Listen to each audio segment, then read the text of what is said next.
Oza lumière na pays na ngai, nakosepela chaque matin. Nakopa yo liberté, nakoteka te, tozali na se kolibela. Bolingo na motema, tozola na joie ya sika. Oza liberté,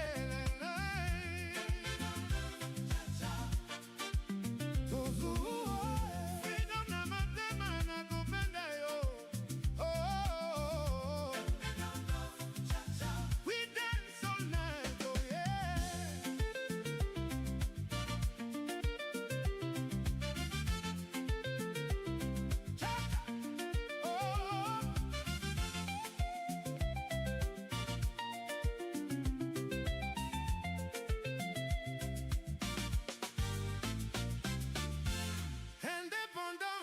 Cha-cha, na bisu swasika, tozali na rave ya demain.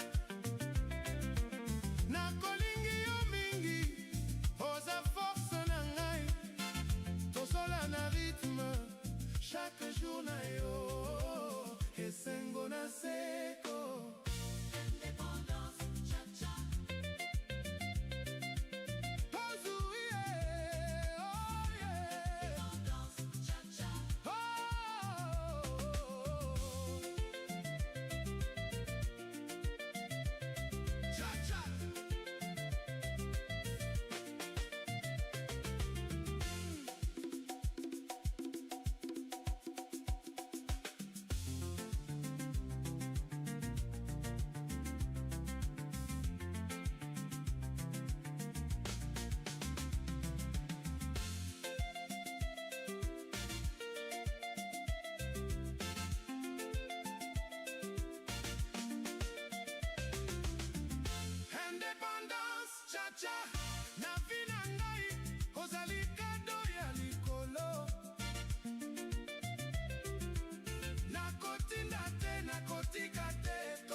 Bolingo, dance na motema, forever na seko.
Je veux besoin me rejouer. Je veux besoin me rejouer. Et bébé mi, bébé mi, quanto m'amor donne mi.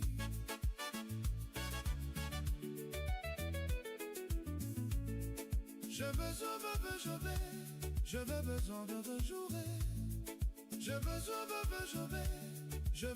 de rejouer. Et bébé mi, bébé mi, portant de mon ennemi.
Je vais sauver les moteurs, je vais sauver les moteurs, je vais sauver les moteurs, je vais sauver les moteurs. Et pour ma nuit de la nuit, pour tout le monde de la nuit.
Okay.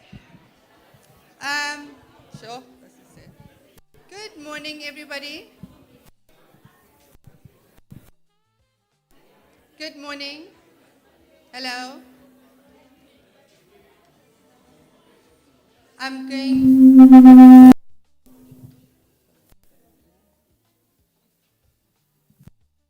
Hear me now? I think this thing is pretty loud, so. The back.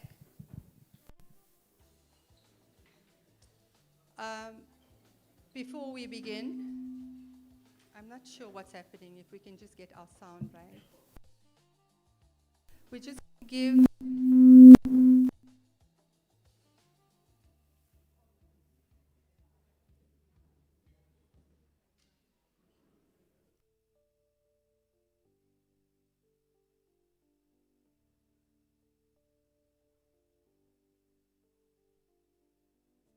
going to try this again.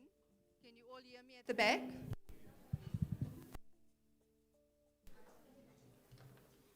Good morning to everybody.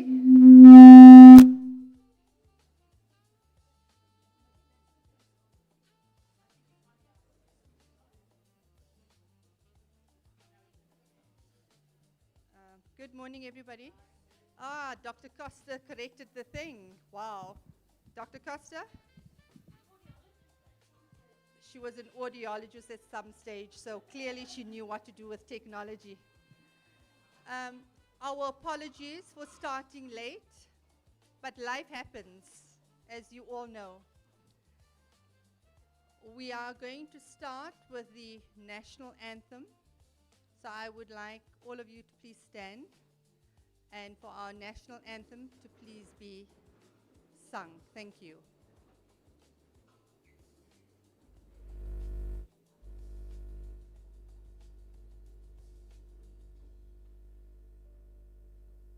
Thank you. May we proceed?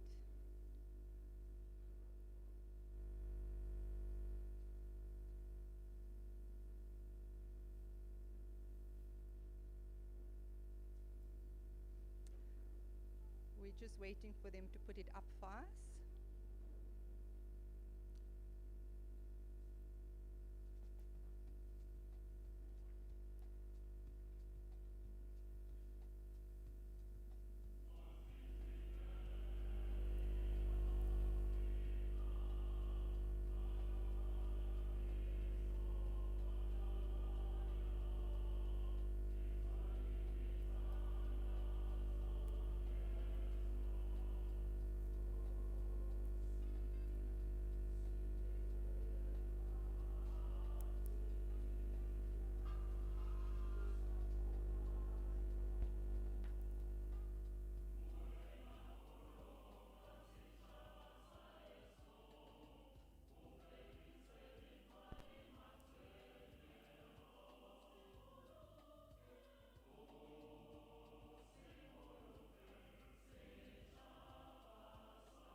Okay.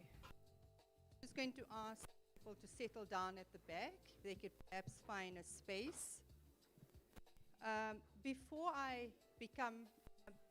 start the program as your program director for today, we would like to invite Jolene Joel, who is the co-founder and director of the Culinary and Pastry School, who will give us a brief on this beautiful gym and what they do here. We would also like to thank her for hosting us today. I have pronounced your Jarlene. I was trying to practice it, Jarlene Joan. Please come to the stage and tell us about your school. Thank you.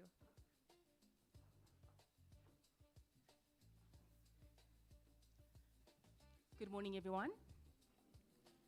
Firstly, I want to say welcome to the Johannesburg Culinary and Pastry School.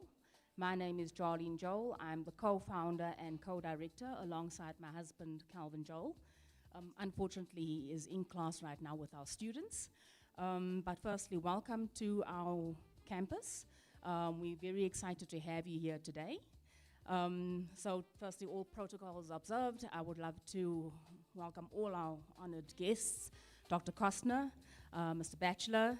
I'm so glad you guys chose our venue for this event today. I'm really, really touched. You won't understand how excited I am actually to have you guys here today.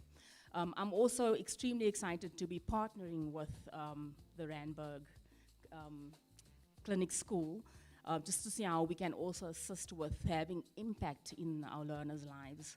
You must understand that a culinary school is a vocational trade. Chefing has been recognized as a trade about 5 years back through QCTO. So we also an accredited trade test center, so we trade test chefs as well. And there's no better way to give our learners an opportunity to explore their skills and their passions than to put them in a kitchen and give them food to play around with. So, Mr. Bachelor, I thank you. I'm so glad we met, and I'm glad you chose us. So just a little bit of background on the culinary school. Myself and Calvin started the school in June 2012. We started out in the Maboneng precinct. We spent about 6 years there, and then we moved up to Commissioner Street, where we occupied the old Barclays Bank head office on the corner of Commissioner and Harrison Street. 2 years back, we were very blessed to be introduced to this property, and we purchased it, and this is now becoming our forever home for the culinary school. We're extremely excited. We have a huge vision for our business, for the school. The idea is to actually turn this into a hospitality university in the coming years. I have a magnificent team who has managed to pull this together for you guys. And despite the little glitch this morning with the phase tripping, I got the technician to sort that out. I think everything else is in place and in order. But if there's anything that you guys require from us, please shout. They are more than willing to assist.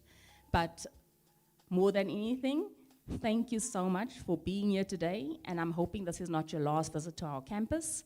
And I look forward to a fruitful partnership with your organizations as well. Thank you.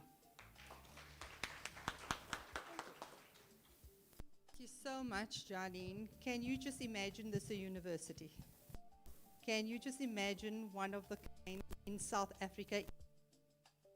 Isn't this what it's all about today, eh?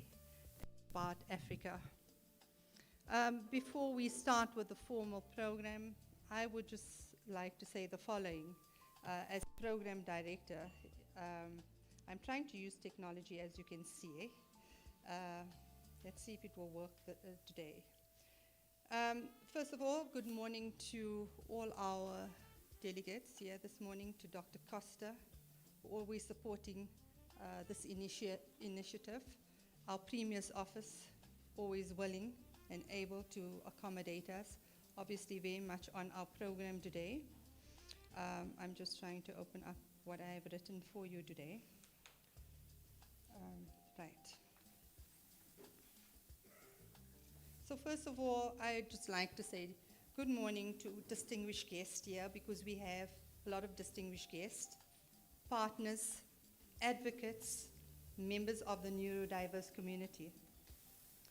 In both, it is an honor and a deep personal privilege for a gathering like this at the center of a building of a Pan-African neurodiverse community. Today marks more than just one start of a conference. It was a continuation of last year, of our Autism in Africa conference. So this is a continuation of it. It signals a collective commitment to visibility, inclusion, and meaningful collaboration across the continent, the African continent. Across Africa, neurodivergent individuals, whether autistic, ADHD, dyslexic, or otherwise differently wired, and I use the word wired because we all are, have always been present, contributing richly to our families, cultures, and our economies. Whether we are intellectually disabled or not, we contribute in those areas. You are often their voices as you sit here, have been unheard, their potential underestimated, their needs overlooked. This conference exists to change the narrative. As program director, I stand here inspired by the diversity of perspectives in this room. We have educators, we have clinicians, we have researchers, we have self-advocates, we have parents, we have entrepreneurs, we have allies, all united to share one purpose here: to build a system, a space, a society that do not merely accommodate neurodiversity, but actively celebrates it. A Pan-African approach is essentially very powerful. So as you sit here today, do not underestimate your contribution. Our continent is not in monolith. It is a mosaic of languages, cultures, traditions, lived experiences, and support. That means our solutions must be locally grounded, yet globally informed. So what do I mean by that? African-led solutions that are confident enough to learn from anywhere and everyone, but solid enough to belong here in Africa. And I think if you think of where we are in the world today, you will truly understand when I say it is embedded with us here in Africa. Over the course of this conference, we will explore how to bridge gaps in diagnosis and support, challenge stigmas, influence policies, create opportunities that allow neurodivergent individuals to strive on their own terms. But beyond the panels and the presentations, I encourage you to connect, listen deeply, share openly, form partnerships, extend beyond these days.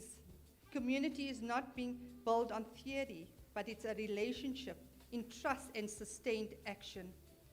Let us also center neurodivergent voices, not as an afterthought, whether you're a parent or whether you're an individual that is neurodivergent. We are all in it together. Yes, we argue about whether it should be a puzzle piece, whether it should be a certain color, what symbol should it be. It's about the respect that we show to each other that's going to get us as Africa to the next point. So on that note, I would like to reiterate what our neurodivergent individuals normally say. Nothing about us without us must remain our guiding principle. So thank you for being here. I am now going to invite our director from Inclusion and Special Schools Directorate to come and do the opening and welcome and share our vision with you. Thank you, Esther. Thank you, Nosheen. I think she deserves a round of applause. Colleagues, to those of you who repeated your K53 coming to the venue, those of you that realized you need to do some top-up course, school will not be able to do that for you, but the experience coming here, you can come again and check your skills again. I want to say good morning to all the distinguished guests and self-advocates that we have here today. Well, day one of the 12th Autism Conference hosted by the Department of Education. This year, we gather under a theme that is a call to action and a celebration of our shared identity, like the program director said. And we are truly doing that by saying our theme is building a Pan-African neurodiverse community. And it's not by fluke that today we are together here to bring our perspectives, our practices, and our learning experience together. In the following 2 days, we are eager to listen to self-advocates, researchers, families, all who are aiming to developing an Afrocentric identity when it comes to neurodiversity. I want to ask you to join the GDE and the University of Johannesburg in building a future where every neurodiverse African is not just seen, but truly feels that they belong. In essence, I just want to say welcome to the conference. Thank you. Thank you, Dr. Costa. I think we can do much better than that. Can we give her a warm hand of applause? Okay, you know, I laughed this morning when I said, Dr. Costa, things are changing with this program. It seems to be changing every hour. And then she said, you know, can you tell me how things are, like we're having panel discussions today and then we're having individuals. It's like making this pudding that is upside down, and I laughed. And I said, that's exactly what we're doing here today. As you can see the program, we are beginning with panel discussions, because it's those voices that are going to make the difference. Tomorrow we're going to hear the individual speakers. So when you look at the program, we are again changing. So if you are neurodivergent, and I'm causing a bit of havoc in your head today, please excuse me. We are chopping and changing, and I know for some people that is not good. But bear with us. I am going to now call Professor Safuto from UJ.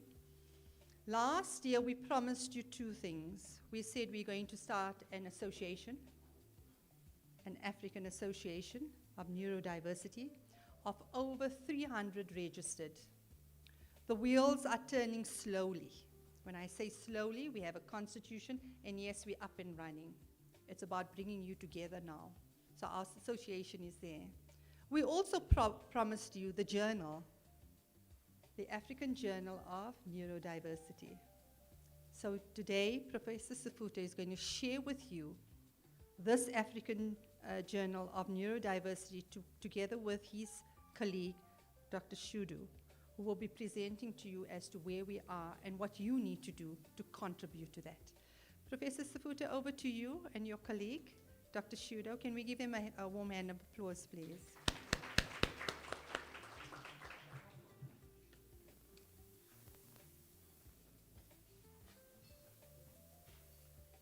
Dr. Shudo, you may come forward. Yeah?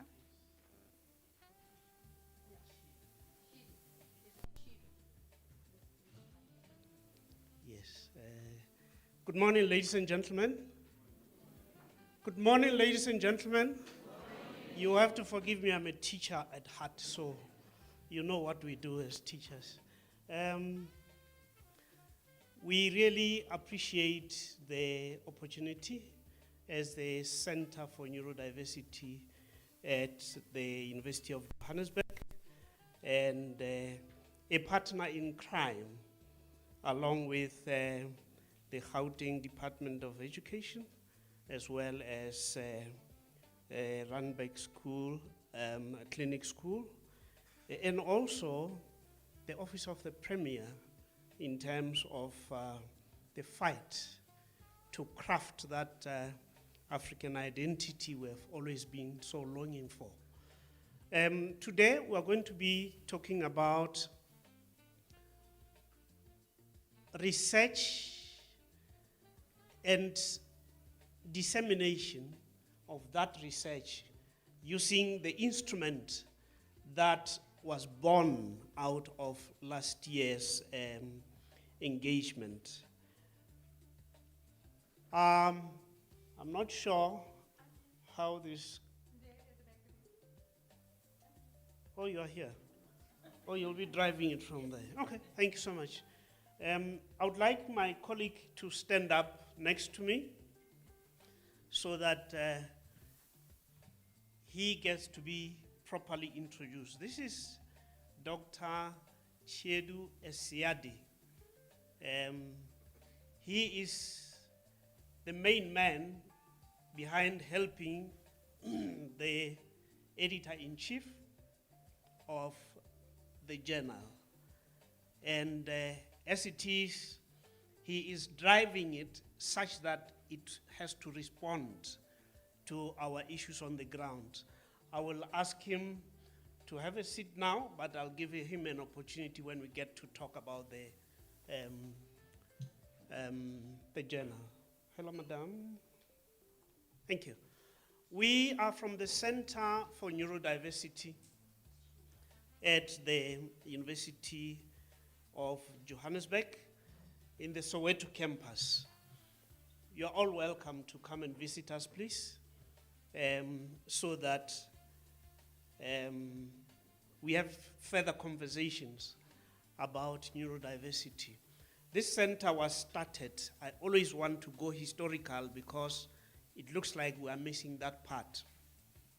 The center was started as a collaboration between the Department of Higher Education and Training, funded by the European Union. And the aim was to address the gap of inclusion and implementation of inclusive education in the country for the neurodivergent community. And at the center, we train educational psychology students and also inclusive education specialists. In here, I can see someone who this year was awarded the opportunity to be called doctor. I would like him to stand up. He has not graduated yet, but I would like him to stand up so that we appreciate what the center is doing. He completed his PhD under the center. Dr. Slepe, please.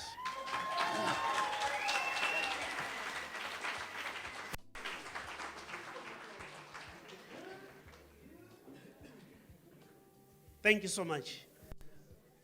This is to say, ladies and gentlemen, when we talk of research and its dissemination, talk to him and find out how many now, as we speak, articles are in the process. How many have been accepted? If, as South Africa, we will always look elsewhere, when we have gems amongst us, we would not have started. So let's encourage these young people to be the producers of knowledge in neurodiversity. There is an emerging problem that has always been there. This is called neurophobia. This is not my word. It comes from some of the researchers.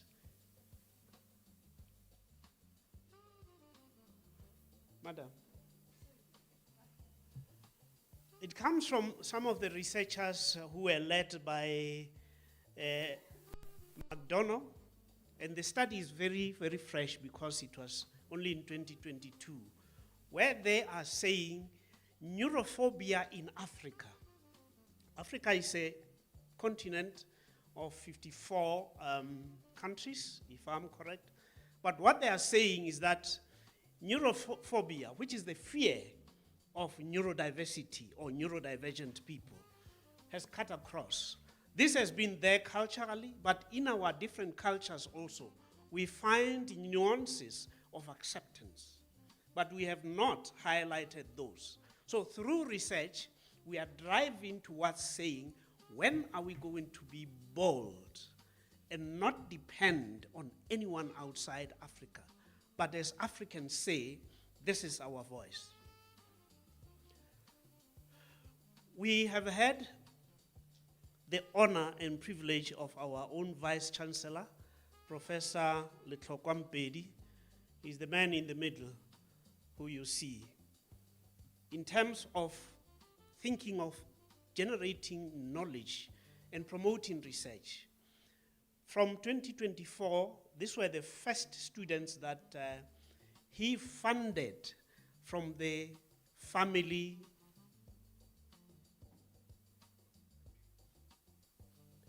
pocket, from his own coffers, so that he could say, I have contributed something specifically and in action. All of them graduated last year, and 2 of them graduated with a distinction.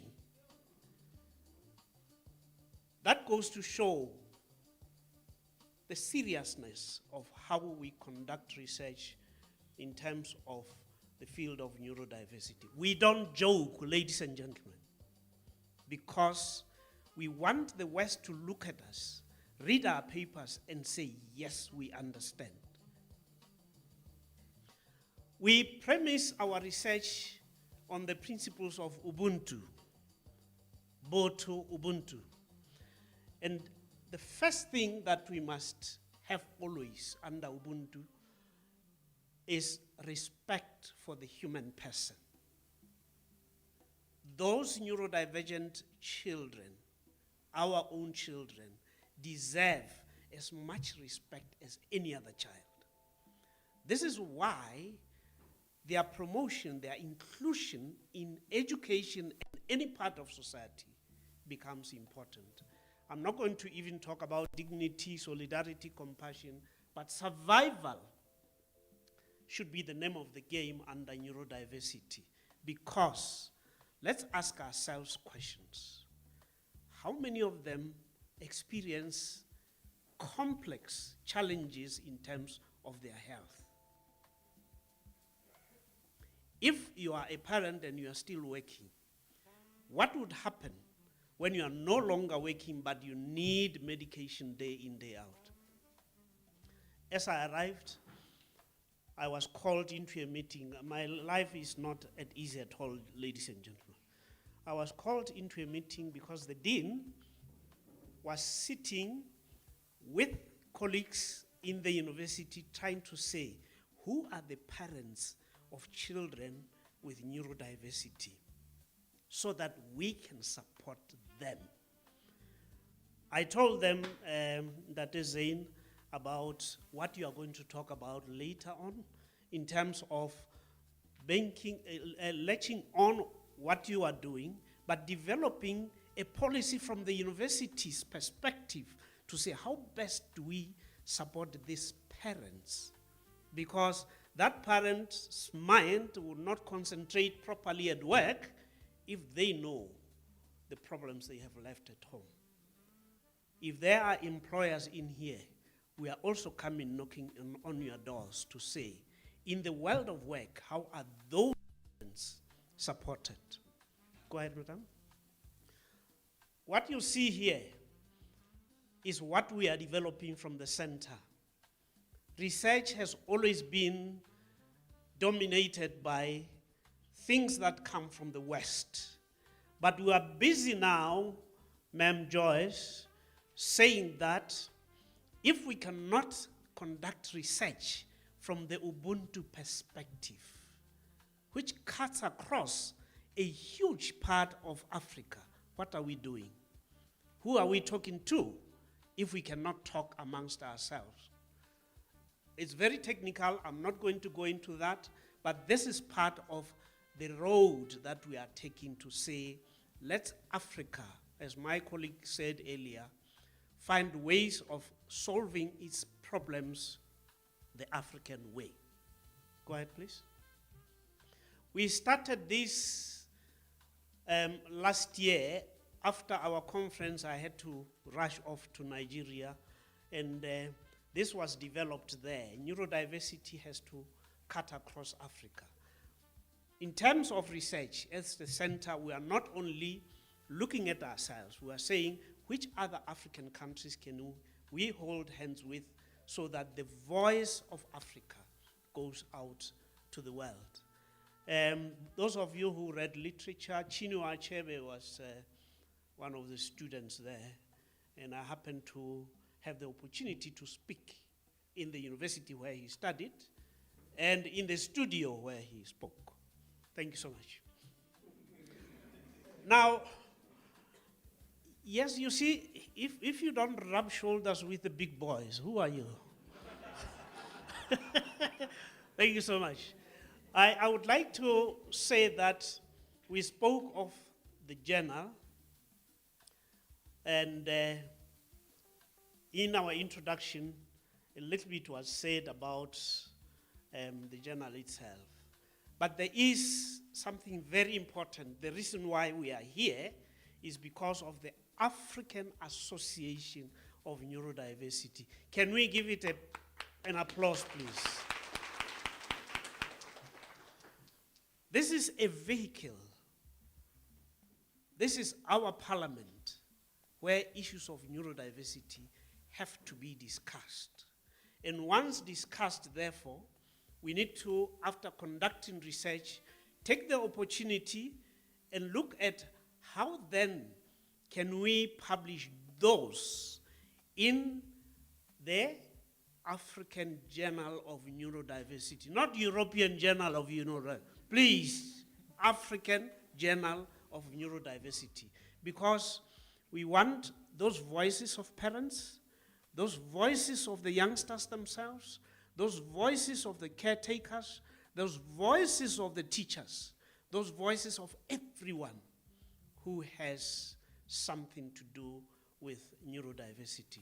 At this stage, I'll hand over to my colleague to speak on the journal itself. Thank you so much.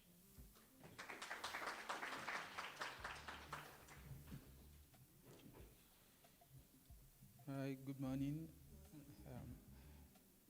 So let me call my name very well.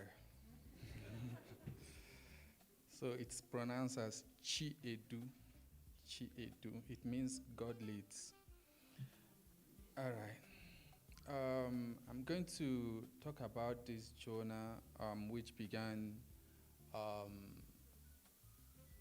last year, after the autism conference.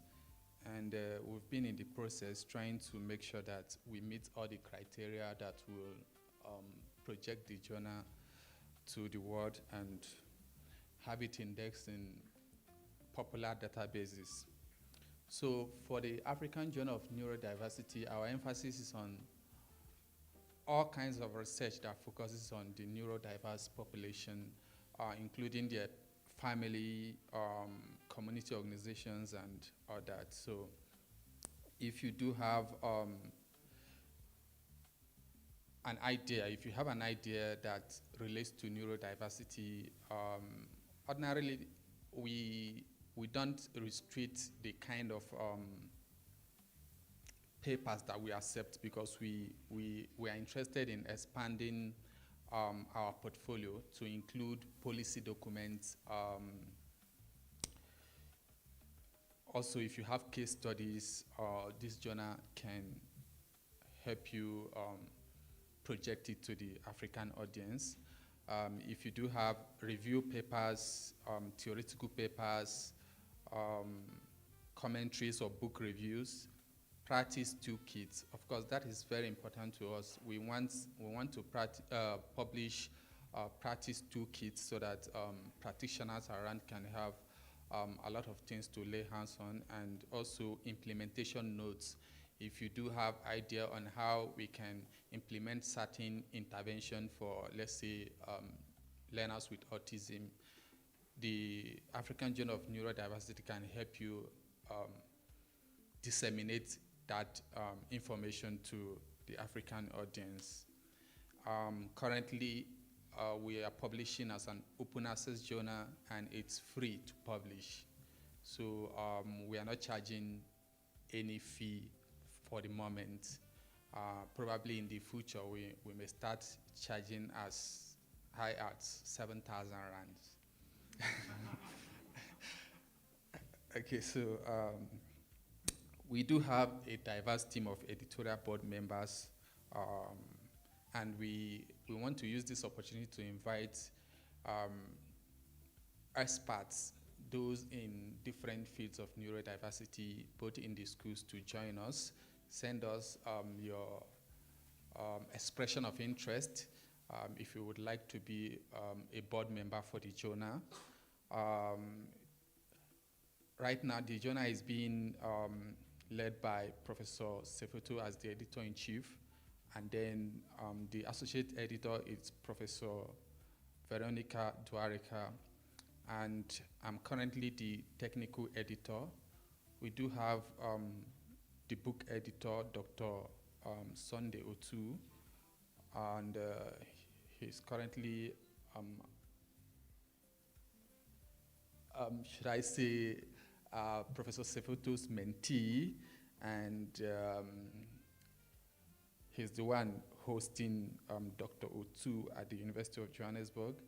We do have the language editor who is at the Faculty of Education, University of Johannesburg, Dr. Musa Kasu.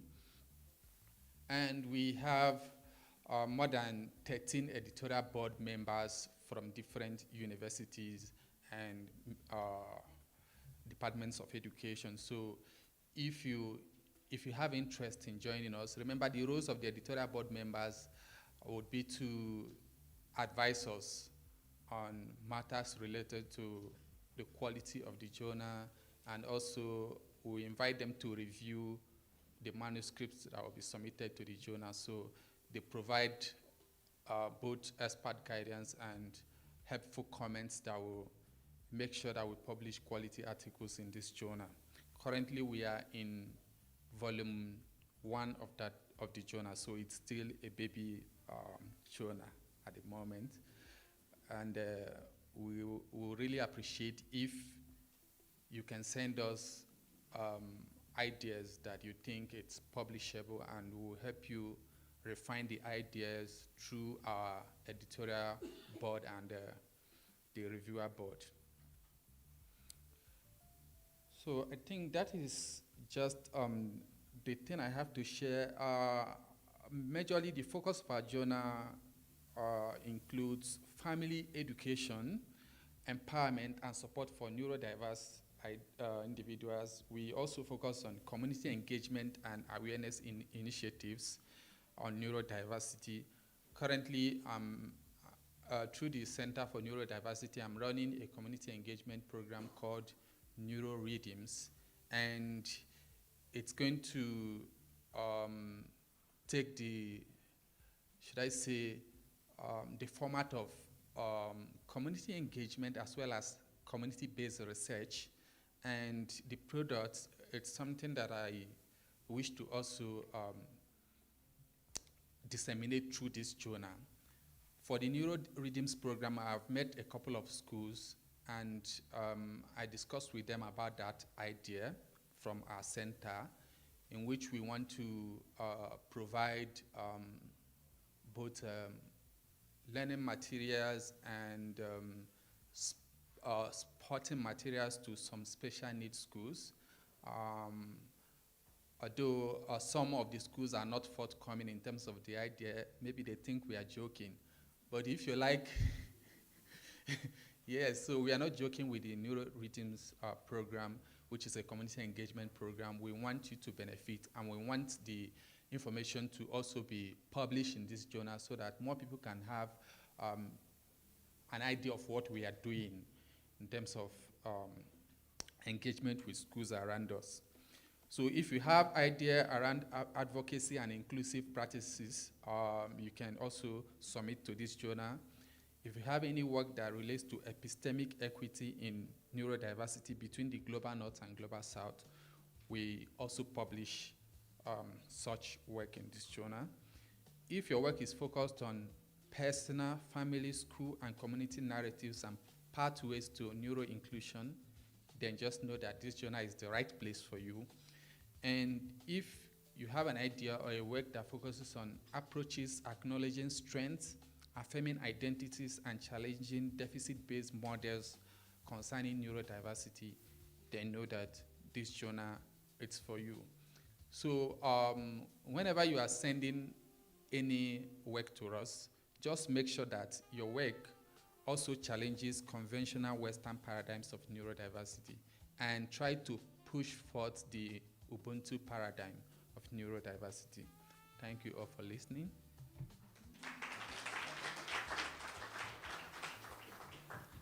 Thank you so much, colleagues. One of the most important things that we have to mention is this. This journal becomes a journal that is accommodating of the community. We are not only based in the university for the university's sake. This journal is your home. This is why it is going to be published in 2 languages, in English and Sesotho.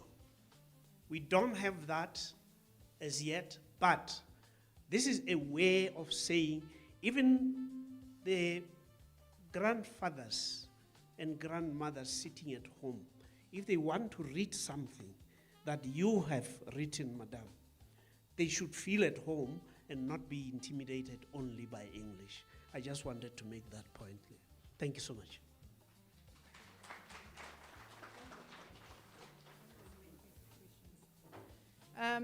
Thank you to the two colleagues, Professor Safuto.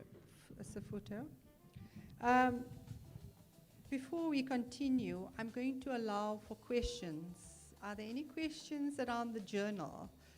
What we are omitting, Prof, and our director is sitting here, there's an Gauteng Department of Education element missing. We need someone from us to be part of your committee, your executive. So clearly they are calling for people to be on their committee, or our committee, let's not say they, our journal. We also need the Department of Education's research component to be part of it as well. But before we let them step down, are there any questions? This is your opportunity, this is your journal. It is a little baby, needs to be nurtured. It needs your input. It allows the space for your voice to be heard. Any questions?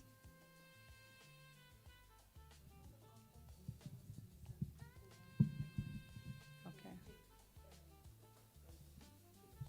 Okay, I'm going to ask one of the gentlemen to come and explain. If you want to be part of the journal, who do you contact? And I am really emphasizing on the fact that if we want to make a difference in Africa, then this is the opportunity. Remember when I started, I said, we are in Africa. We need to start reading about African stories. We are a mosaic of different languages, cultures, religions, and we need to sort of put our footprint where it needs to be, right here in Africa. So, who's going to? Doc, over to you. All right, so if you get to the journal website, African Journal of Neurodiversity, you just Google it, you're going to see the about information. There is a column or a tab that shows you about, and in that column, you'll be able to find our information there. You'll see Professor Sifeto, his email is there. Chedu Isade, the email is there. So if you contact the editor-in-chief, he's going to forward your message to me, or he will act on it. So whichever one you lay your hands on. But just know that our emails are available there online, so you can reach out to us immediately. You get to the journal website. To make things very simple for you, you go to Google, look for African Journal in Africa, and if you've already done it, you'll know there it is. Have you tried it? Have you tried it? Yes? Is it there? Professor Safuto, it's there. In Google, right. Thank you so much. Can we give him a warm hand of applause, please? Right. Thank you so much for that. So as you can see, things are happening since last year. A united Africa, where every mind, neurotypical and neurodivergent, has a place to grow and belong.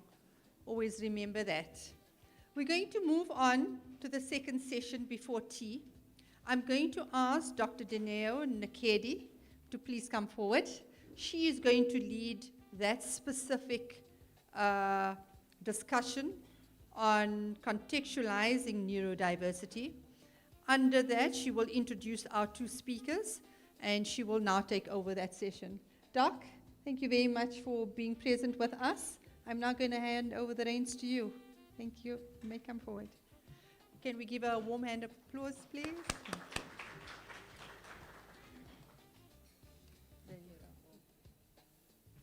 Good morning. Unfortunately, I usually say if you're talking neurodiversity, there shouldn't be order. because chances are all of us here are neurodiverse. So this thing of holding mics, doing programs, reading, I sometimes find it very difficult to deal with, or basically more contradicting to the community that we are actually speaking with. So my role today is basically to contextualize neurodiversity. It's Pan-African, and there is no way we can rely on other populations' research, identity, plans. Yes, they are fundamental, they form part of the mosaic. But we seem to have forgotten that we do have our own identity. Hence, we find it very difficult to resolve problems because we never really sort it out to say, who are we in the spectrum? Africa on its own is a spectrum. Asia, it is. Every continent is. But we have actually adapted most of those approaches. However, with my own experience, being a mother of 2 boys, very neurodiverse, extreme on different poles each, being a general practitioner, meaning I actually navigate between a toddler, a newborn, to a teenager, to an employee, employer, boss, an executive. And I realize those things can never be channeled. We can never really have statistics. But trust me, I'm the best person to tell you how much of neurodiverse we are. We're not just a rainbow nation. There's a lot of us actually who fall in that spectrum. So obviously now, the frustration is when you walk through my door, and I don't even understand what an African typical neurodiverse mind think about. And I pull that particular document to apply to you, only to find that the research was actually done in Asia somewhere. And the question is, was that child, at the time when she was a being, DNA, grooming, everything, those environmental factors that actually helped that particular being that was under research, similar to what Africa is? Certainly no. So there's no way you can survive the constraints of that particular environment and still manage in Africa. So adaptation is very important, and it doesn't just come. Somewhere we have to actually adjust. So I usually say with neurodiversity, it's more like we are a stream flowing into the river. Unfortunately today, we stand here because our stream has been blocked.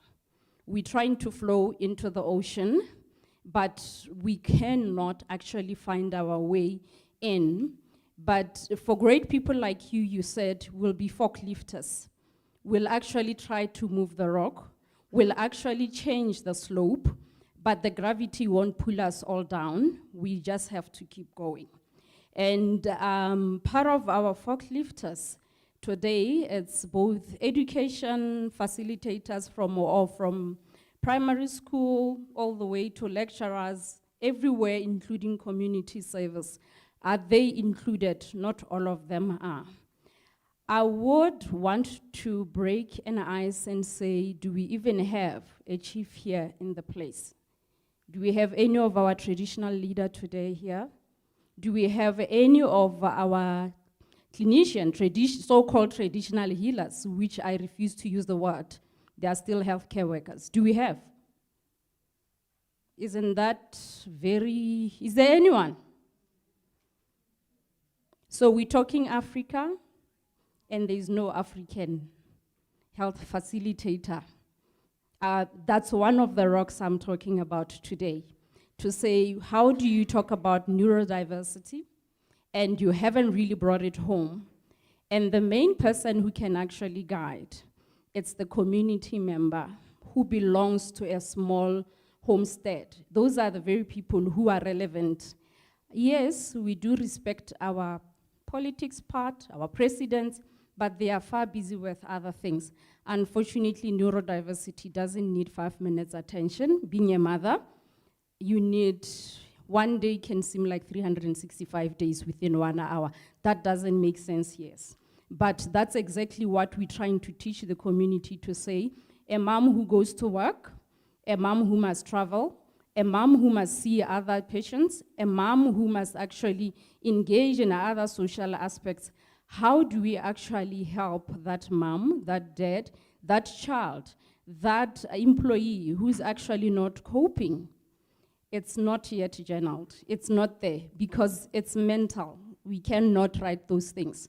There are no machines. There's no scan. There's no nothing to tell us. However, as I said, I stand as a bridge now to tell you what I see, what I've observed. How far have I been? I am a foreigner, yes. Immigration, they call me immigrant, yes. But I have chosen to actually become a river. I say the bridge will find me there.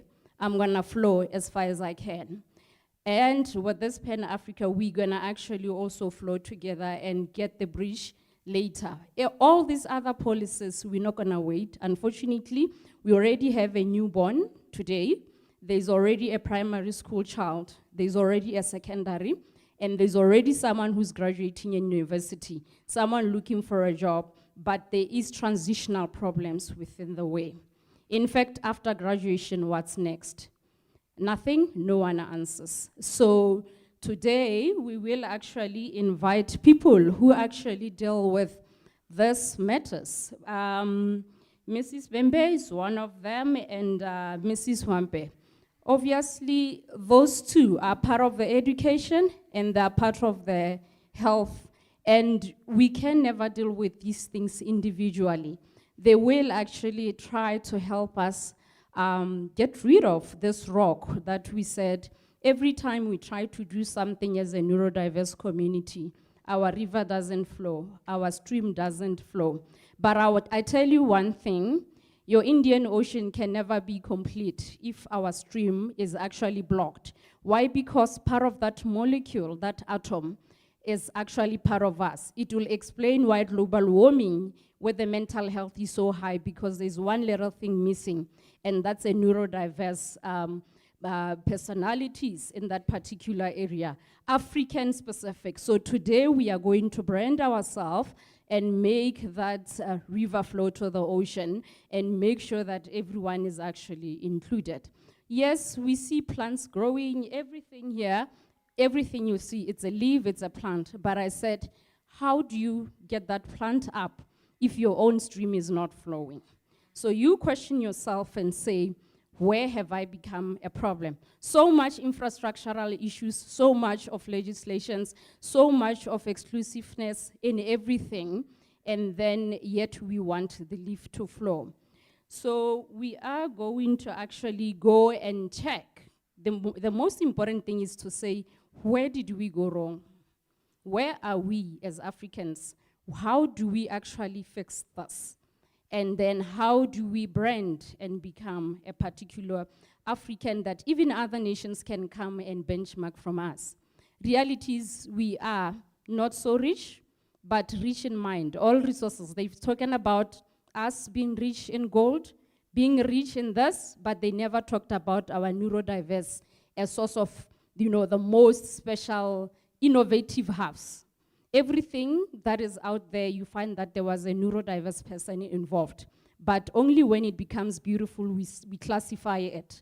And they have never talked about our neurodiverse kids as part of actually the source of innovative hubs. And this is what we actually want to break through and say, whatever you sell out there, trust me, if you investigate, there was a neurodiverse child behind that. But they will always be put behind because they don't have a voice. Not because they don't have a voice, some of them can comprehend the world as we are, and systems take advantage of them.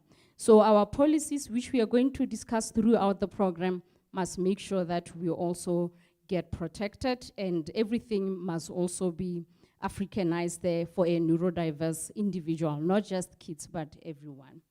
Okay, is Mrs. Wembe here? She's online.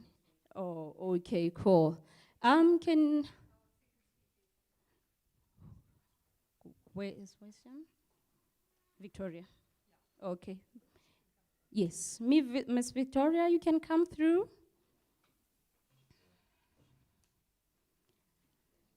So as I said, there is no order in neurodiverse. Unfortunately, if you are hoping for a projector, some what, we're not going to be doing such. And being in health as well, we find ourselves that it's very difficult to actually do, organized setups and talks like this. But as I've always said, as a river, we flow. The bridge will find us, or you wait for us to flow first. That's how neurodiverse person is. If they do something, throw tantrums, unfortunately you have to wait. That's it. Until that storm has gone through, then you can step in. So are we, the health workers. We move our minds like nobody's business. Today I'm taking this conference as an emergency. ER, someone is dying and we are supposed to resuscitate. Unfortunately, there's no clean in that. Okay, so I expect even Mevik to be aggressive so that we can actually get the voice across. You can come and introduce yourself. Cool.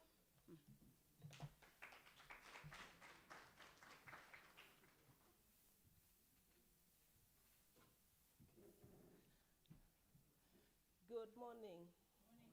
Neurodiversity. All right. My name is Victoria Chilengi. I'm a lecturer at Eswatini University of Technology, and I'm in the education department. And on the other side, I come from Zambia. I'm a Zambian.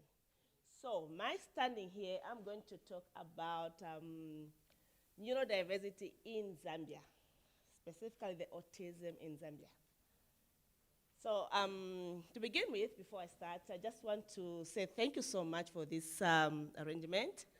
And it's actually very intriguing to know that Africa wants to come together also in this space. Because for many years, autism hasn't been heard in many of these African countries. Like in my own experience, I trained as a teacher in Zambia, and then all I knew about this kind of area was special education. And I won't lie, the first time I heard of the word autism was when I was in the USA, when I was teaching. Then I had an autistic child in my class. So it was something new to me to say, okay, so is this special education or what? Because where I come from, it's not mentioned. Hence, with this kind of awareness, I'm sure it's going to bring a lot of people, especially in the Southern Africa or maybe Africa at large, to know about this development. So yes, I'm going to talk about autism in Zambia. All right, sorry, I think, let me use, because I was using my laptop, so I think I'm reading from there, yes.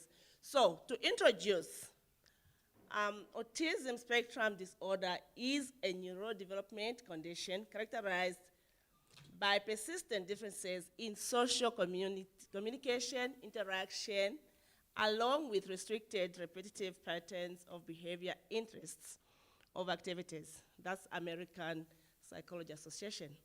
So now I just want to say with all this, normally the neurodevelopment is just taken like, it's just one of those, one of those special education, they're not even given attention. And it happens like, with that not being known or noticed, people don't even care. Yet it's something that as a nation, as Africans, we're supposed also to embrace because there's a lot of intelligence in autism. Next, please. Yes, so autism in Zambian education. So this is characterized typically, this characteristic typically appears in early childhood and can affect how an individual learns, communicates, and interacts with others.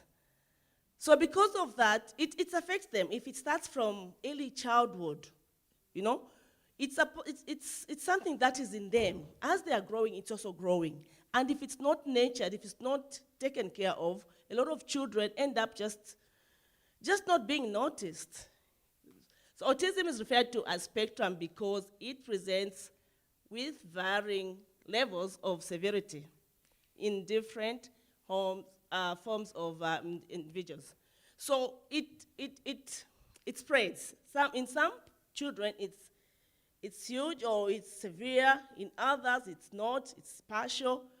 So I think the variation is large. So we have to know, and it's important that we come together so that we know where. Like if you're living with a child of autism, you are found in between. You have to be flexible to know which way should I go? How can I help?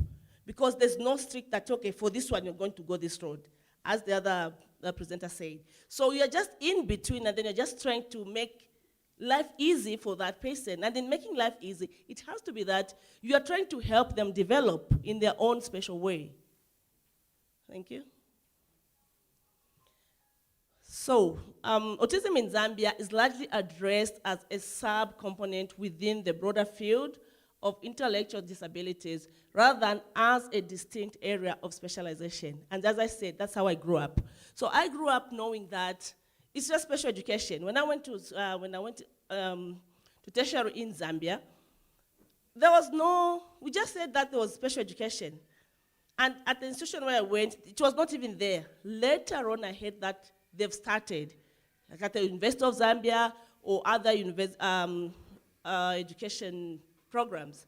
But we all were just trained as teachers, you know? Whereas when I came to South Africa, UJ, we have like a specific area for special education, and it's an inclusion in the education system, which to me gives a very big advantage to the teachers being trained, because then they're going to, at least they'll be aware of that.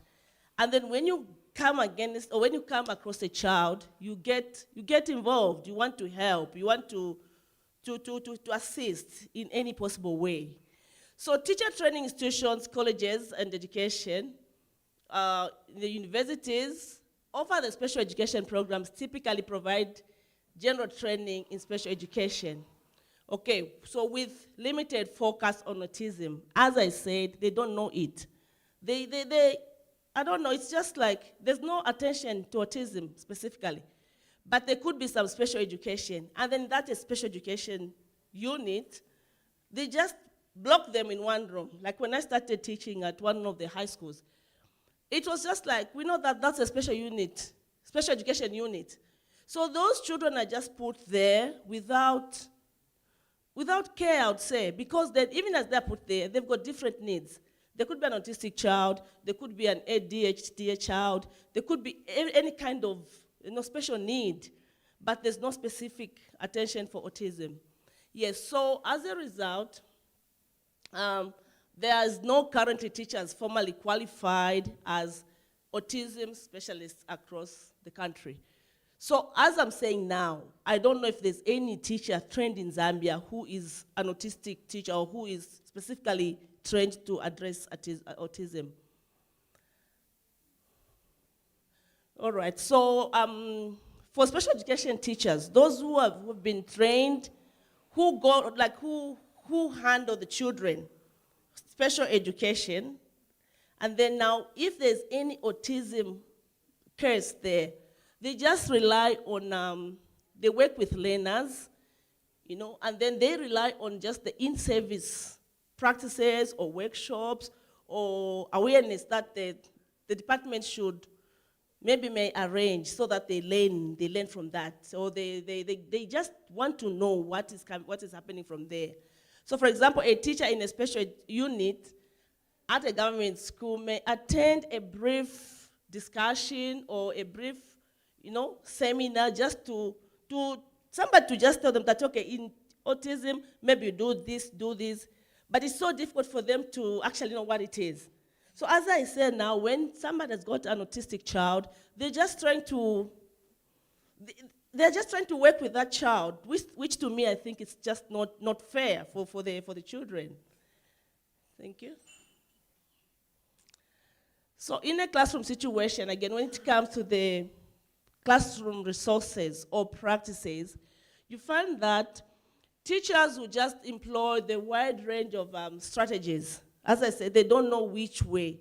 So they're just trying, And then in doing that, they often make up their own things, you know? And as a result, I always feel that the children are not getting what they deserve. Yes, because then if at all they had a program that would train specifically teachers for that, the children will be able to get what they deserve or the attention that is meant for them.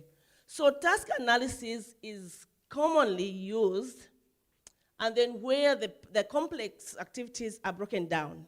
For example, if it's like maybe washing the hands or doing an activity, a teacher should actually break down that task to analyze each step. Maybe wash your hands, they have to literally do it, wipe, rub, just for the children to follow. Otherwise, then there's no proper one. And then cooperative learning is also applied, although effectiveness may not be very good because of they depend on the social abilities a lot.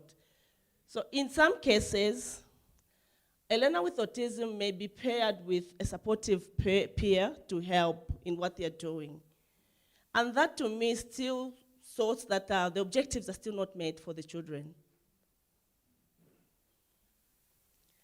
Yes, so teachers inadequately, so now what is the teacher's role in that? So teachers frequently incorporate sensory-based activities in that. So they have to work with the children to support them, just to make sure that they have what they need. You know, and then music songs, sometimes in the local languages, of course, the Ubuntu, which was mentioned, we also apply that. They also work with their local languages. Maybe they put in a song, or they put in any traits that the children are aware with, or songs, just to make them get into the system to work, or to feel that they're also noticed. But all in all, I still feel that a teacher creates their own things in the name of helping the learners. So which is quite a lot on the special education teacher. If only they could be supported in a way that is needed for autistic children, it would be a lot better. So what are the challenges then? Challenges and limitations in this school. So despite the efforts, educators face significant challenges, that limit them to work as they're supposed to work, especially in their classrooms. So they're overcrowded. You find that the ratio of the children could be teacher to the learners, could be maybe 1 teacher to 40 students. And then there's no time to even focus on the child who's got autism. And then in that 40, you've got maybe different kinds, different forms of special need children. So each one of them might need special attention at that particular time, which is quite a challenge. So this also makes it difficult to provide the individualized attention to the learners. So in all, teachers actually go through a lot, because there's very little support from the country. So inadequate teaching and learning resources are also there, because of all those challenges, they are inadequate in what they do. In as much as they try, find that they're not trying the best. They'll do more if at all they were supported in a way. So for example, while a teacher may draw, maybe they use their own resources, they become resourceful, they make their own ways to work with the children, but those improvisation might not be long because they're not provided. So maybe they make from the cardboard or from manila papers. They should make some maybe manipulatives to teach, but now those won't last long because it's just man-made, In all, there's just not much support from the government or from the organizations that could support them. So another critical barrier is the lack of clearly defined and modified curriculum tailored to do the autism, to help autism learners. So although Zambia has made progress in promoting inclusive education, so what they've done is there's inclusive education, they talk about it, even the universities, it is there. But there's no specific curriculum to help so that at least, even if I'm standing or I have a unit of special needs children, I should be able to say, okay, I'm going to follow this. There's no proper curriculum, and that's actually what is missing. So the curriculum the curriculum used in many of the schools is it's insufficient, I would say, to help them. And then consequently, teachers may struggle to balance the demands of the learners with autism spectrum. So, how does this gap addressed? So while the Zambian government has demonstrated their commitment to improve, it has shown openness to partnership with other international organizations. But even with that, we find out that there's still that gap. The autism attention is not addressed. They don't get much help from these organizations. So it still remains that the teachers have to work, the teachers have to do a lot, and then strengthening these areas would actually equip teachers in a way that they would be help and improve a life or education of an autistic child. I think so. That's all. Yeah, sorry. I thought my slides were still coming, but thank you. All right, so thank you very much for listening. But all in all, that's about Zambia, Yes, and then we hope that one day we're going to come together and work together with other African countries and develop that gap. Please, Prof. Thank you so much. Thank you. Thank you, Mayor Victoria. Just gonna go back to touch on what she actually talked about. Africa is very cultural, and at times we generalize and say, can we involve this and that, and we are never specific. So, Mayor Victoria, I would want to ask you a question to say, what is so different about the culture in Zambia that you would love for us to engage with or put part of the neurodiversity policy for Africa? As Prof was saying, we are about to go global and make this thing big. What is it that you have observed as you were doing your groundsman's work to say, you know what, we're African and this is what I picked with a neurodiverse child, elderly or leader. Can we maybe put this? It can never be done if you are not going to suggest to us from Africa. Of course, another one will tell us about their country. I'm gonna tell you about what I have experienced, and May Victoria will actually come. I'm actually doing more of a piloting in Zimbabwe with Jafita Foundation from my Vukamoto company. So what we've actually picked were the neurodiversities that basically informal education is even better than formal education. So in that space, I found myself as a doctor, but being in a class. Ask me how. So basically, there is a problem with diagnosis or diagnostic tools that are cultured or tapered to African children. So I ended up having to actually design a screening tool for the Jafita Foundation, which covers a very big region, Victoria Falls area, to actually help the teachers there screen. And then the barrier now, as I said, I'm a river flowing. Obviously, I'm a doctor, and here comes SADC. You can't practice as a GP there. You can't do this. And I said, but Neurodiverse doesn't even have a GP in Zambia. Doesn't even have, he just said, it doesn't even have an educator in Zambia. So those are some of the rocks that we are actually trying to find to say, you cannot classify us as this group and still expect us to function with passports and registrations and this. And at this point, as I said, I'm finding myself actually facilitating across the border and trying to get the program up. But this is also culture sensitive. Language was a barrier, and I had to involve everyone to actually engage with this.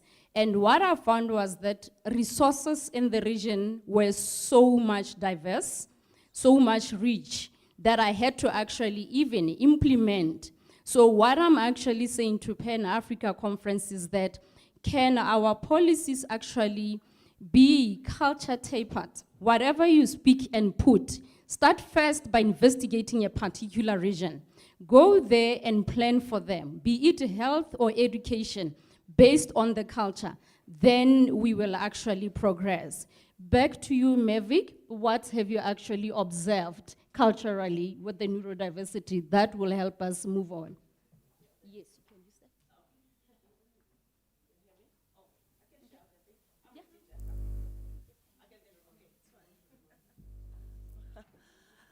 Wow, thank you very much for that. I would say what I've observed actually is that the culture in Zambia is not very different, very much different from South Africa. So culturally, we are also like, there's a lot of Ubuntu, and then in that, there's a lot of diversity as well, you know, even in the way the education setup is done. But the only thing that I feel could be done better, if only we had to find an organization like this that would take us to the ground, that, you know what, we can go to even the rural setups or some centers or learning centers and just identify in the communities, like, do we have any special need children, you know? Any child who is not getting addressed or is not getting the attention that they deserve in a classroom. Because at the end of the day, I believe no child should be left behind, you know, regardless of their condition. So the culture there is that we are not different. We're actually looking for people to help. No, it's, unfortunately, I would say I'm based here because I've been here for long, but I still have my colleagues. I still have my colleagues I went to school with, I went to university with. They're still trying to find a way. Even updating my information now, I had to talk to my friend who works with the Department of Education even. And this is where I got the information that up to now, no proper information, no proper attention, no proper facilitation. They're still just trying to find their way. And in the long run, it's like no one even cares to a certain extent. So that's how I would love. And then, as I said, like this initiative, it's actually very good. And I would love to pioneer it back in Zambia so that at least we can work together as African countries. And for sure, we need the voice as Africans. Thank you. Thank you very much. Before we continue, I've been sent many messages to say that the ladies' toilets are right at the back, where I'm pointing, like when you just enter into the venue. And the men's are on my left. Turn left where the counter is here. If you all look to the left here. Just at the back of the bar. The men's are on that side, please. We're now going to continue with our next speaker, and then we're going to have a tea break. So, ma'am, over to you. You may sit here. I'm not sure if you want to say. Okay, our next speaker, Mrs. Bembe, is actually specializing in AS in mental health. She's not here, she will join us online, but she's one of the people who actually deals directly with the neurodiverse community. We're hoping you'll actually open up and tell us more about everything culturally related, African, from wherever she is, and then developments she's done and how far she's going. And then as we spoke, as we said, we actually need to actually generate hybrid screening tools for everyone. If she's got any, she will actually tell us about it. If we have to follow all the screening 100 tools in the internet, trust me, we're not gonna get anywhere. Over to you, Ms. Bembe.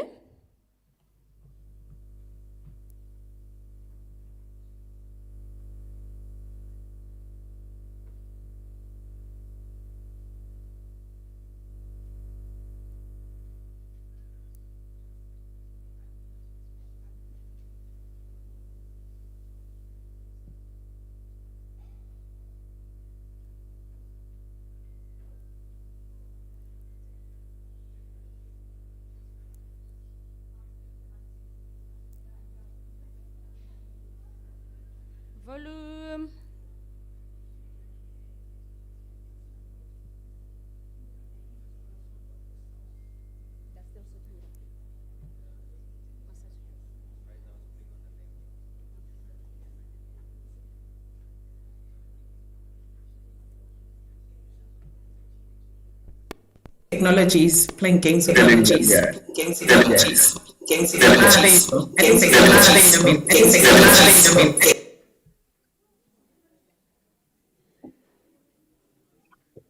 Hello? I think I was hearing from Governor, and it's Governor that is muted. Maybe it's Governor that is meant to open their mic.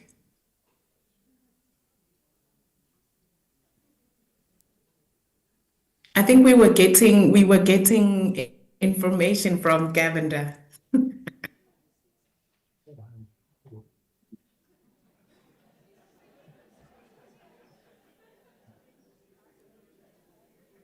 It seems like they still can't hear me.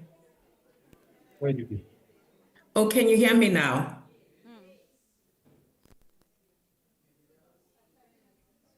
Can hear you. Thumbs up. Can hear you. Hi, Dr. Timber.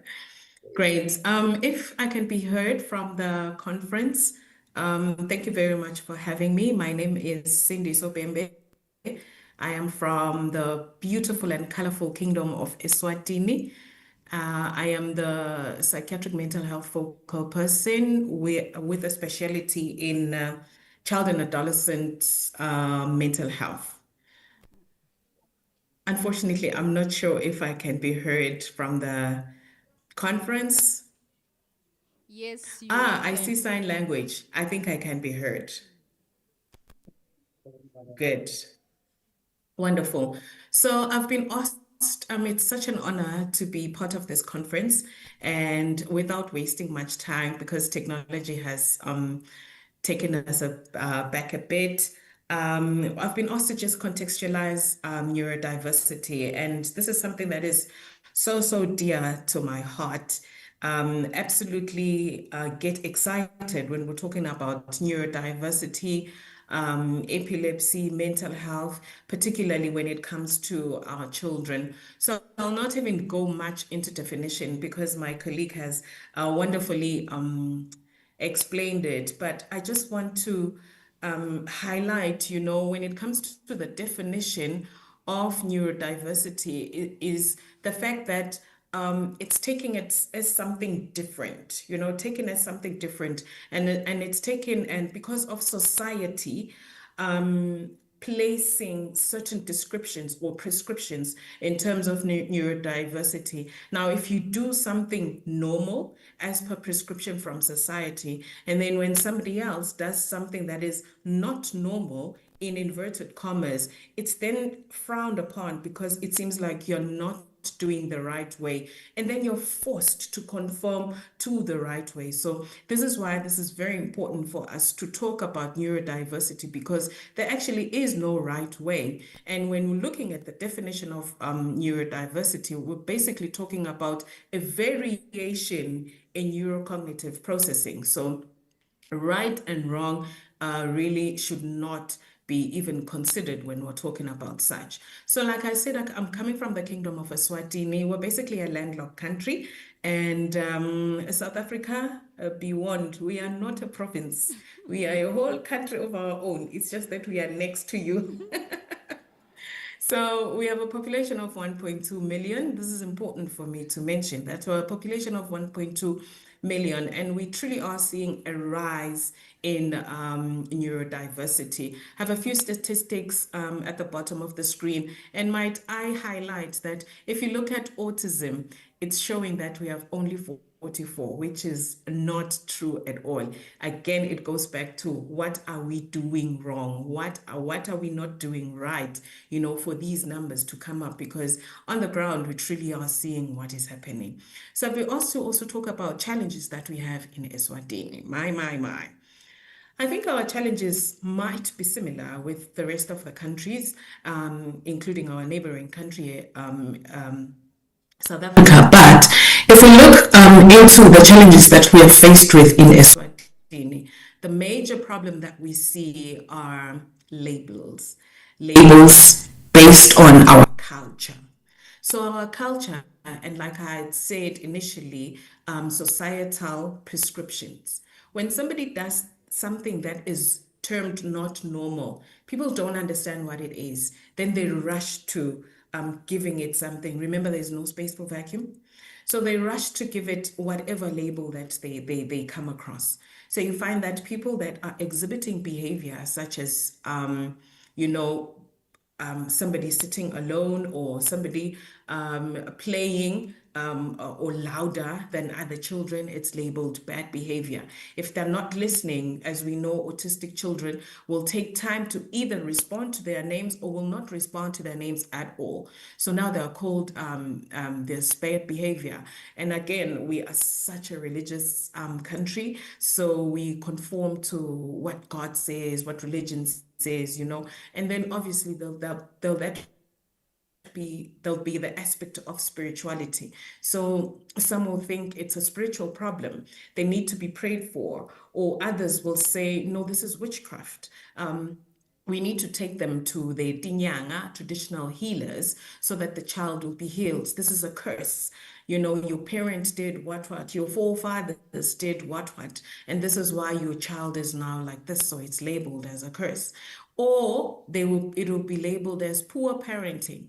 Now we have this issue of nuclear families because we migrate, you know, to try and have a life. We're working far from your traditional home. So because now you are alone in your nuclear family in the maybe urban areas, the rural people now are going to be calling it poor parenting because you're no longer following how you were raised, yet it's not like that. Or it can be labeled as laziness, you know. They do one thing and they don't complete their tasks. Or you send them somewhere and they say, I can't find whatever you've sent them.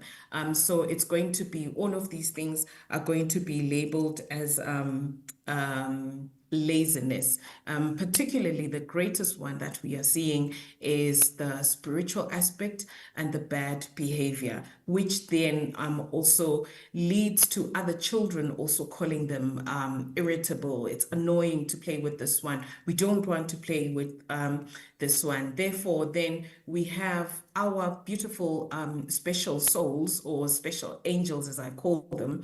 You find that now they find themselves isolated, because even if they do want to associate with other people, then they can't do that. So now they're isolated, they're experiencing depression, and others will be anxious, you know, to go to school. They'll be anxious to play with other children. They'll be anxious to at least mingle with other children. That is what we are also seeing. So the biggest challenge now, as a country as a whole, looking at the health system as well, is the late diagnosis.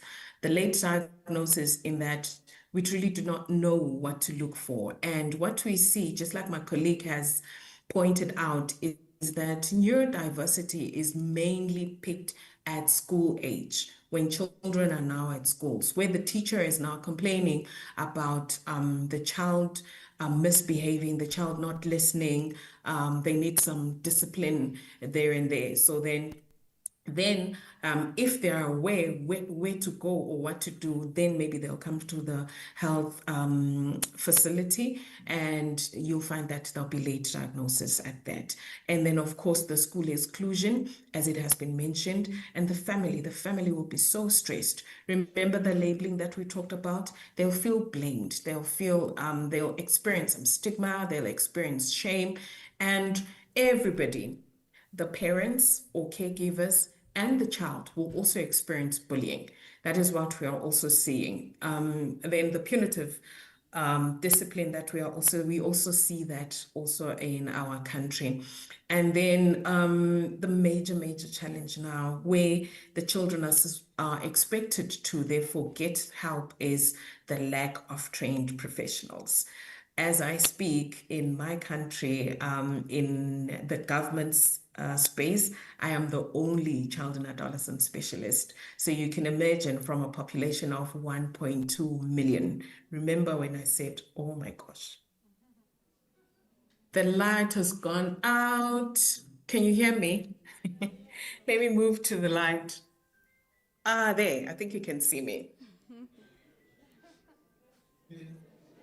So what happens is that the children will be the children will lack all these, sorry, I've moved offices. I'm in my boss's office. Neurodiversity, hey, change. So what you will experience is that they truly will lack some professional care because of that. We are cards. Oh, sorry, she locked for me. Oh, sorry. I'm sorry. So they will lack some professional care because of the lack of professional specialists in the field. And of course, even while I was still in practice, I was in the urban areas versus the rural areas. And of course, you can't service 1.2 million. And on top of that, we only have one psychiatrist in the country. So really, we truly are experiencing a lot of challenges. And then for whatever we are trying to do, in terms of spreading the word into the other health facilities, there are truly no clear referral pathways as of now. So we have a couple of wins. And some wins include now our health system focusing, or our health information system focusing on some neurological indicators, which include a couple of our neurodiversity conditions. And also when it comes to research, may I really applaud is Autism Eswatini. I know Magem Vubo is part of you physically. She left me behind. We're yet to talk about that. But may I applaud her for really working with us and helping us in the strides that we are doing. We also have a research by our very own Liswati, who looked into the lived experiences of parents caring for children and adolescents with autism in Eswatini. And this one generated some self-help tips for guardians, parents, anybody that is taking care of an autistic child. And it has since been also translated. Those self-help tips have also been translated into our local language, which is Siswati. So big ups, really big ups to that. Also, in schools, we have policy frameworks that protect the rights of children. We have the mental health order that also protects the rights of children. And our non-communicable diseases, injuries, and mental health strategic plan has also included neurological conditions and neurodiversity, though not all of them, but we're really working on them one step at a time. Like I said, we work closely with Autism Eswatini. Just recently, we had the Autism Hike, which is an awareness creation and a fundraising where Autism Eswatini has a beautiful picture of having an autism center where there'll be all the specialists there, families, guardians, children will also be taken care of there. Now, the question would be, why isn't government doing that? Government can only do so much. So what I'm sharing here as a win is that let us ride on what is already on the ground. Let us endorse whatever is already on the ground. When Autism Eswatini has any initiative activity, we absolutely make sure that we are supporting them and endorsing whatever they're doing. And I absolutely make sure that they are endorsed from the highest level, which is the level of the Minister of Health, the Minister of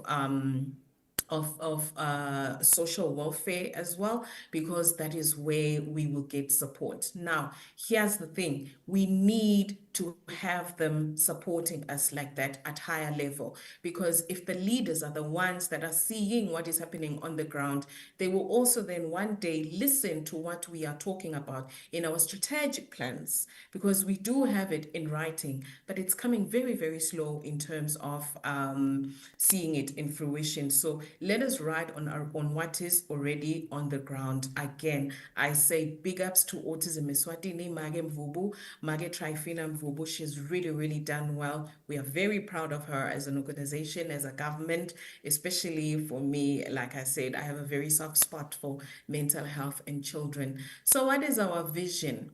So our vision basically is that we absolutely need to engage traditional leaders as well.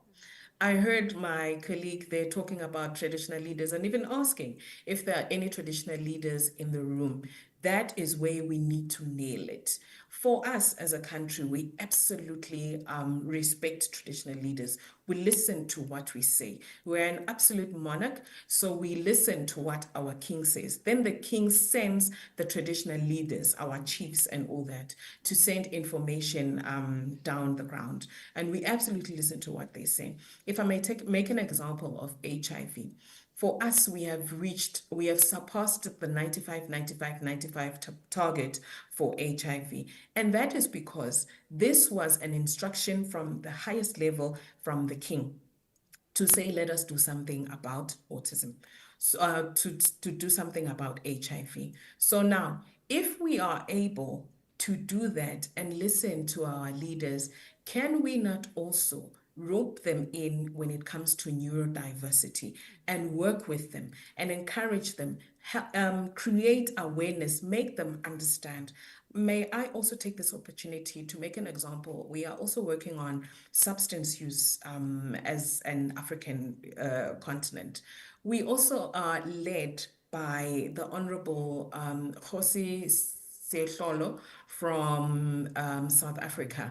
As a traditional leader, he's very, very passionate about health matters. So we are also borrowing from what he's doing, and we are also implementing it in the Kingdom of Eswatini to do something about substance use. Why not do the same thing when it comes to neurodiversity? Engage these leaders, engage the traditional leaders and the traditional healers. Because in our country as well, what we learned is that our people start at traditional healers to say, take this witchcraft away.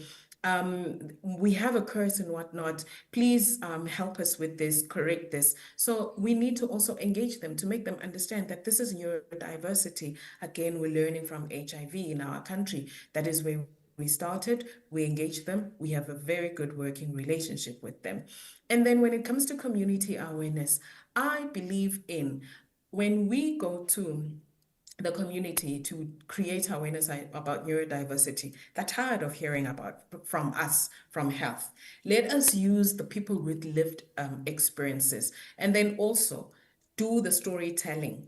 Do storytelling. Make the people realize what you're talking about. Make it relatable. If it's somebody that is sharing a story based on their personal experiences, whoever has a child or a relative that is also going through that will absolutely, absolutely relate to that and listen, be attentive and ask questions. And I believe that will really, really work. We used that also when we were launching the autism or hike and awareness creation.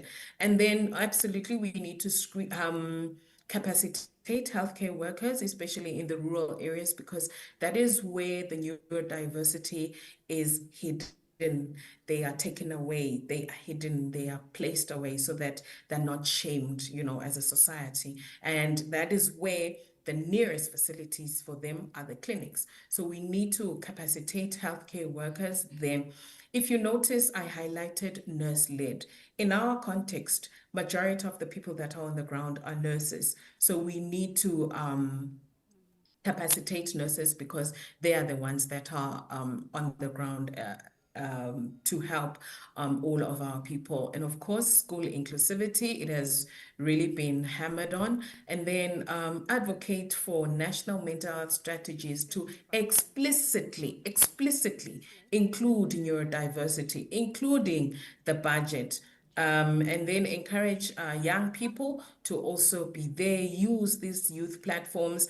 I was happy to see on a TikTok update it was an upload from a young man in South Africa, a young gentleman who said, may I encourage all those that are Black in color or are colored to please join me in an effort to push what we are trying to send out in the social media space, about neurodiversity or anything that you are doing, because he says what he has noticed is that they are getting more attraction, or they're getting more, they're seeing people from the European world or the developed world getting more traction and attention when it comes to that. But in the African side, they are not. So he's starting a movement. So there you go. We need to also use that. Now, most importantly, what was started with research. Absolutely need to research, need to conduct research to generate data so that we generate evidence. We put it on the floor. I said to you, we have 44 in our recognized system, which is nothing compared to what we have on the ground. But if we can do some research and attract that evidence, we'll also attract resources, and the very important people are going to help us to implement what we need to implement when it comes to neurodiversity. Ladies and gentlemen, before I end it all, I want to borrow from Shakespeare and Watson 2001, who talked about the social model of disability, saying that it's something that's inflexible, it needs to be fixed. Nah. We're not there anymore. Like, let's make an example. If you're talking about disability and something that needs to be fixed, something that is not fixable, if you put a ramp for somebody that is on the wheelchair and they can now move themselves and cross that, are you saying that person is still not able to move themselves? We just need to correct or adapt our people, adjust our environment so that we include and help the individuals that have neurodiversity. And in essence, we'll also be addressing that neurophobia. I also read about the neurophobia. Thank you very much. Okay.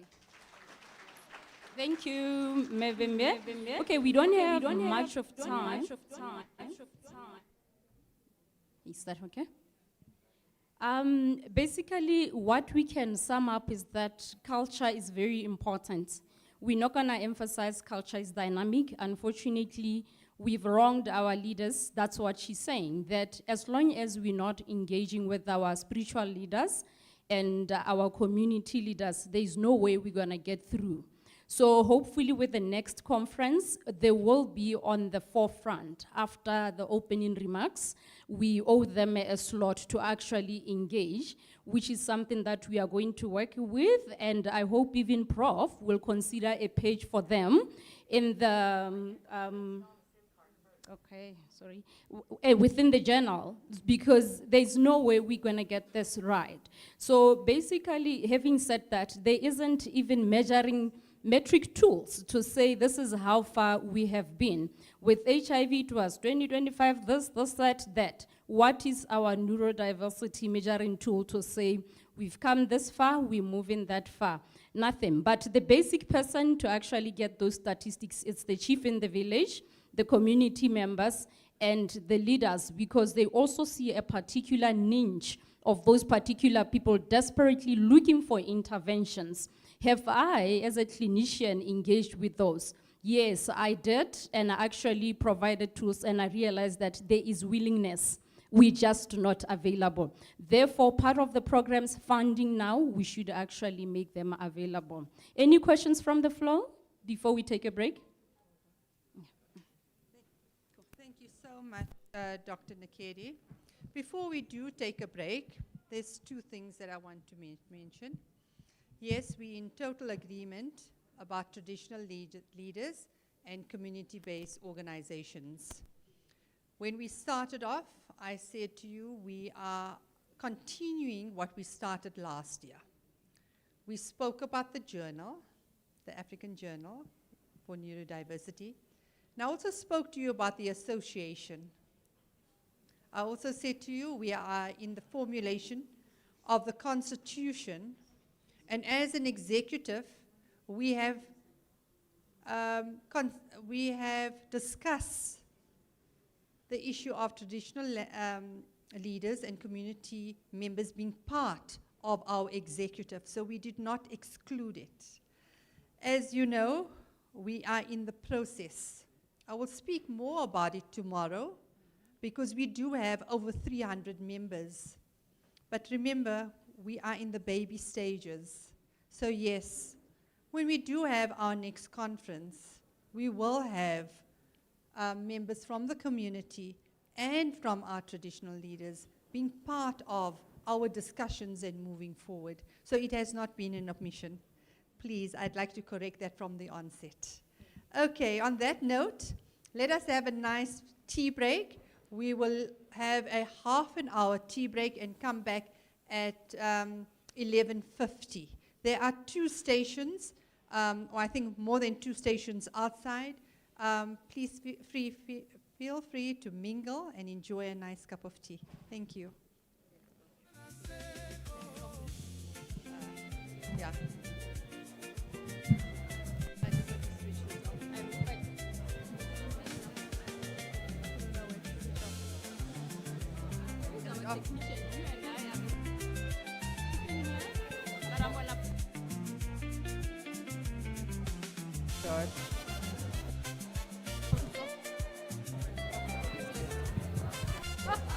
I needed to correct. I hope I didn't pick up that too much.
Testing 1, 2.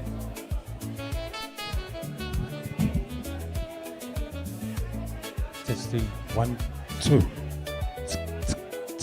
1, 2. 1, 2. 1, 2. Testing 1, 2.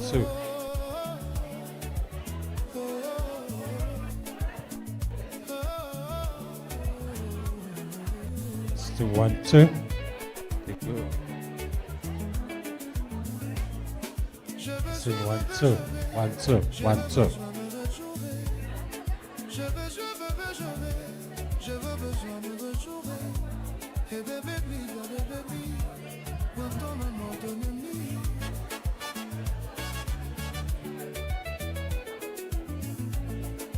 2.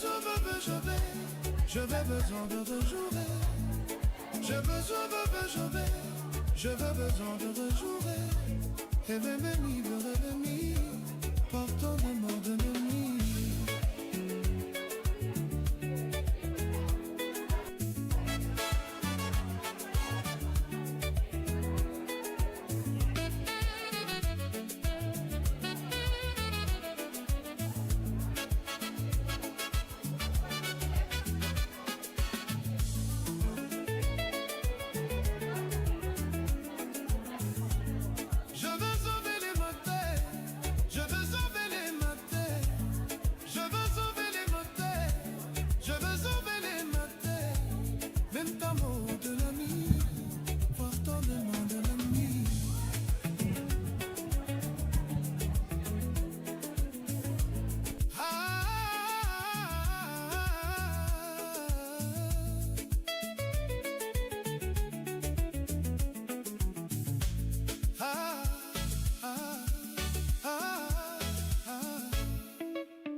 Je vais sauver les moteurs, je vais sauver les moteurs, je vais sauver les moteurs, je vais sauver les moteurs.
Pour songer de choses, on je vais te les tuer.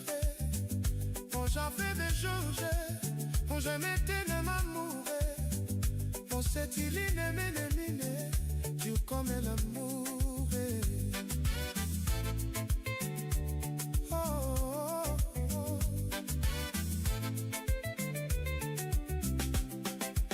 Mon manopine m'a te compté, quand je pense venant d'hiver.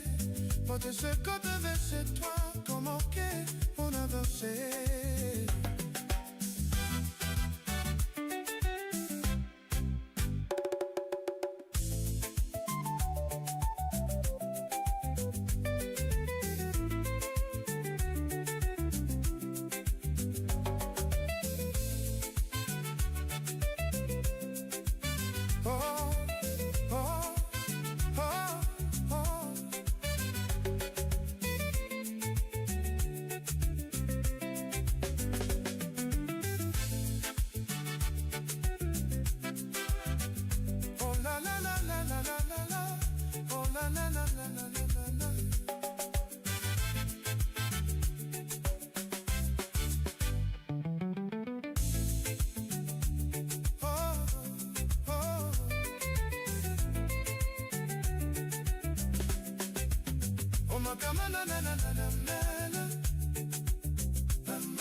On a pas jeunesse de tous les faux buzz. On a pas jeunesse de tous les faux buzz. Oh, je te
Where is love?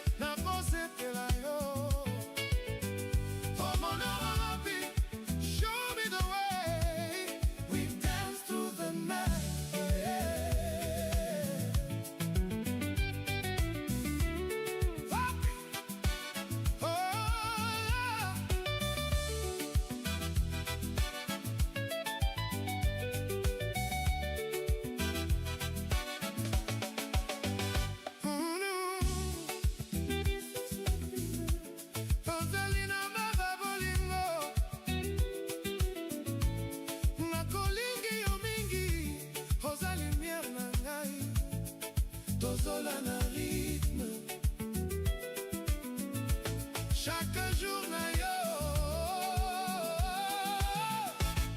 esengo na seko homona wapi show me oh yeah homona wapi na vina ngai ozali kado ya likolo nakotinda te nakotika te tozali baki na bolingo dance na motema forever na seko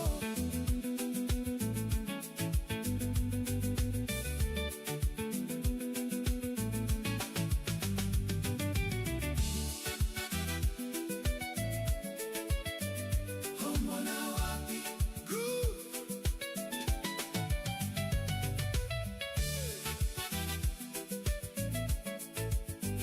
homona wapi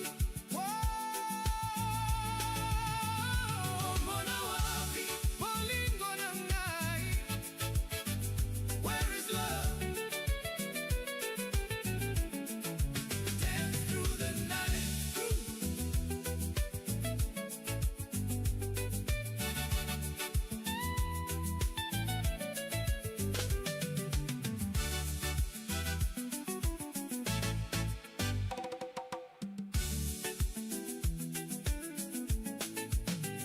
homona wapi bolingo na ngai homona wapi bolingo na ngai homona wapi bolingo na ngai nakokanisa chaque nuit nakoka yo lumière nakotika te tozali na seko libela motema na ngai tozola na question ya sika oza wapi na ngai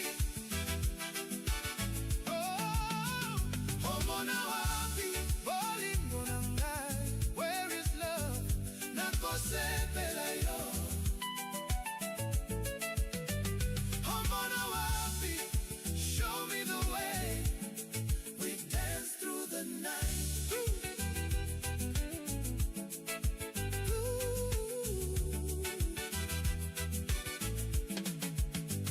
homona wapi bolingo na ngai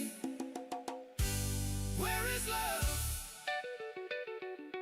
dance through the night Groove.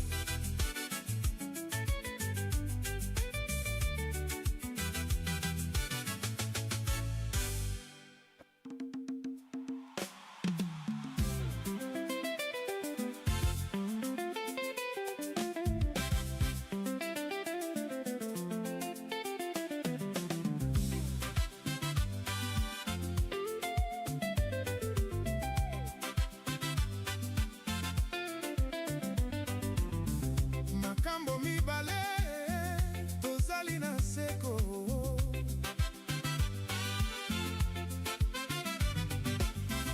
makambo mibale ozavi na ngai nakokanisa chaque matin nakopa yo histoire nakotika te tozali na seko libela bolingo na motema tozola na joie ya sika oza deux histoires na ngai makambo mibale tozali na seko two stories na kolingi yo makambo mibale life is a dance we groove together tonight mibale oh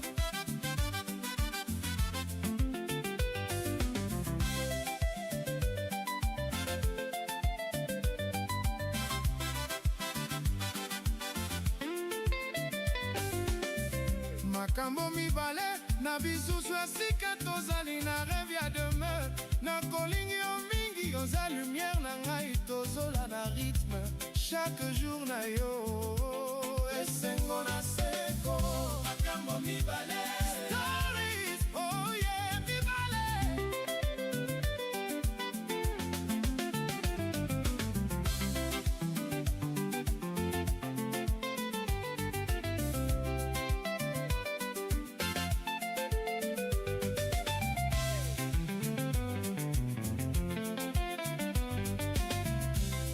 makambo mibale na vina ngai ozali kado ya likolo nakotinda te nakotika te tozali baking na bolingo dance na motema forever na seko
bonheur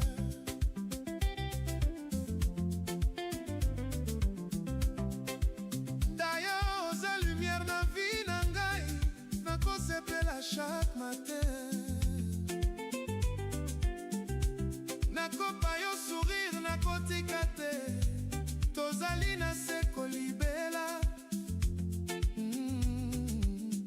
bolingo na motema tozola na joie ya sika oza bonheur na ngai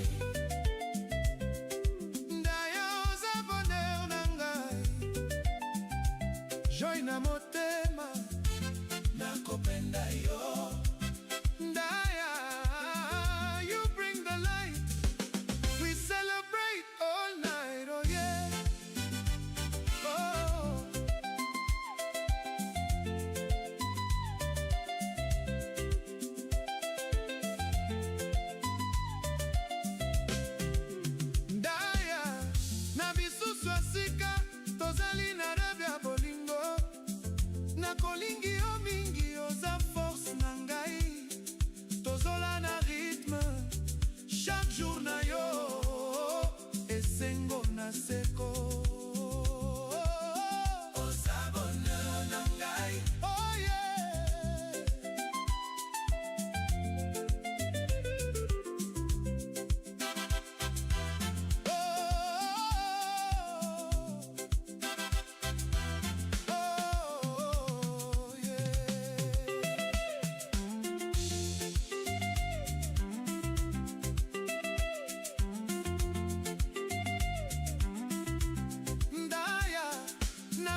tozali baking na bolingo joy na motema forever na seko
nakopa yo rythme nakotika te tozali na seko libela bolingo na motema tozola na joie ya sika oza groove na ngai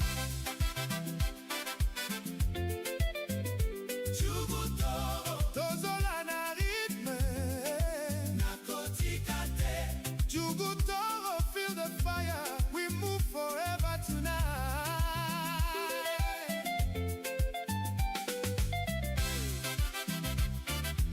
Toro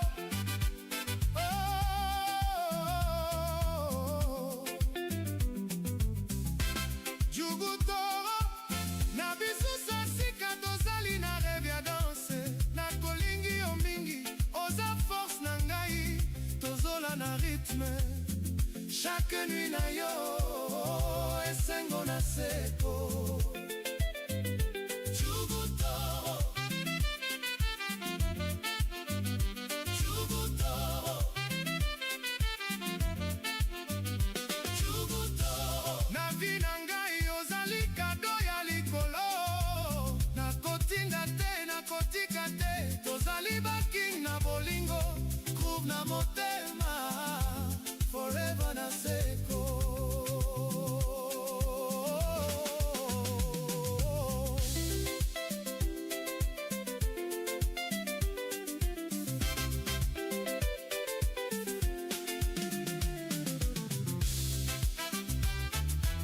Jugu Toro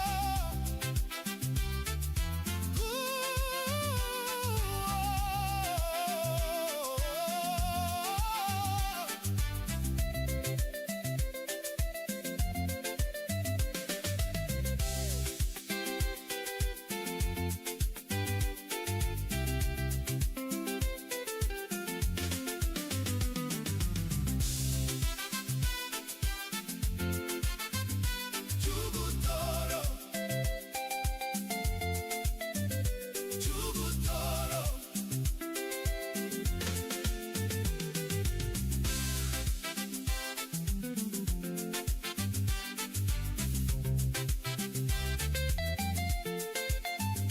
Jugutoro tozola na rythme forever fire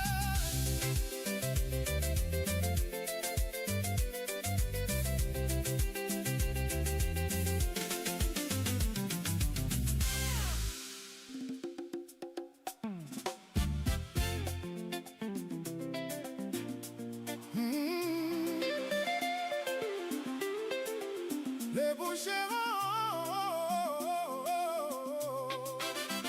tozali na force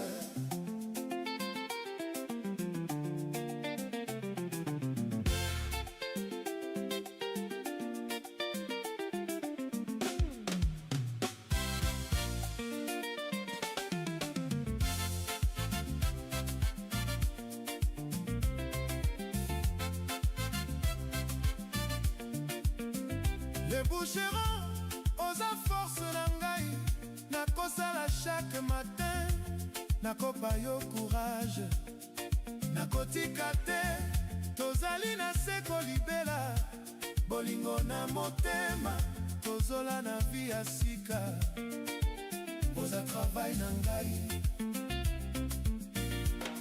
hey! Les boucherons tozali na force work na motema nakopenda yo Les boucherons strengthen our hands we build tomorrow bright boucherons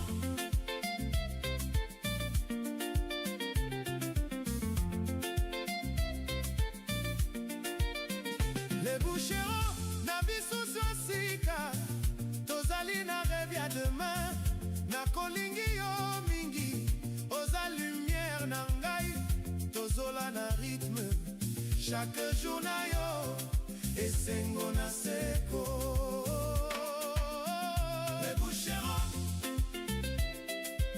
oh yeah boucherons hey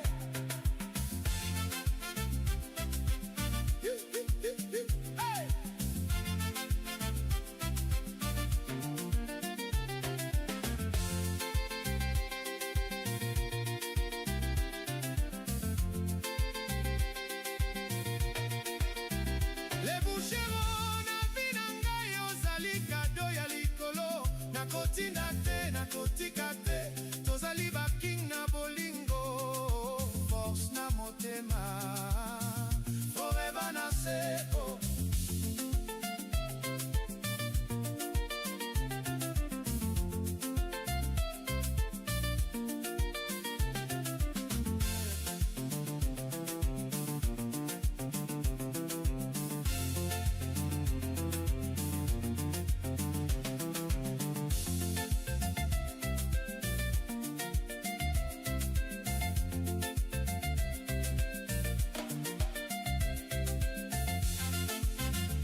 rene na ngai nakosepela chaque soir nakopa yo rythme nakotika te tozali na seko libela bolingo na motema tozola na joie ya sika oza rene na ngai kasongo oza rene na ngai tense na seko nakotika te kasongo you rule my heart we groove all night oh yeah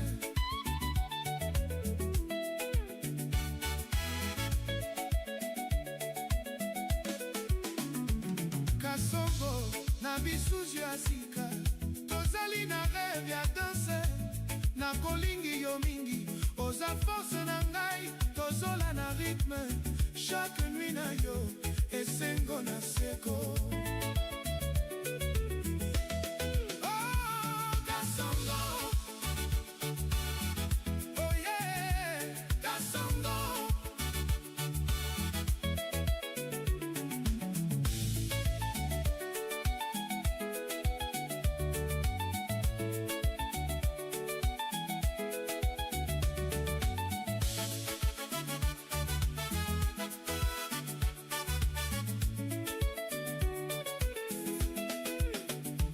kasongo na vina ngai ozali kado ya likolo nakotina te nakotika te tozali baking na bolingo danse na motema forever na seko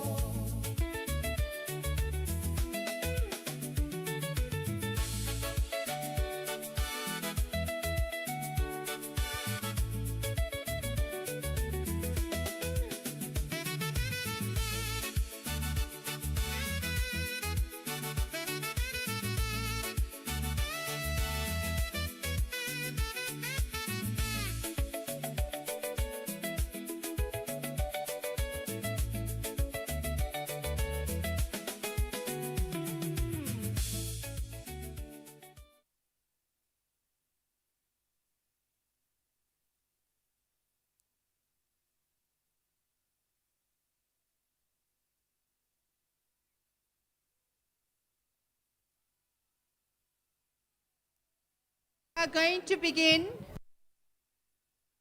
Hello? Can we all settle down, please?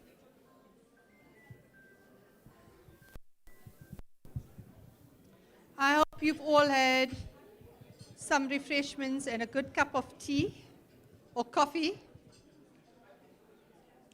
As you can see, I'm sticking to the program now for those that are still moving around. If I could perhaps have everybody settle down.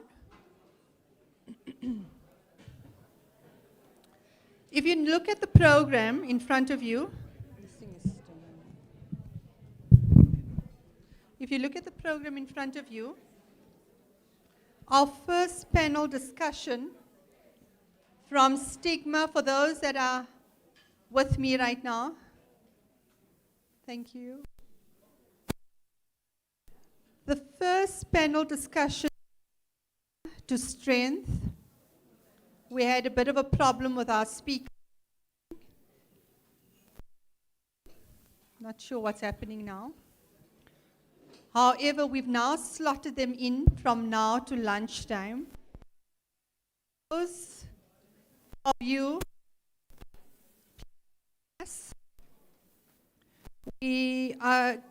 session is going to be facilitated by Mr. Moketsi and by Ms. Inga.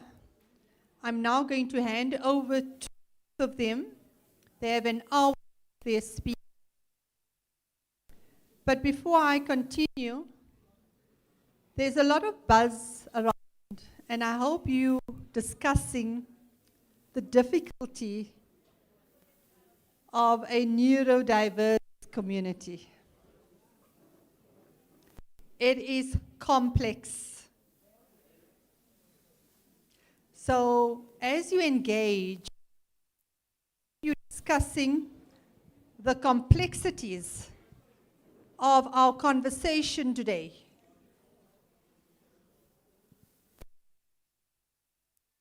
complex to a point when we speak about building a Pan-African neurodiverse community, there are colleagues and there are people out in the community that believe that when we speak African, we're only speaking about African black. And yet, when we speak African communities, we speak about a diverse group of people. Can you see how far back we are? We need to be progressive in the way we think and how we move this Pan-African neurodiverse community. It is about everybody, everyone. So many times people almost questioning themselves and saying, where do I fit in? How do I fit in? You fit in small and big ways. You fit in it together. So I'd like our speakers to please come forward. You know who you are. And I facilitators to please take over, Mr. Moketsi and Inga. Thank you so much. Our speakers, please come forward. We've got one. Can we help you up? Are you? Okay. Please, Inga. Thank you. Our second speaker. And I think our third speaker is... Okay. Thank you so much.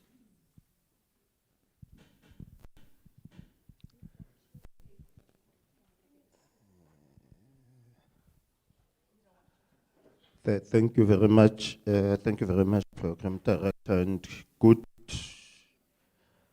morning.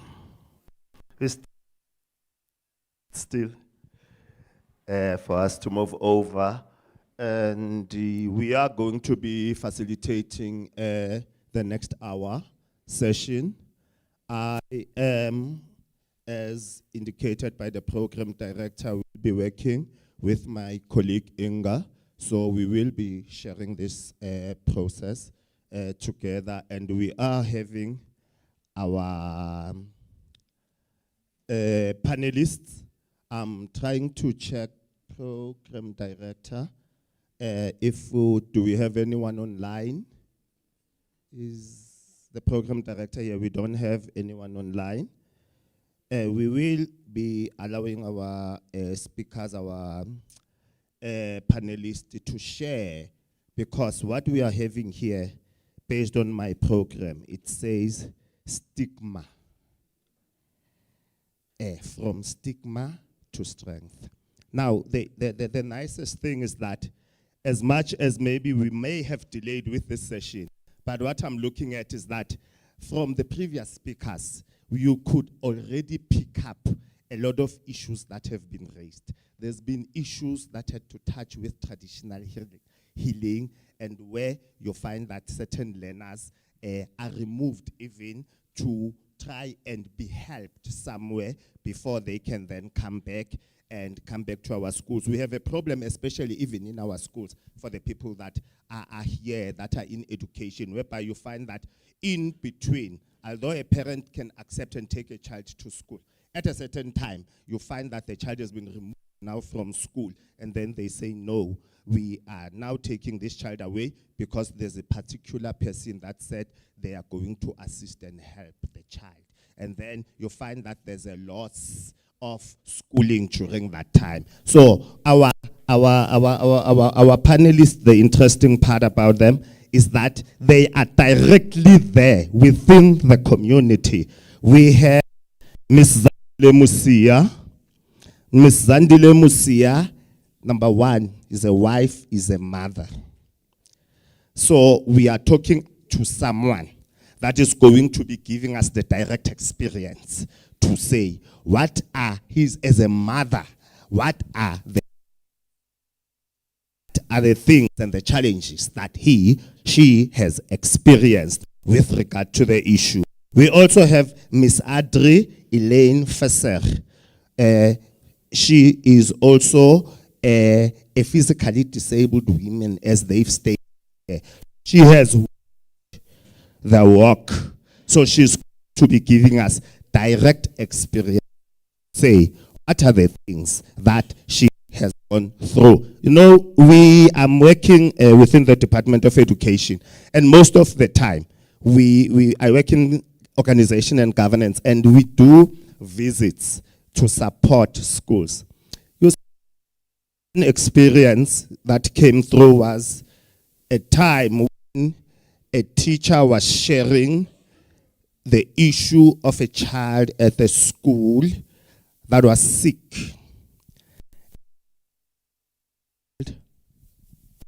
Home, because the child was not well. And they informed him that, you know what, the driver is going to drive you home. But you know what happened? When the driver was supposed to drive the child home, the question that the child asked is that, which car is the driver going to be using? Because the child didn't want to go home with a branded transport. There is no way that the driver said, no, ma'am, they'd rather take me home using your car. But I cannot go home using the school bus because the school bus is branded. So you can already see how our children get affected.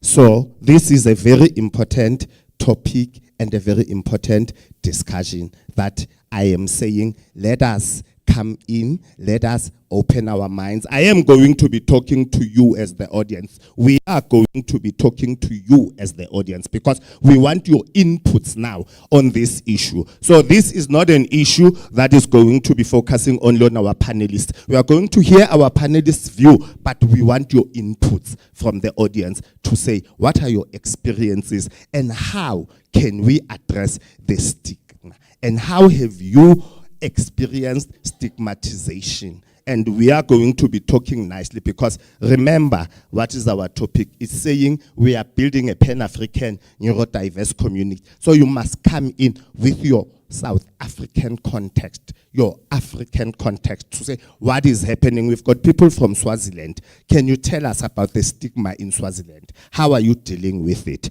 I am going to be handing over now to my colleague to say something before we hand over to our panelist. Over to you, Inga. Thank you. Is it still morning? It's afternoon. Good afternoon, everyone. And welcome to the African Neurodiverse Conference. I am very honored and privileged to be here today and to facilitate this panel of amazing women.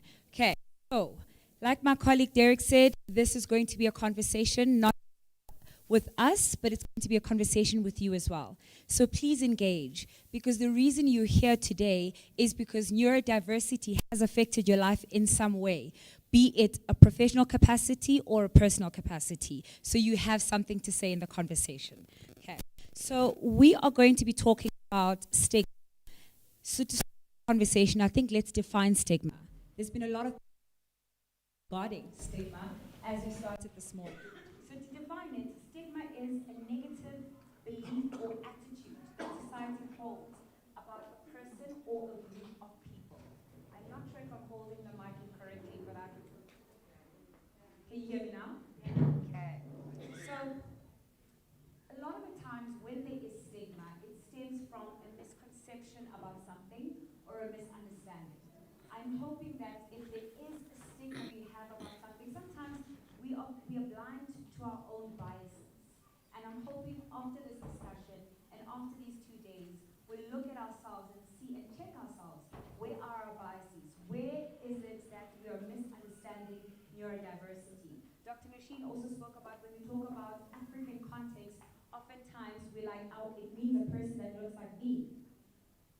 African context means you are born and raised in this soil, culturally and contextually, this is what your life is. So, you ladies ready? Oh, we do have somebody online. Okay, so we have a Dr. Temba from Zimbabwe online who will also weigh in on the conversation. Okay. Amazing. Right, so without further ado, ladies, I think let's get started with you. Okay, so I'm going to hand over. You have something prepared for us. Okay, about your journey. You sure? Okay, so the question I had prepared for both of you, and I think sort of to get to know you and where, how you fit into the disability space, and both of you.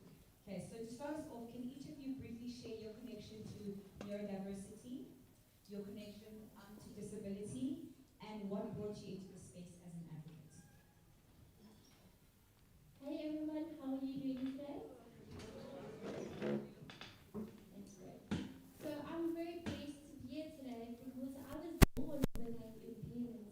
You'll notice that I don't have both hands and one leg, and to society it is defined as having a disability. But it's technically wrong because I was born with an impairment. That means that I do have things that I need to adapt to differently. But it becomes a disability when, say for instance, I need to climb up the stairs here to go to the bathroom, and there's no handrail for me to hold on to get to the bathroom. Now I'm faced with a physical disability because I can't do that. So that's why I'm here today, to tell you of who I am, what I've accomplished, despite of so many stigmas around, and to tell you that there is hope, there is strength in a person with a disability or impairment. So I come from the National Council on for Persons with Disabilities, and we advocate so many times for people who do not have voices, that cannot speak for themselves, who cannot stand up for themselves. I'm here to be that voice, and together with Casual Day, NCBD make a difference in society.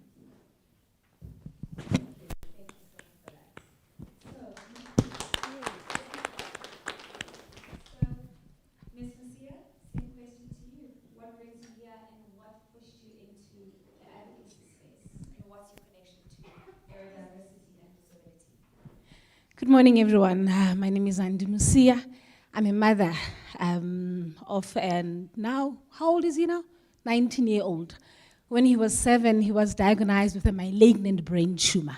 That experience changed our lives upside down. He underwent operations. He's now weak on the left. He can't use his hand. He can't use his one leg. What brought me here is the stigma that came with the fact that we had to move him from the so-called normal schools and into special schools. I was in denial. I was told he must go to Francis Voorweg. It took me 2 years to take him there, because when I went there, all I saw was wheelchair, and I was like, these people, my boy is perfect. What's wrong with them? Little did I know that, yes, he is perfect, but he was too perfect for the space that he was in. He needed to go to a special school because he is special. That's what brings me here.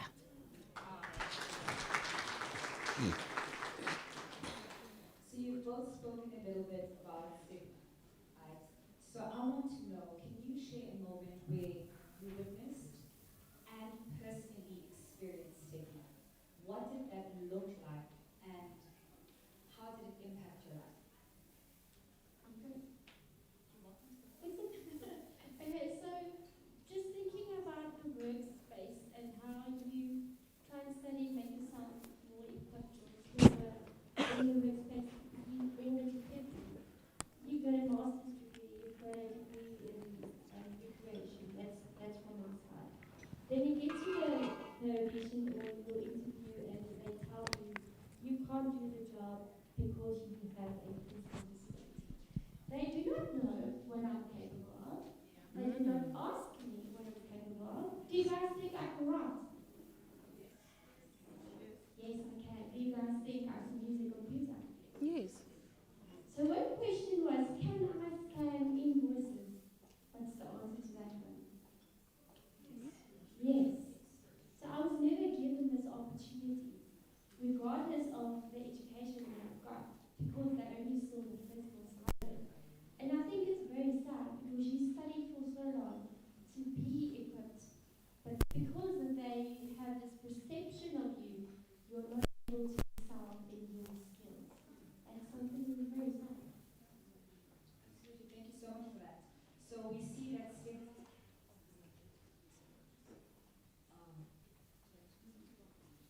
Okay, thank you. Sorry for the disturbance.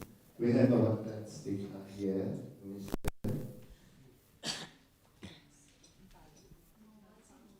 Mufalo. Yeah, Mr. Mufalo, please, can you come up?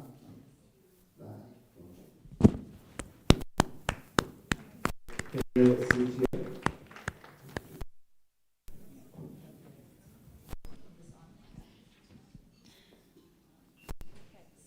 that. The question is yours. Okay, so I'm going to repeat the question. So the question is, when you first encountered stigma, what did it look like and how did it impact your life? Your first experience. Yes. My very experience was not understanding what a tumor is and how it needed to be treated. And when we thought we were done with that phase, we then had to deal with disability. I think that for me was the difficult part of it. You know, taking medication, you're at home in your own space, nobody can see what you do. But when we had to take our boy outside, we had to be in places where we couldn't change our lives. We had to continue with our lives the way it was. It was difficult, it was different. Wherever you go, everybody's looking at you, and you need to make a decision right there to say, am I going to keep him at home? Am I going to change my life, or am I going to continue with life? We were very fortunate because we have a supportive family, and the denial that we were supposed to experience did not last for too long because of the support of the family. Like I said, when we took him to Francis Volver, it was difficult. He was not in a wheelchair. He was able to walk by himself, but later the sickness progressed, and the very same thing that I was afraid of was exactly what happened to him. Now, he had to be in a wheelchair whilst at school. And remember, I was scared of this wheelchair. Now he is in this wheelchair. So I had to make a decision that, am I going to cry forever, or am I going to embrace the situation that I'm in and see God for what he's done? You know, when my boy when he went for the operation, I remember the doctor said to us, 2 things are going to happen with your child. The position of where this tumor is. He's either going to come back paralyzed, or he's not going to come back. And my prayer was, God, bring him alive. The rest I will deal with it. Did I not deal with it? Because everything else now, it was now my own words of dealing with it. One day you think you are well, tomorrow he's having a seizure, tomorrow you are called at school. Like everywhere you go, my husband calls him our handbag. We have 2 other children, but he's the only child that we go everywhere with because not that we don't trust people, but we are comfortable.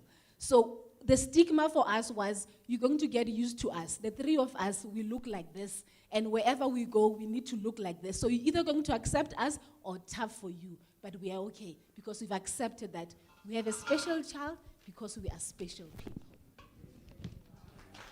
Thank you very much for that.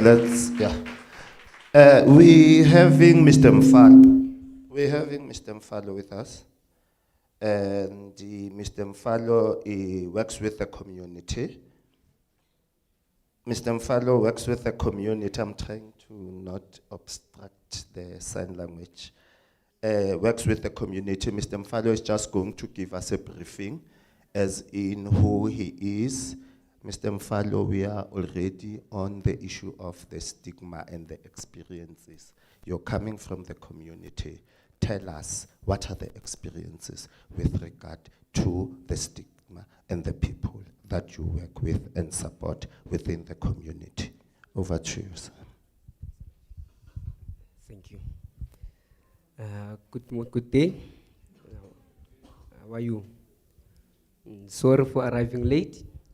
My name is Mzwake Mufulo from the organization called the Love of God Disability Foundation in Ivory Park, whereby we cater for persons with disabilities.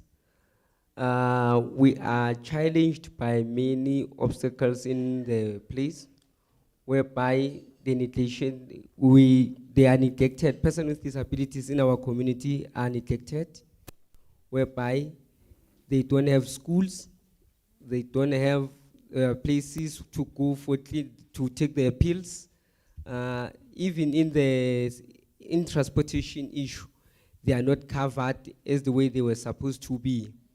So our organization is trying to fight for those people who cannot do themselves anything within the community, whereby when we initiated the program, we organize plenty of persons with disabilities so that they can do their skill development program, which is beeswax, and now they are busy doing bricks on their own.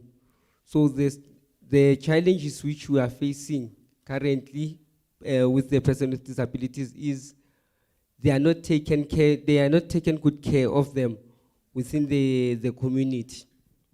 So the confidence which we are building to them is that we encourage them to come and work at the center and engage with people who are abnormal, and we strive for the best for them to reach out the places and visit the malls whereby they can be seen, so that they cannot stay in their homes. They cannot stay in their homes forever. Thanks.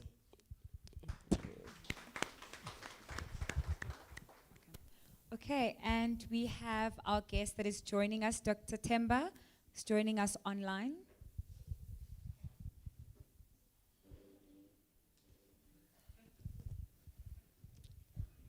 Dr. Temba, Dr. Temba, Dr. Temba.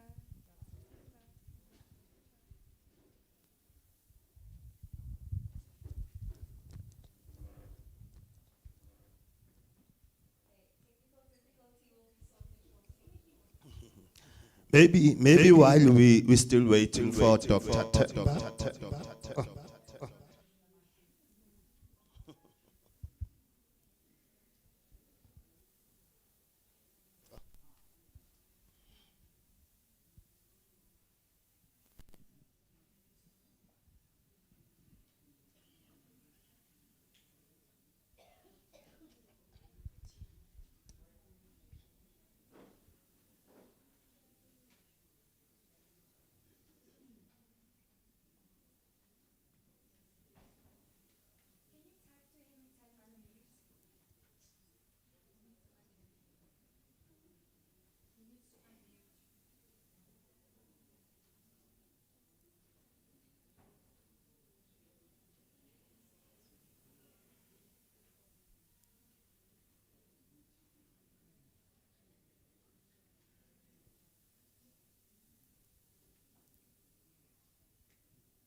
You can hear me or see me? Hello. Hello. Can you? Simba, I understand you are on mute. Can you please unmute your mic?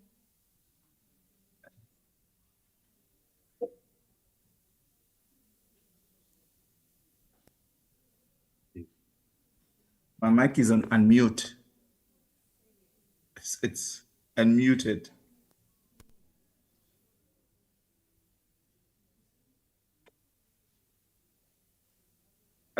I don't know whether you can hear me now.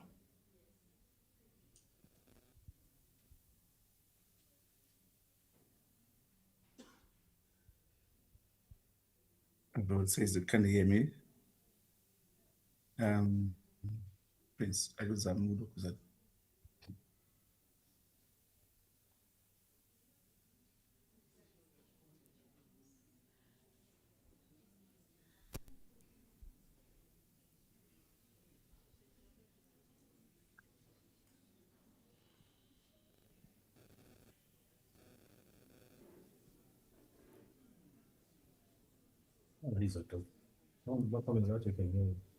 yes, okay. Oh, okay.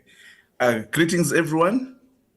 My name is Temba Nyoni, Dr. Nyoni. I'm from the beautiful city of Bulawayo in Zimbabwe. I'm a remedial therapist at Baobab Educational Assessment Center. This is a center that is geared for assessment and intervention. It has 4 objectives. Number one is awareness of what learning difficulties are. This includes autism. And number two is to then offer a multidisciplinary approach to assessment. And number three is then to build up an individualized education plan. And objective number four is to advocate for learners that have learning difficulties. I've been asked to give you a background on the landscape, on what are the challenges in the country. There are several. One of them is the low understanding of neurodiversity amongst educators, which is very bad. Educators have no idea when you're talking about what dyslexia is, what dysgraphia is, what autism is, and so they will give these very, very bad labels as slow learner and unteachable in that kind of setup. And so this is actually bad in that when educators who are meant to be working with these learners don't understand them. So the challenge is huge. That is one of the biggest challenges. And another one that is really quite big is the misunderstanding on the role of multidisciplinary assessment and intervention among specialists. You'll find a lot of assessments will come in from one specialist. And we always say that is a biased assessment where the specialist is targeting the area of his expertise, yet a multidisciplinary approach to assessment will give you a holistic approach to understanding a child. So that is one of the challenges that we have in terms of neurodiversity assessment.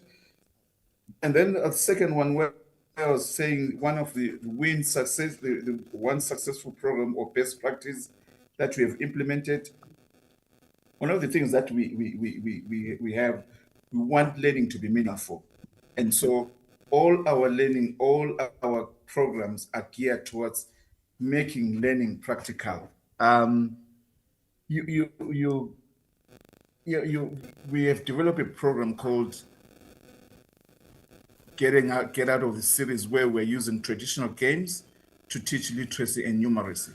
We're saying all the learners are coming from school right before they come into the school gates. They already have done a number of things in terms of numbers, in terms of understanding the value of digits. But then we as educators, as teachers, we then tend to forget that there is prior knowledge. There is prior knowledge to that these learners are bringing up, and so that is one program that has been very successful, and this has also brought us to the attention of the Parliamentary Portfolio Committee on Primary and Secondary Education on the implementation, where we implemented this program in one of the big districts in Matabele North. We're also looking at multi-sensory and practical application to learning and teaching abilities. Then the third one was what organization helps to gain. What we're looking at is saying advocacy is big. For instance, I'm just coming from a radio program where the national radio station, two national radio stations have acknowledged the things that we offer, and so every Tuesday they give us an opportunity to work with to share what we know with. But one of the biggest things that I would really want us to go into the future is to develop our own assessment batteries. We have a lot of the majority of batteries that we use in terms of assessment are foreign-based and they're foreign normed. And these are normed against white, first language English-speaking child. And very simple example, the child, you're looking at the child and saying, the assessor is saying bread. Is the child coming from the deep rural areas understanding the term bread, right? Or he is coming from a perspective where he has to think in his mother tongue in order to process what bread is, right? And so Those are the challenges that are there. And again, some of the Sorry, things that are within apologies, doctor. within this test that we're using, for instance, you find a test that says snowman. We've never experienced snow in a child. It doesn't have snow. Apologies, doctor. Can you hear me? Dr. Nyoni? Dr. Nyoni, can you hear me? Can you hear me? Can you hear me? Can you hear me?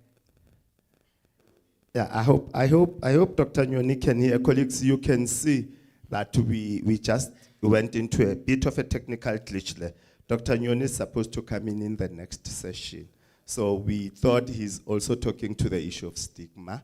And we now realized from the presentation to say it's the presentation that is scheduled for the next session. Our apologies, doctor. We are going to be bringing you back in the next session so you can continue with the discussion. Colleagues, stigma, and our experiences on the issues of stigma. Our colleagues have already indicated to us the challenges that they have experienced with regard to stigmatization based. Some of the issues are the generalization. One of our speakers indicated to say people automatically generalize that there are certain things that I can do, there are certain things that I cannot do based on my disability. We also have the situation where one of our speakers indicated the challenge even with the issue of change, to say,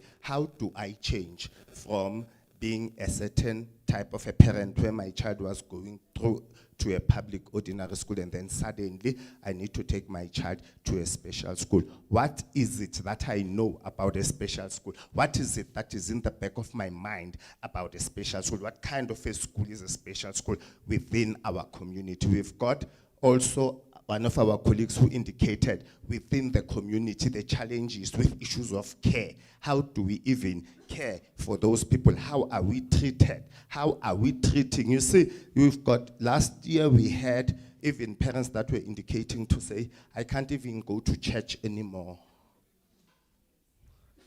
I need your experiences. This is not my session. I was just highlighting, but can I hear from you? If you are a teacher, what are the issues that your children are experiencing? What are the issues that your parents are experiencing? If you are a parent, how did you come across issues of stigma? And what are the things? Sometimes give us ideas. Maybe there are certain things that also within the Department of Education that we are not doing okay, that if maybe we can improve, what policies can we put in place maybe?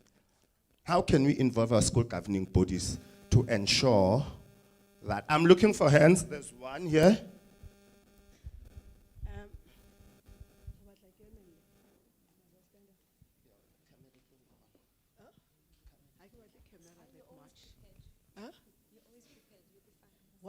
What must I do? Oh no, man. I'm too old for that. Good morning, everyone. I am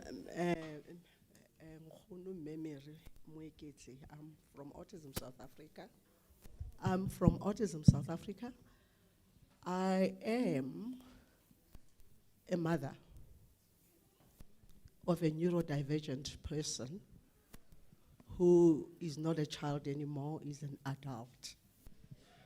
And what I went through for the 36 years, he's now 42.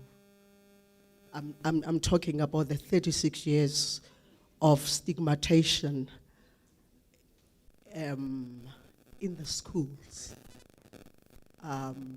As much as I'm a mother of this adult who's neurodivergent, I'm a grandmother of quite a number of neurodivergent children in my family. So the issues of stigma, sure, in the schools, it's really bad. And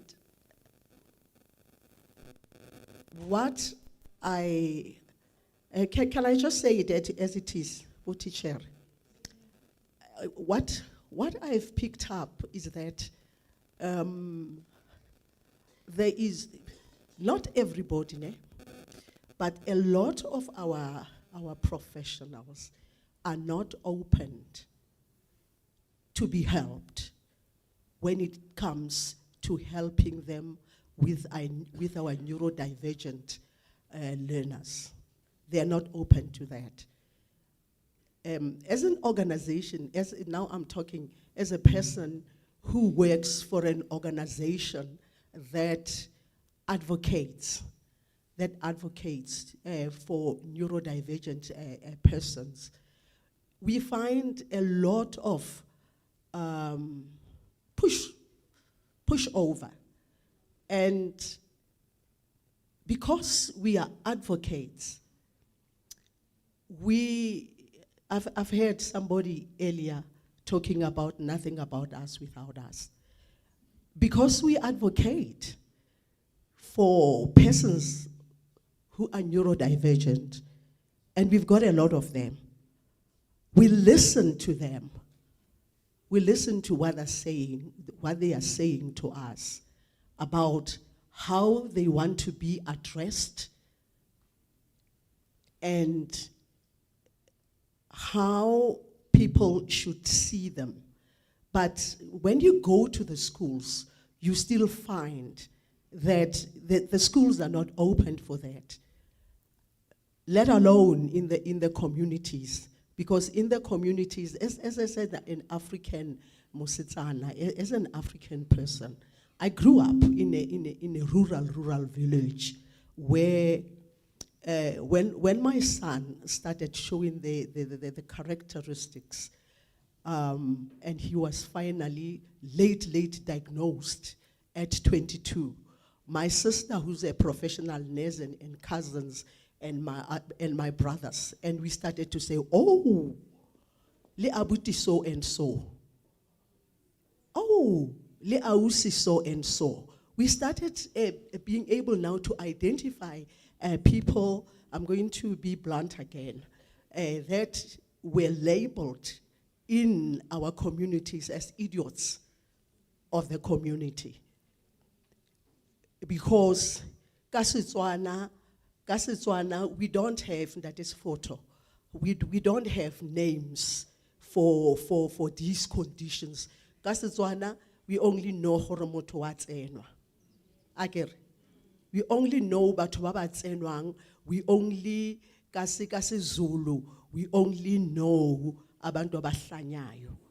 So the stigma, it's still there. Somebody spoke about church. If there was time, I would show you the videos of my son in church.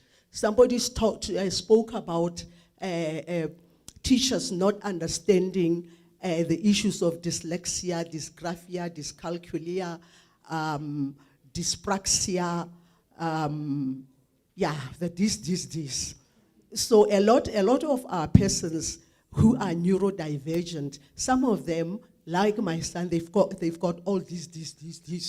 And when people moving to the right, moving to the left, and people start laughing, instead of imitating him to help him, they laugh at him. They don't help, they laugh.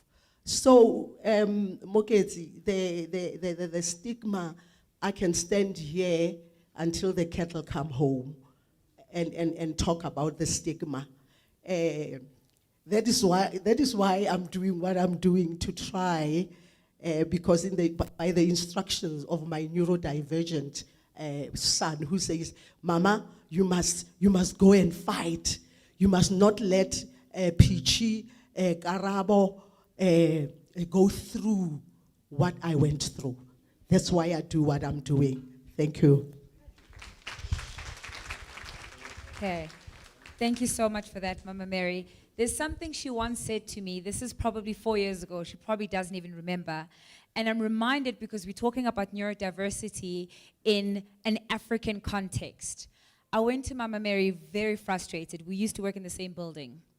And I was confused because parents will come to me and say, my child has been bewitched and we're going to go and consult.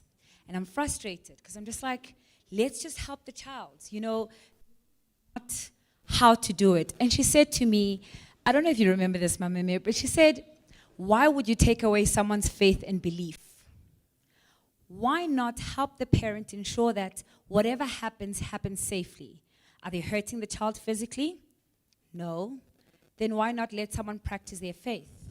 And how do we not do that hand in hand along with the medical intervention that is set for a neurodivergent individual? So thank you for that, Mama Mary. It's always stuck in my head.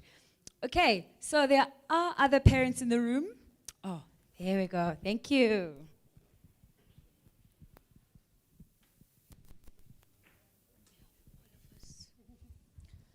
So thank you so much, sister.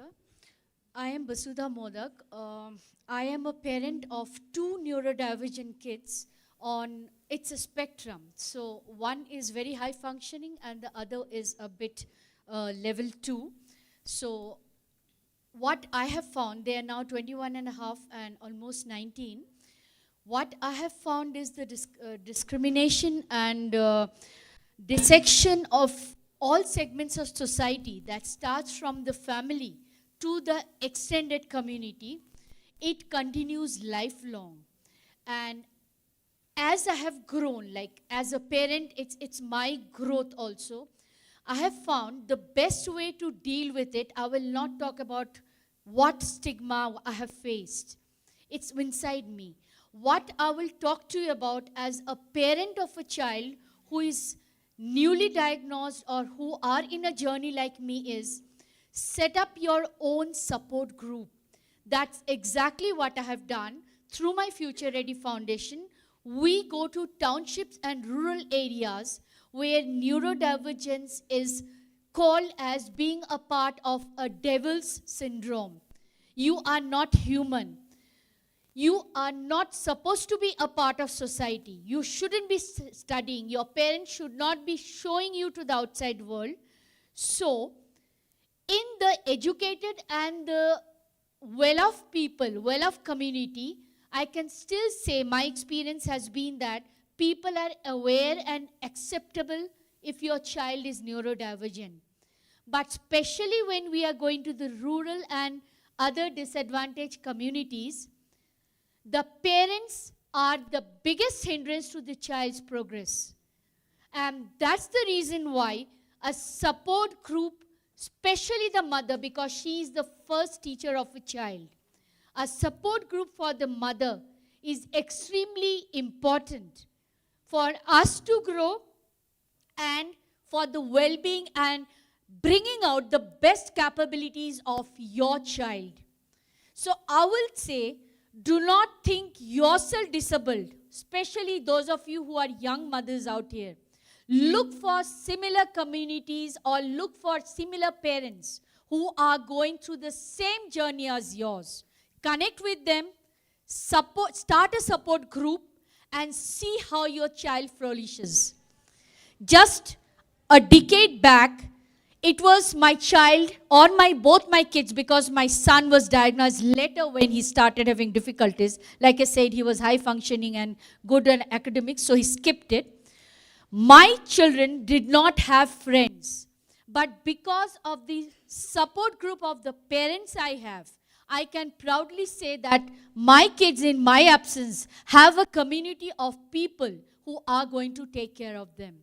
So, you start. If you think nothing is happening, you start, take the initiative, start the opportunity and take it.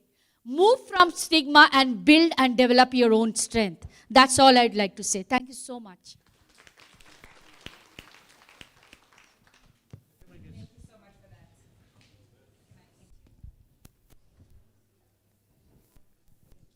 Okay, so I want to move back a little bit back to our panelists. Thank you everyone for your participation. We really do appreciate it. Like we said, this is a conversation for all of us, not just for a few, right? Okay, so Henri, I want to start with you. What do we as people without disabilities need to understand about living with disabilities? We've spoken about stigma. Now we need to move to a place of strength, right? Is awareness enough? or do we need to be aiming for something else, something more? And what is that something more?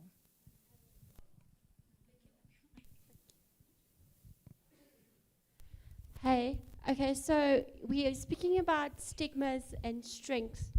And I think it's important to know that, yeah, we can complain and say we've got this and this and this stigmas, but what are we doing about it? Strength is what we are focusing on.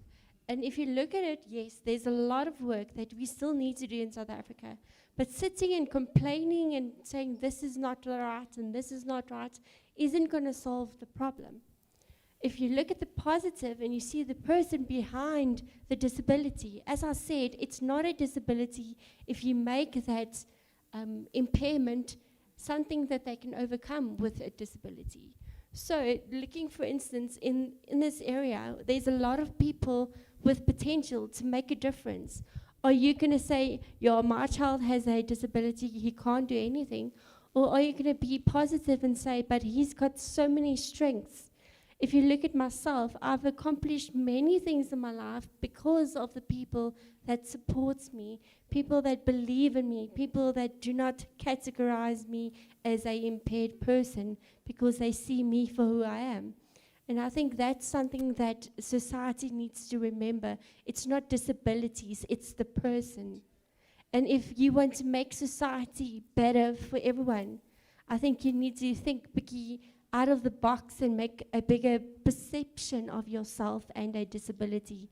Make changes rather than just talk about it. And I think there's a lot of work we still need to do. Considering I started at Antipody last year, I can see where there's a lack of support and lack of knowledge. I think we need to turn that into actions and stop complaining and actually doing something about it.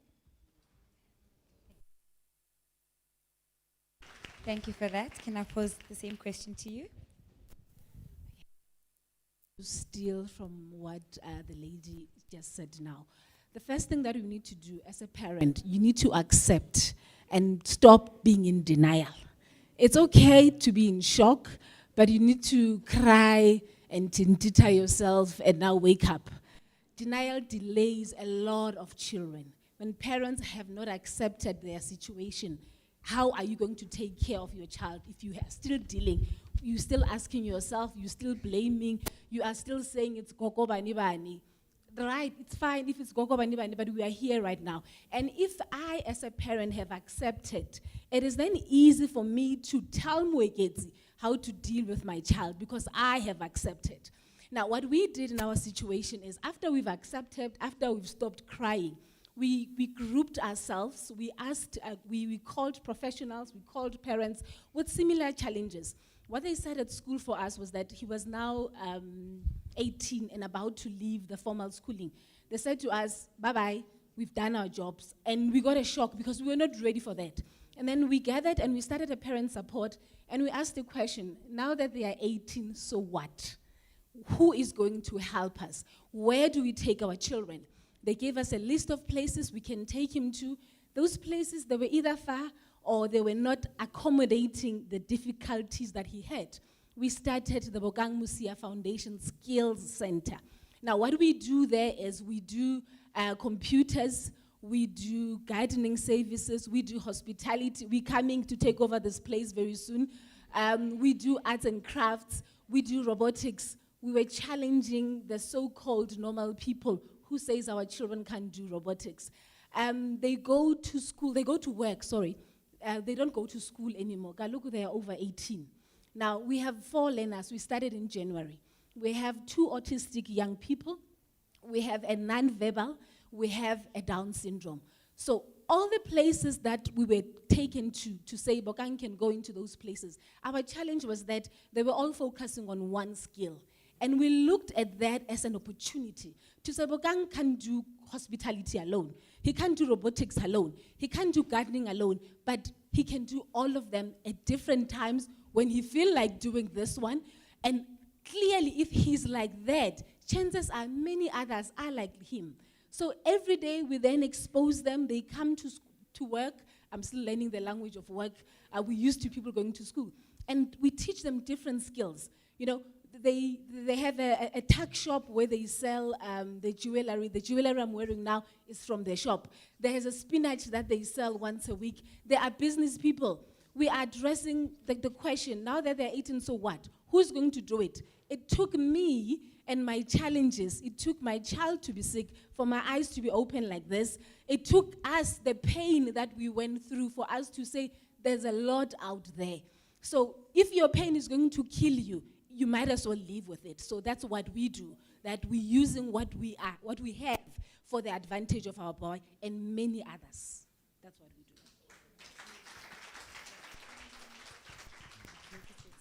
Okay, turning it into a strength. Thank you so much for that.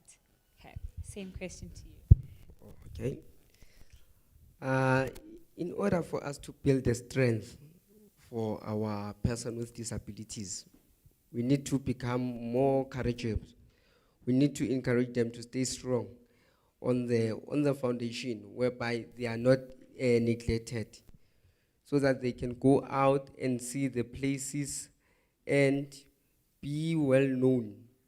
Their motive must not be inside them, because they normally stay indoors. So if we can try by all means to unite and take them out to zoos and other places, we will defeat the stigma outside the community. Then if we come with the programs which we engage with the communities further, saying these are the people who are living in the community, you have to live with them. So we normalize we have to normalize the capabilities of them and show the world that they also have talent and they are skillful on doing something which the normal people cannot do. So, thanks. Thank you so much for that. Thank you very much to our panelists. As I'm coming to you, my audience, our panelists are saying support groups. Establish your own support group. One member is saying we as parents are also our biggest hindrance. One of the panelists is talking about acceptance rather than denying. Look for familiar, look for similar parents. It makes it easier so that your child can also be able to make friends. So these are just recommendations that are coming from our panelists. They say we must focus on strength. One of our panelists is saying the focus must be on strength. Because if we keep on focusing on stigma, they are stigmatizing me. They are saying this about me. They are saying this about me. You're just wasting your time. You cannot take decisions of what people think and how they act, but you can change their mind by being stronger and showing them what you are capable of. Panelist is saying it's not a disability, it is a person. I am not my disability. I am an individual. I am a person. Planning, I like when the parent is saying, we looked at each other and we say, how can we plan for the transitioning of children? Where we said, we're not going to keep on looking towards the department, but we are going to be looking at ourselves and say, what are the things that we can do to assist in ensuring the transitioning? Because that's one of the biggest issues, transitioning from school to out of school, whether it's work or it's outside school. How do we ensure that that transitioning happens? You will share your inputs. Encouragement from the community. Our colleague is saying that we are also community members. How do we make everyone a part of the process? That is the important things that we must come up with. I want to hear from you, our audience, to say what input are we still having on the issue. Sorry. Thank you, sir. I might have rushed it a bit, but if if definitely what I'm saying is outdated, you'll pardon my ignorance. In all that we are saying, I also think that we need to look at the language that we use. In my years, we were saying, let us educate everyone, let us educate the community, let us talk to everyone that we meet about our children. And when we talk about our children, we don't look at the disability, we look at the child himself. It is not an autistic child, it is a child with autism. So we are concentrating on the child, not on the disability, not on the condition of the child. And as a parent, as an educator, as a specialist working with our children, this is what we need to be doing to our communities. Without being arrogant, we learn as we go. And when a person is making a mistake and talking about a disabled child, you correct, you use every moment a teachable moment. You correct the person and say it is a learner or it is a child with. We don't talk about this because we are elevating the disability if we start with it. But it is this child that we are talking about. That's where the strength will also come from, because now we're looking at the child, what is it that the child can do? Thank you.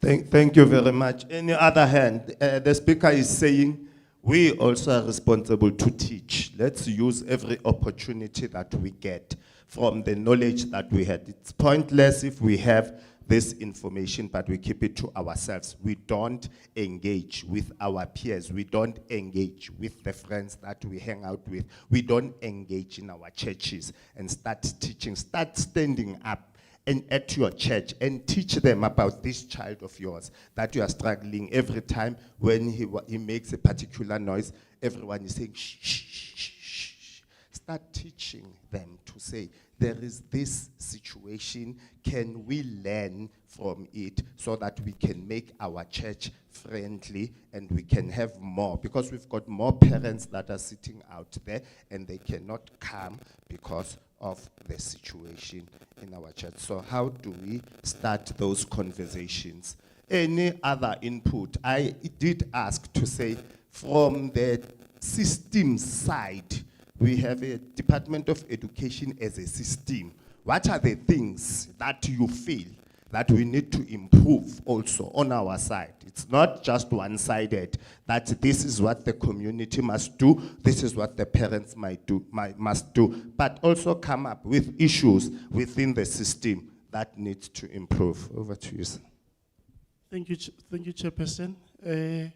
I think also while we are also speaking on the concept of teaching, even with our parents, that can really go a long way, because sometimes as a professional, when you are seated with parents and maybe you are discussing support plans for a child, some of the things that are said by parents are actually, not so sensitive and compassionate toward other parents. For example, when you are to speak to intervening for a child with an intellectual disability or with autism, then the parents would say, for example, my child cannot go to a particular school because there are learners who are physically disabled or are presenting in a particular manner. So we need to improve on actually educating our parents about sensitivity and compassion for other parents, because when they now start to compare their child to another child who also has a disability, that's where the problems are. So sensitivity and compassion for parents also need to be taught to parents. Thank you. Thank you very much. I'm just being alerted that it seems like our time is almost up. Thank you very much for that input on saying we also need to be thinking. You see, one speaker talked about learners with dyslexia, dysgraphia, and this and the this, and some of those learners with the this are not even in special schools. They are in our public ordinary schools. Who supports them there? are we doing enough for those learners that are in our public ordinary schools? Those are some of the discussions that we need to look for in future. Over to you, Inga. Okay, I just want to see if the panelists have any closing statements they'd like to, as we close off our session. Okay, you're welcome to start. You're always starting us off so easy. Here you go. Okay, cool. Thanks so much for everyone's feedback. I think just from my side, it just shows. Please swap. I'll grab that one. Okay, let's try again. Yay. Okay, so what I've seen in this room today is there's a lot of people caring for people with impairments. And the terms of impairment and disability and the right terms are very, very important. And I think we must educate ourselves more in the line of what we would like to do to improve the current situations we find ourselves in, and then directly go into our community we are in right now. Because if you think of the community you are now, you can have a bigger influence of change than looking at the bigger, brighter change we want to make. So start at home and then start in your community and make the difference there. And I think we should stop complaining and do more. If you look at my life, I'm a person that strives to be positive in everything that I do. I'm not a person that is defined by a disability. I'm defined by the person that I am, the person that I choose to be. Not by stigmas, but by strength. And my religion plays a big role in that. And I would like to encourage people to do the same. Find something that means so much to you. Hold on to that and make a difference wherever you can. That's the most important thing. And sleep peacefully tonight knowing that you did everything you could from your side.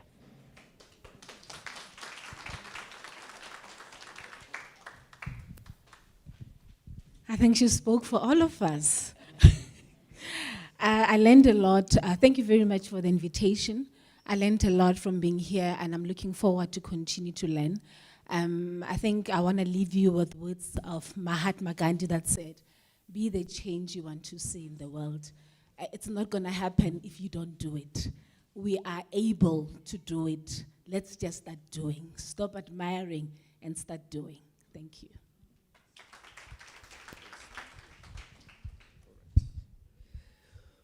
Thank you. We need to support the person with disabilities throughout every challenges. We need to unite for those persons with disabilities. Then we'll overcome the challenges when time goes on.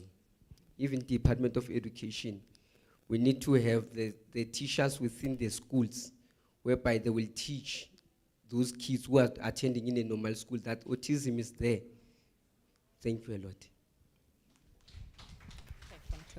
Okay, thank you everybody, and I think that is all from us. Thank you so much for participating. But before I go, I just want to, I'm going to pull something from Prof. Sfoto's presentation this morning. And it's basically what I feel like you have all concluded. So he spoke about the principles of Ubuntu, and he spoke about respect, knowing that everyone in front of you is a person, which is what you spoke about. We've also spoken about dignity, treating each and every child, autistic adult, neurodivergent adult, child with dignity. And solidarity, parents coming together, advocacy groups coming together, NGOs together. We've also spoken about compassion, being supportive, empathetic and caring. And survival, because that's what parents are going through. Thank you so much and enjoy the rest of the conference. Thank you so much to Derek and Inga, and most of all, thank you to each and every one of you. May I please help? If you, and you're going to help me? Okay, how are we going to do this? Okay, we'll just let them settle down. We are now going to have a break for lunch. But before we have lunch, if you all look at the back there, there is a map of Africa. And there are some pieces missing, and I'm not going to call them puzzle pieces, because that's also controversial. puzzle pieces, but there are pieces missing. So after lunch, we are going to ask 1 or 2 people to start plotting them down. And we're going to build this Africa for us. So that's going to happen after lunch. One of the mums, the speakers, Mum you spoke about robotics. We have a gentleman in our midst here who is going to be starting to teach young people robotics and drones. And we're going to ask him to share a little bit about that with you after lunch before we start with the other presenters. Isn't that exciting? Because he is going to try and pitch it at a level where every child is able to do robotics and be able to build a drone, irrespective of how small, or how big, or large. But it's something he's beginning with everybody. So enjoy your lunch. We have, it says half an hour on the program, but I think just looking at tea, we're going to look at 1:30, but I might extend it with your permission till 1:45 so that we all have a nice lunch. So we're going to play around with 15 minutes between 1:30 and 1:45. Go and enjoy a nice break. Okay. Michelle has just indicated at the back of your little tag there, it says 1 drink. You're allowed a drink. And if you want more than a drink, you are welcome to order it on your tab. If you want something more than just a soft drink, I'm sure that will be available after 3 o'clock. So you're more than welcome to stay behind, enjoy the pool, the view at your cost. But just hold on, what other thing? Okay, then if you go outside, on the very top there is lunch for everybody. When I say everybody, whoever eats everything, yes, there's a delay. Okay, they'll go out, it doesn't matter, Ms. Special, it's fine. They'll have some breathing space and walk around. So there's lunch on the top, and then at the bottom somewhere here, there is halal and vegetarian. So that has been catered for you. So I'm going to allow you the space unless there are other questions. Any other questions before you go out and you really have a break? There is a few minutes delay. And just for me to reiterate, with the exception of the vegetarian and the halal, everything that you've eaten and going to eat is done and cooked by the school. Don't you think we can give them a hand of applause? I don't know if they indicated to you, but the School for the Deaf is very much part of their program. Okay, they need another hand of applause. And as we continue, they are engaging with the Department of Education and of course with UJ because they are our partners to include many more of our schools because the direction that we're wanting to move is inclusivity. And tomorrow with our national director speaking to you, you will see that's the route we're going to move, inclusive education. And this school has started it. So I'm going to allow you to go out and just enjoy the scenery and enjoy your lunch till 1:45. Thank you.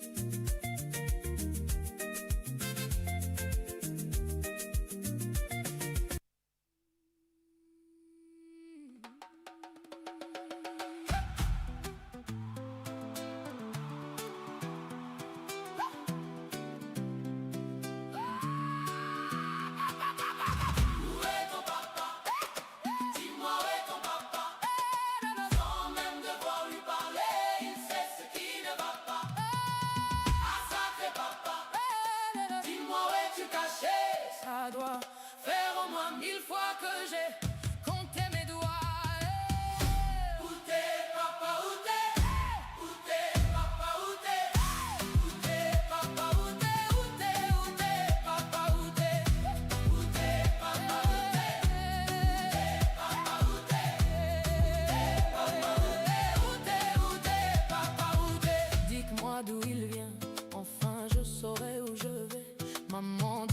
lorsqu'on cherche bien, on finit toujours par trouver. Elle dit qu'il n'est jamais très loin, qu'il part très souvent travailler. Maman dit travailler c'est bien, bien mieux qu'être mal accompagné. Pas vrai? Où est ton papa? Dis-moi où est ton papa? Sans même devoir lui parler, il sait ce qui ne va pas. Ah sacré papa, dis-moi où es-tu caché? Ça doit faire au moins 1000 fois que j'ai compté mes doigts. Où t'es papa, où t'es? Où t'es papa, où t'es? Où t'es papa, où t'es? Où t'es, où t'es papa, où t'es? Où t'es papa, où t'es? Où t'es papa, où t'es? Papa, où t'es? Où t'es, où t'es papa, où t'es? Qu'on y croit ou pas, y aura bien un jour où on n'y croira plus. Un jour ou l'autre on sera tous papa, et d'un jour à l'autre on aura disparu. Serons-nous détestables? Serons-nous admirables? Des géniteurs ou des génies? Dites-nous qui donne naissance aux irresponsables. Ah dites-nous qui? Tiens, tout le monde sait comment on fait des bébés, mais personne sait comment on fait des papas. Monsieur, je sais tout, on aurait hérité. C'est sa folle sucette de son pouce ou quoi? Dites-nous où c'est caché. Ça doit faire au moins 1000 fois qu'on a bouffé nos doigts. Où t'es papa, où t'es? Où t'es papa, où t'es? Où t'es papa, où t'es? Où t'es, où t'es papa, où t'es? Où t'es papa, où t'es? Où t'es papa, où t'es? Papa, où t'es? Où t'es, où t'es papa, où t'es?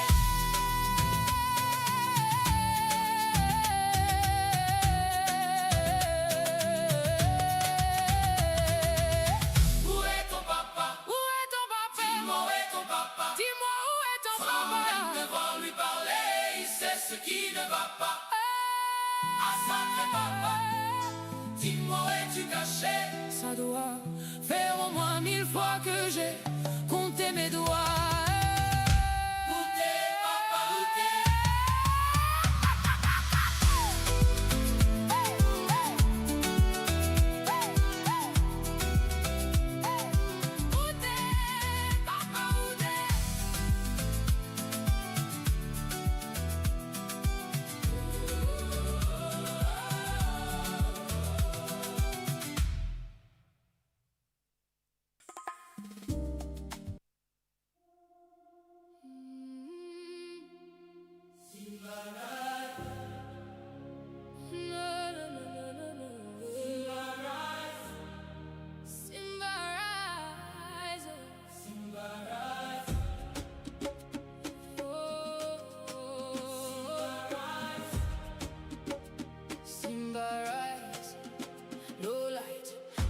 Drum in my veins, soft wind calling out my name.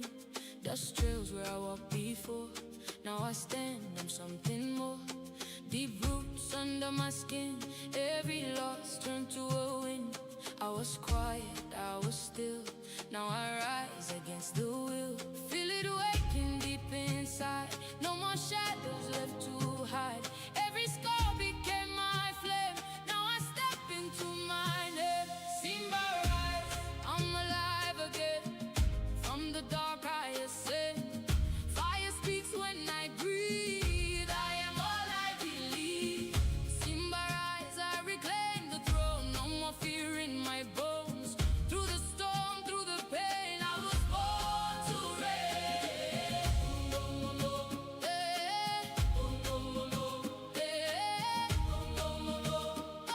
I was born to reign. I'm willing, Modide. I rise. No retreat, no divide. I rise. Step by step, he knows every path that I chose.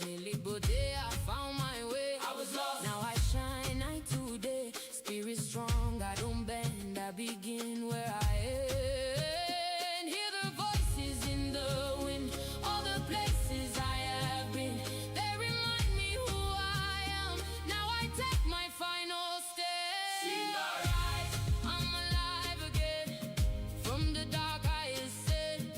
Fire speaks when I breathe. I am all I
If I could perhaps ask someone to call everybody in from outside. Can I please request someone to call people from outside? Just for you to know that we have another hour. Maybe before you leave, you could perhaps have dessert on your way out. It will give you a nice time to engage with each other. I'm going to give people outside just a minute to come in. But while I'm doing that, I'm sure when you opened up your little bags, you found a bag with a lot of sensory issues in it. Did you find that? And were you busy with it? I hope so. On the table, there were also biscuits. It was part of your sensory bag. Thank you to Randburg Clinic School. And of course, I cannot leave out Mrs. Batchelor, who's very much part of that school, even if she's shaking her head with her team. So yes, you had your little sensory bag there, so I hope you used it. If we can just settle down so we can ask Keith to sort of go through what he is going to offer the school moving forward. I also want to acknowledge my long-lost friend, Dr. Mazibuku. Please wave at us. Yes, you all know her. Yes, worked for GDE, now lecturing. She is such an old friend of mine. We come so far ahead. I'm so pleased that she's sitting here. Has enormous experience in a number of fields. So thank you for joining us. So if everybody's settled, I'm going to hand over to Keith, who's going to speak to us about what he's got to offer. My group at the back, are we all good? Are we good? Can we begin? Thank you. Keith, over to you. Thank you. Good afternoon, everybody. Those on the outside as well.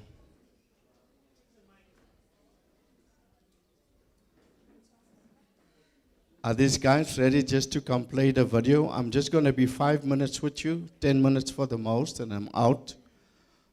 We called Apollo Drone Innovation, which my brother started, is his brainchild, wanting to educate young kids, knowing what drones is, in that also incorporate a part of block coding, telling the drone what to do and what not to do.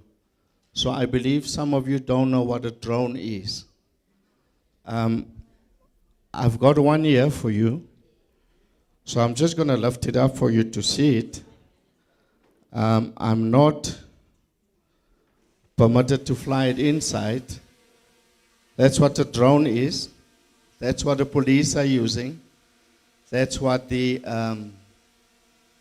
our latest of very intellectual and very wise skellums are using, to use that word. So that's a drone for you. It can go to the left, to the right, it can go up, down, it can take photos, it can take videos, it can find anybody that's up to mischief. It can drop a bomb, it can drop whatever. So what the States has done of late, this is what they've used, is a drone. So I'm just going to drop it for you for now. So you're asking me, how do we do this for kids that has got this issue of ASD? We've been developing a program that goes into kids from 6 to 12, a certain program that we do for them during school holidays and a holiday program. But then we have been challenged with the fact that, guys, what are you doing for the other kids? You're not doing anything for them. So are they still just supposed to be observers and be in the back and just see what's happening and not be part of the mainstream of things? And so when my grandson was born, what level of ASD, it made us think. What do we do? So we're busy with research, busy with negotiation, busy with what we can bring to the kids to do that for them on their level. So people are telling us there's a lot of challenges. I'm okay with the challenge. I can't even fly that drone properly. So I challenge any one of you to come start the drone up, lift it up, fly it over, take the photos, and you tell me if that's not the challenge. So we all have challenges. But this is a different type of challenge. And also it makes us think deeply to what we can bring and what solutions we have to offer. So without you listening to me, we have prepared a little bit of a slideshow, which we just want you to look at, listen at, and that will be the last you hear from me. If anybody has got questions, or if anybody has got inquiries, the gentleman that put us on the spot here, we are glad that happened, get to the principal of the school. That will be our contact person. Get to the doctor here, that will be our contact person. We're not here to elevate Apollo drone innovations. We're here to see what we can do to help and enhance what we can do for the kids. So the drone per se does this. The drone can help you with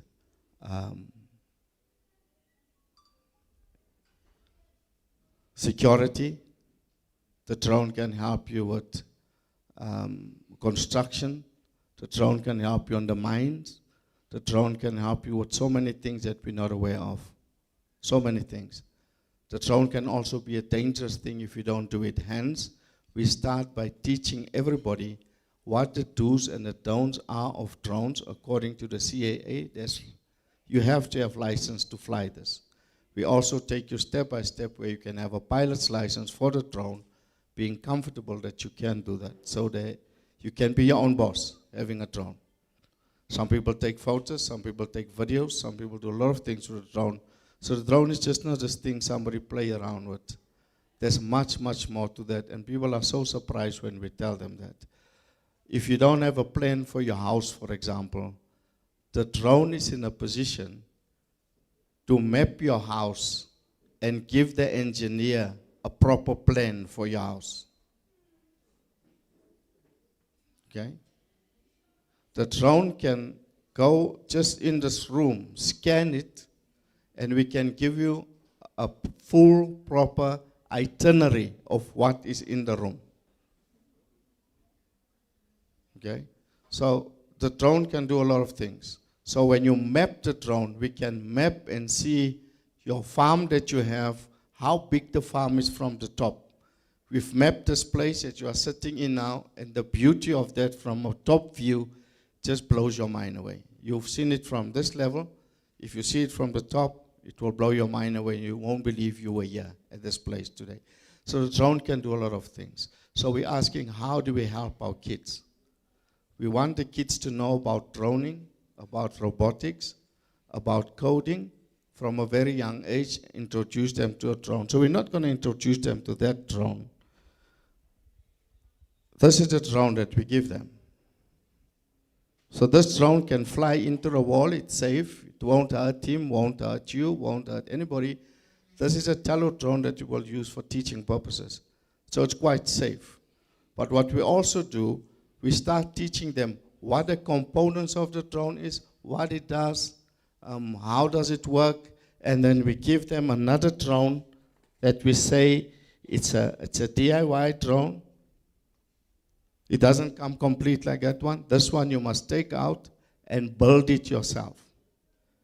So you build him from scratch like a puzzle. You start him up and you lift him up from the ground.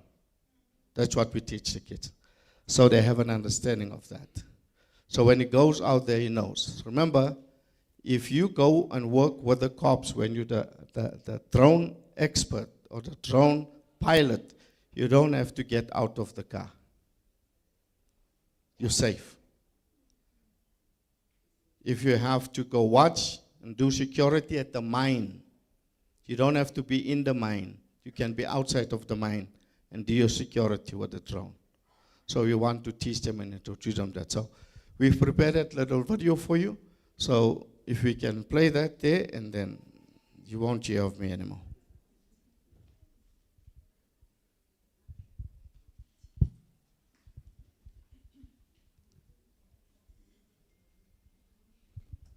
Welcome, and thank you for joining me today. I'm proud to introduce Flying Focus, Empowering Neurodiverse Minds Through Drone Technology. This is a structured 6 to 8 week program designed to support learners with autism spectrum disorder through engaging hands-on drone experiences that build confidence, independence, and real-world skills. This program is built around 5 key developmental goals. First, improving focus and attention through structured activities. Second, developing fine motor skills and coordination. Third, building confidence and independence as learners gain control and mastery. Fourth, introducing STEM pathways. And finally, enhancing social interaction and communication.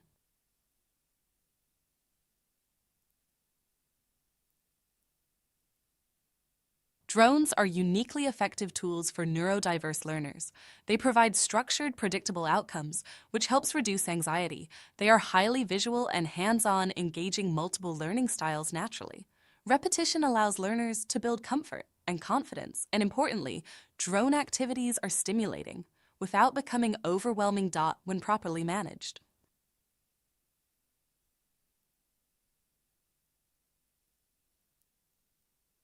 The program is divided into progressive modules, each one building on the last. We begin with safety and introduction, then move into basic controls, guided flight, mission-based learning, teamwork, and finally, a showcase of achievement. In week 1, learners are introduced to drones. They learn what a drone is, how it works, and most importantly, safety rules. Activities include identifying drone parts and practicing turning the drone on and off. At this stage, there is no flying yet, which helps build confidence before introducing movement. In weeks 3 and 4, learners begin basic flight control. They learn how to use the controller, simple movements like up, down, left, right, forward, and backward. They also practice hovering as well as controlled takeoff and landing. This stage focuses heavily on coordination and control. In weeks 3 and 4, learners begin guided flight exercises. They fly in simple patterns like squares and circles and follow visual markers such as cones or colored maps. Activities like fly to the target and basic obstacle avoidance help build both skill and confidence. In weeks 6 and 7, we introduce teamwork. Learners work in pairs or small groups. One learner gives instructions while the other flies. This builds communication, patience, and social interaction in a structured and supportive way. In the final week, learners participate in a showcase event. They demonstrate their skills to parents and the community. Each participant receives a drone pilot certificate, celebrating their progress and boosting their confidence. The program uses teaching strategies specifically designed for ASD learners. We use visual schedules and clear step-by-step instructions. We keep communication short and consistent. We allow extra time for repetition and mastery. We use positive reinforcement to celebrate progress. And we provide sensory-sensitive options such as quiet drones or headphones. We use beginner-friendly drones. Safety is always a priority with propeller guards and controlled indoor environments such as gyms or halls. This ensures a safe and comfortable learning space for all participants. In closing, Flying Focus is more than a drone program. It's a pathway to building focus, coordination, communication, and independence. In just 6 to 8 weeks, learners gain not only technical skills, but also confidence and a sense of achievement. And most importantly, we open doors to future STEM opportunities. Thank you very much.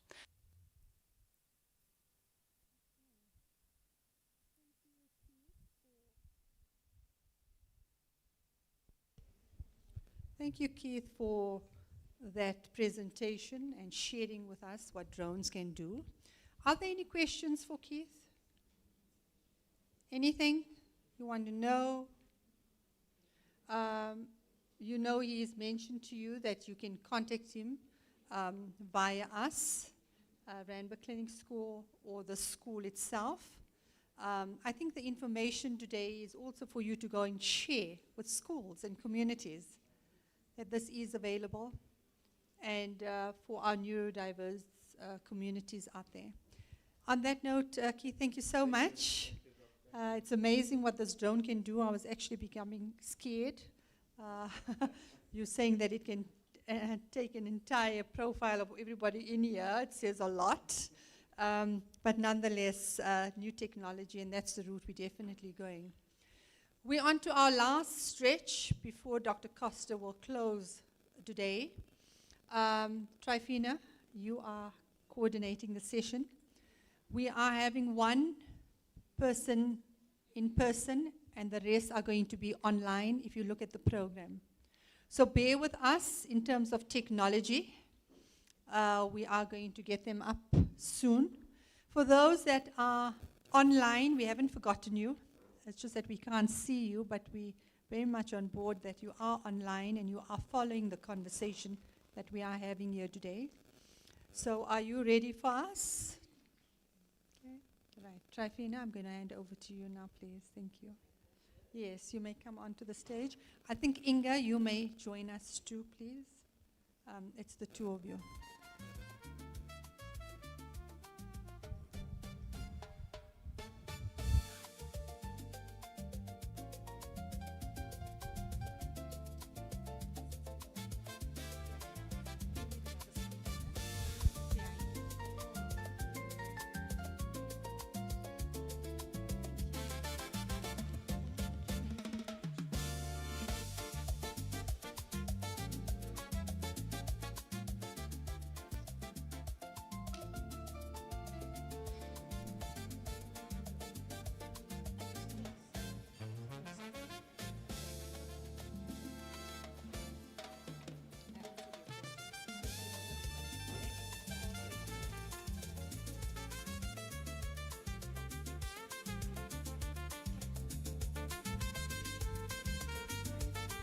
Greetings this afternoon.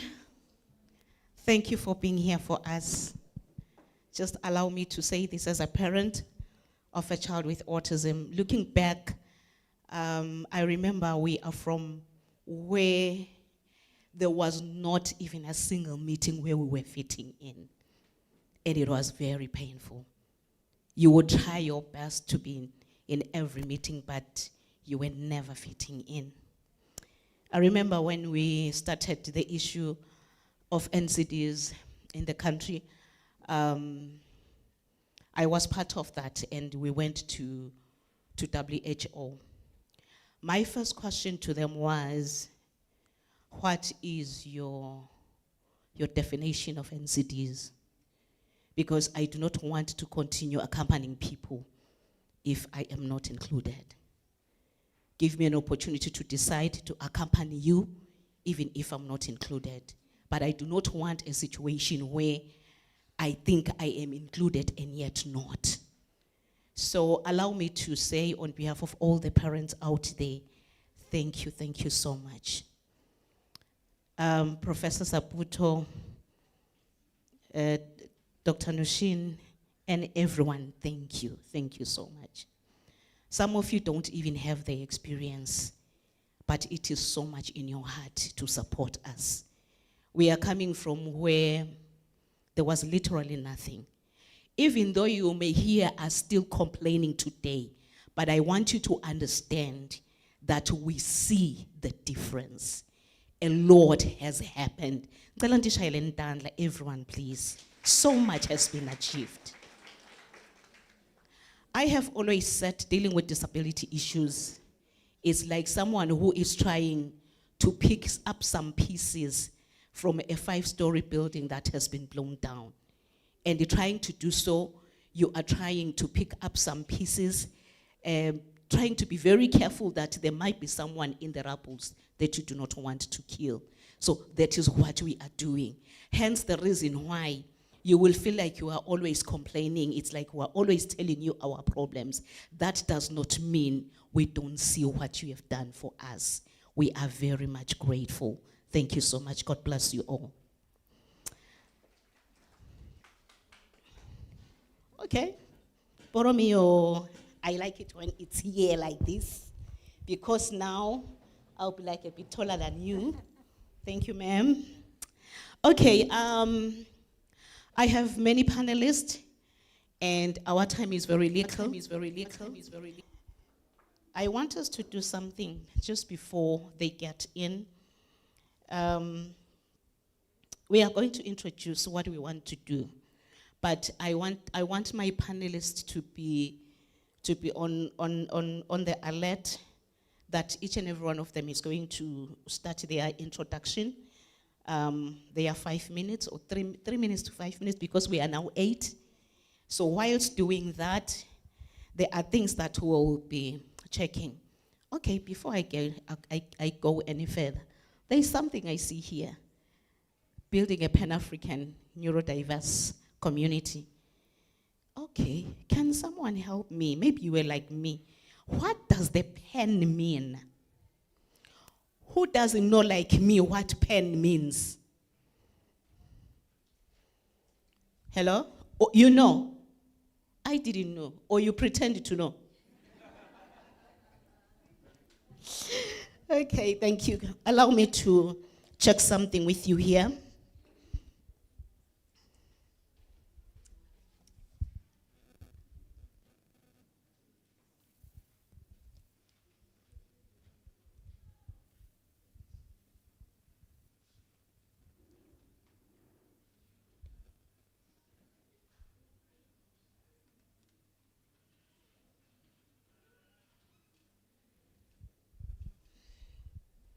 Thank you. So our topic here is fostering collaboration among diverse African neurodiversity organizations. And I wanted us to first answer the question of PAN. Maybe you didn't know like me and you pretend you know. Let me help you out. The word PAN comes from a Greek word which literally means all or every. So when we say Pan-African, we are saying all Africans, every African. As Tisha and Dandla, we are all included. I'm a teacher and I'm a pastor's wife and I'm a pastor too, so I will try controls by reading what I wrote. Thank you.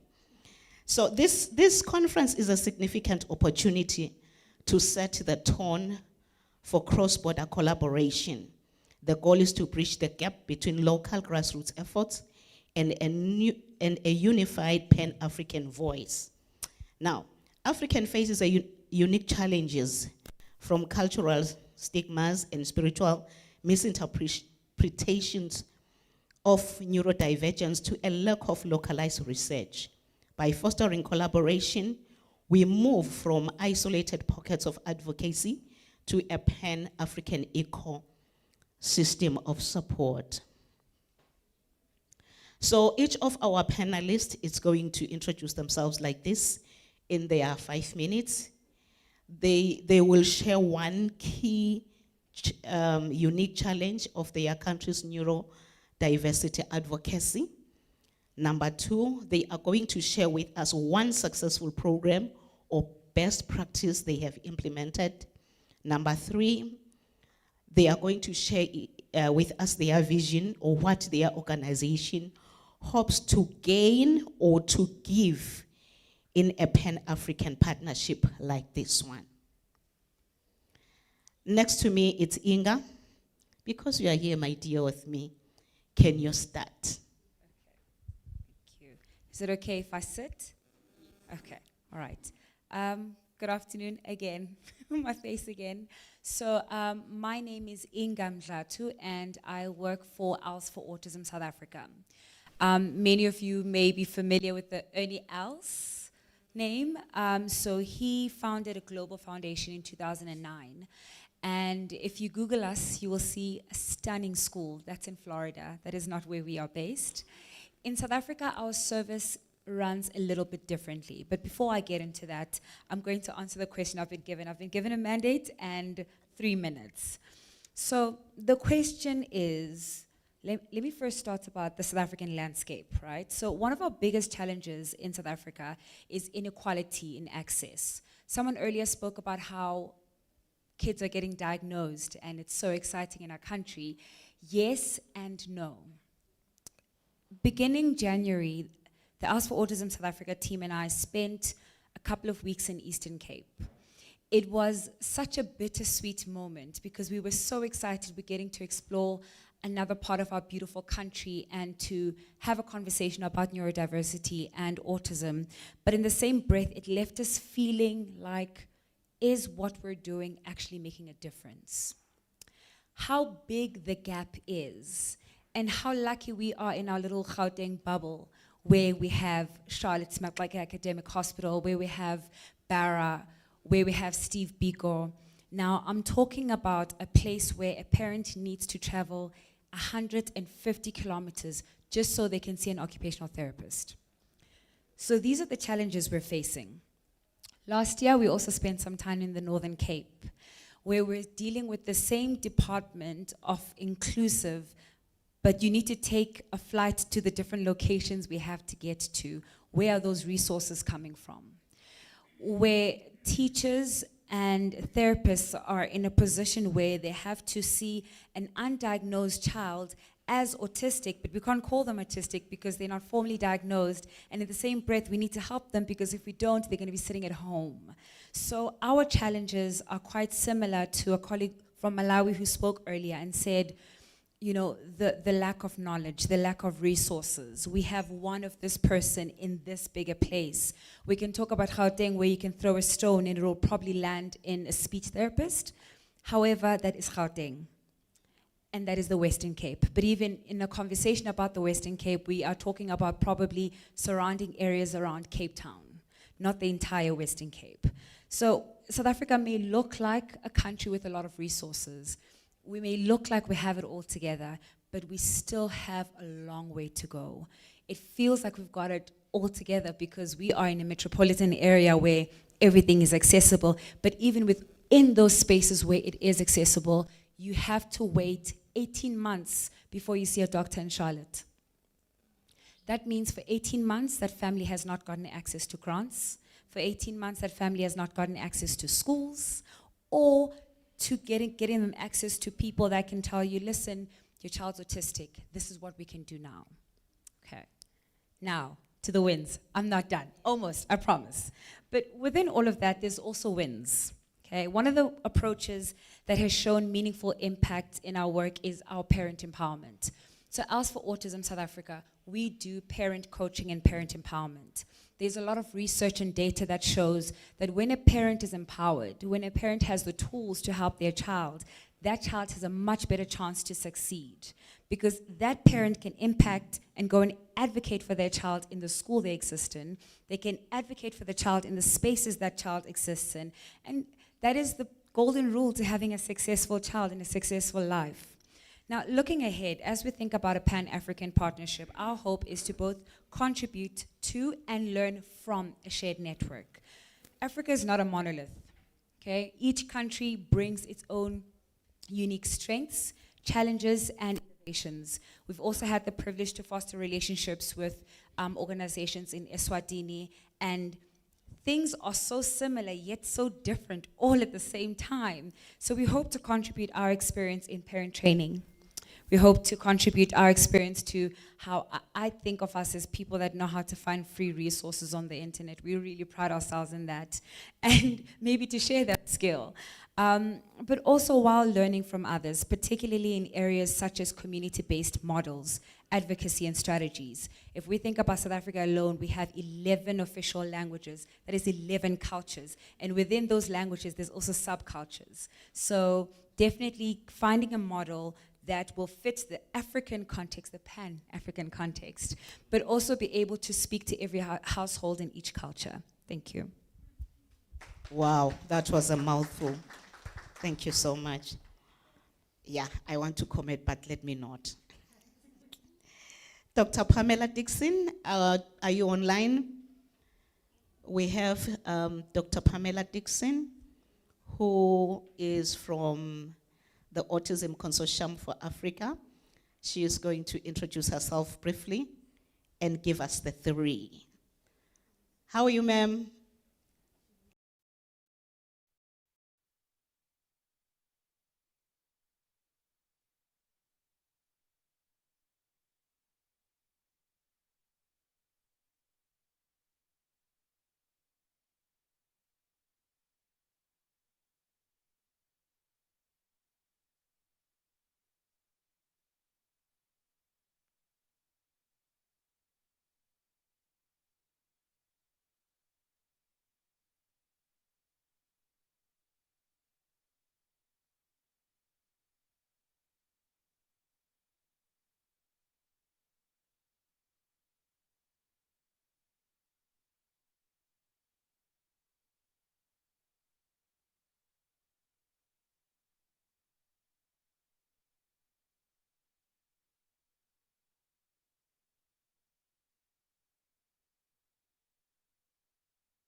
neurodiversities, because must, okay? If you can walk on your legs and get upstairs, eat it with soil because it has gone down. Now, what the professor and Inga is saying goes back to what I was saying earlier when I was introducing myself, that we need to come to a point where we are able to pat ourselves on the shoulders for the milestones that we have, that particular region. And then you come to South Africa, we talk about 2% in a population of about 56 million, if I'm not mistaken, yes. And you go to USA, when we started Advocacy around 2007 myself, they were saying 1 in 68, and today they are saying 1 in 36. Huh? Now it's 31. Wow. So a lot is happening. So this should tell us that maybe whether the conditions are progressing or knowledge is progressing. So a lot is being done. So that's why I am saying we owe it to ourselves in the house and beyond to encourage one another, to pat ourselves on the shoulder for what we have achieved, so that we can be in a better position to count our achievements and then say, okay, now we want to achieve this. She was saying, and he alluded to that, we have the best policies in South Africa. Swaziland does have policies too. And with the other countries that we chat to, they do have policies. But the issue is implementation. Now, the question is, why is it that implementation, you will tell me what to do next? Okay. Now, the main question now is, why is it that we are able to do the policies and then we fail to implement? Now, remember what I said before. I said to you, dealing with disability issues, I'm taking the blanket, bomb. Dealing with disability issues is like someone trying to pick some pieces from a 5-story building that has been blown down. Over the years, we have done a lot. We are coming from where we were saying it's all in a blanket statement. Can we take out the one bucket? Hence the reason why, for a long time, even though the name disability was there, but the neurodivergent people were never included. I happened to have an opportunity, I think it was 2023, I've shared with them, to be part of the development of a 2030 agenda for the ANN, which is the NCD network for Africa. So when I got there, what I found was that when addressing NCDs, generally it was hypertension, diabetes, cancer, just those, like rotating around those 4. So I was like, guys, we are all here now. Are you saying to us we are still accompanying you? We're not included. Why? And then we came in with the other aspect.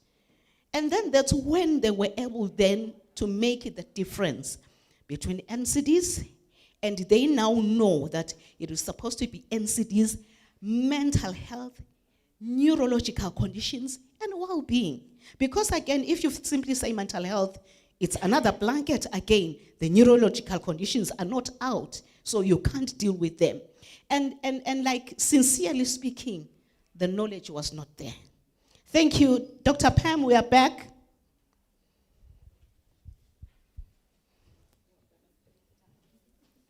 I'm happy to be with you. Can you hear me okay? Thank you, ma'am. Thank you, ma'am. Thank you, ma'am. Thank you, ma'am.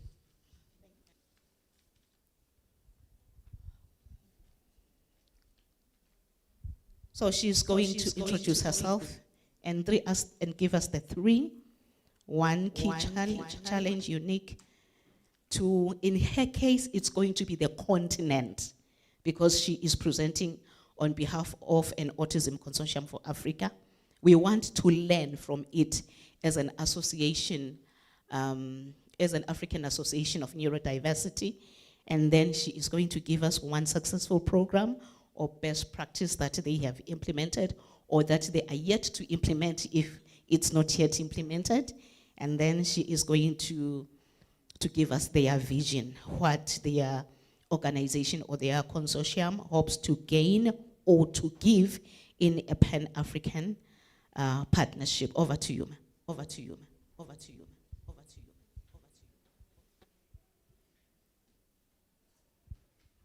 Good afternoon. Are you able to hear me okay? Yes. Very good. I so wish that I could be with you there in person, but I'm also very grateful for the opportunity to be with you virtually. And I wanted to thank Trifina for inviting me. She is one of the people that I am honored to work with in this work. So I am Pamela Dixon, I'm sorry. I work with Autism Speaks. As part of that, it has been my honor to help develop the African Autism Consortium.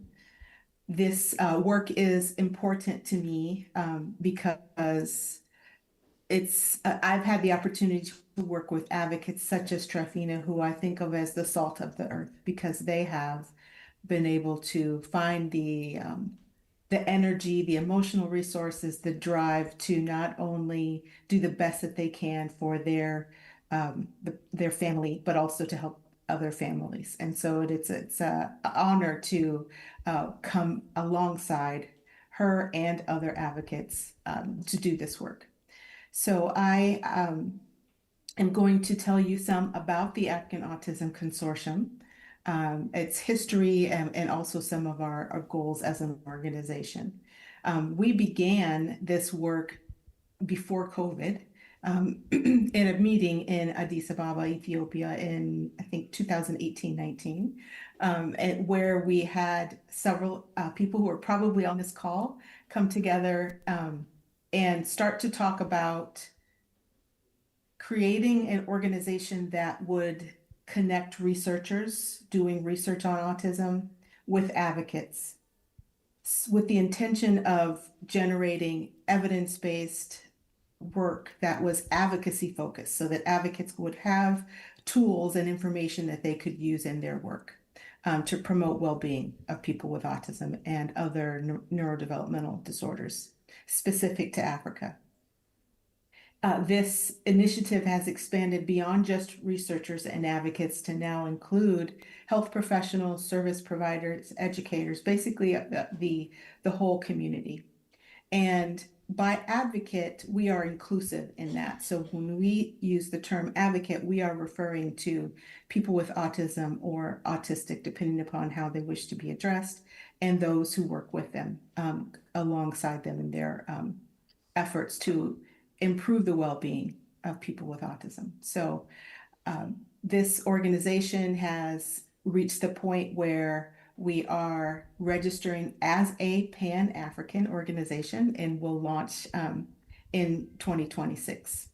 And this has been a true collective effort in that, it began with the input of the community. So we've had in-person meetings, we've had online meetings, we've done a survey so that we have been able to gather the perspectives and the things that are most important to a diversity of people. And so we feel confident that our work is going to be able to address the needs of the Pan-African community. So our goal is to promote collaboration, as I've mentioned, and we really are excited to be able to work with organizations such as those who are present on in the conference today.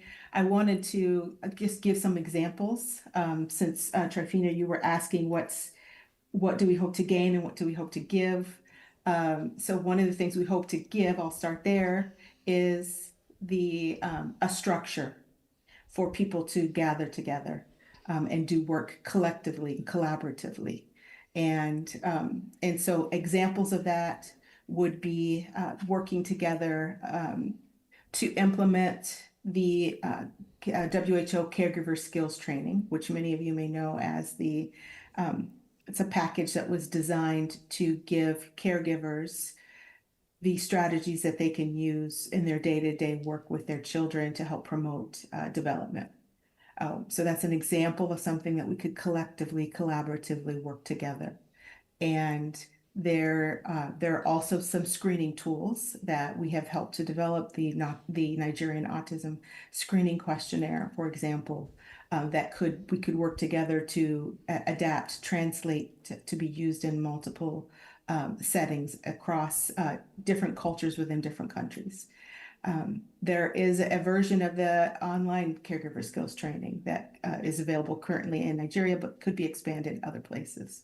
So those are just some examples. We also want to do podcasts. So we have a short list of things that we want to be able to engage the community in to help us develop. We know that there is a wealth of information that's available in the continent.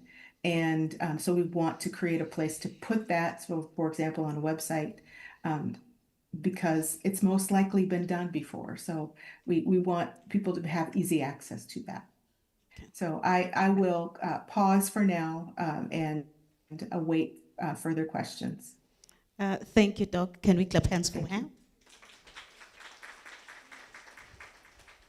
I had three questions for you, but in the interest of time, let me ask only one.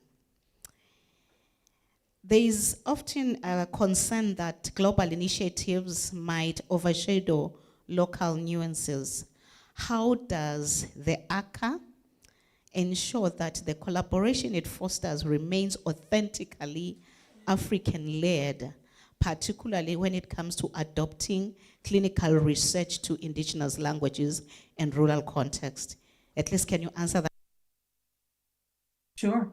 I think the design, the consortium will help to do that, because it will be representative of the Pan-African community, right? So a secretariat that is housed in within an organization in an African country.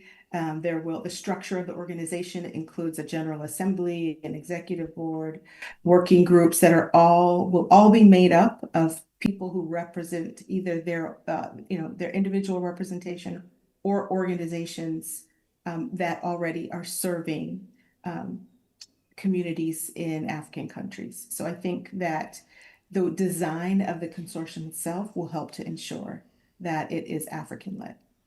Wow, thank you so much. Don't go. Dr. Nwanze, are you available?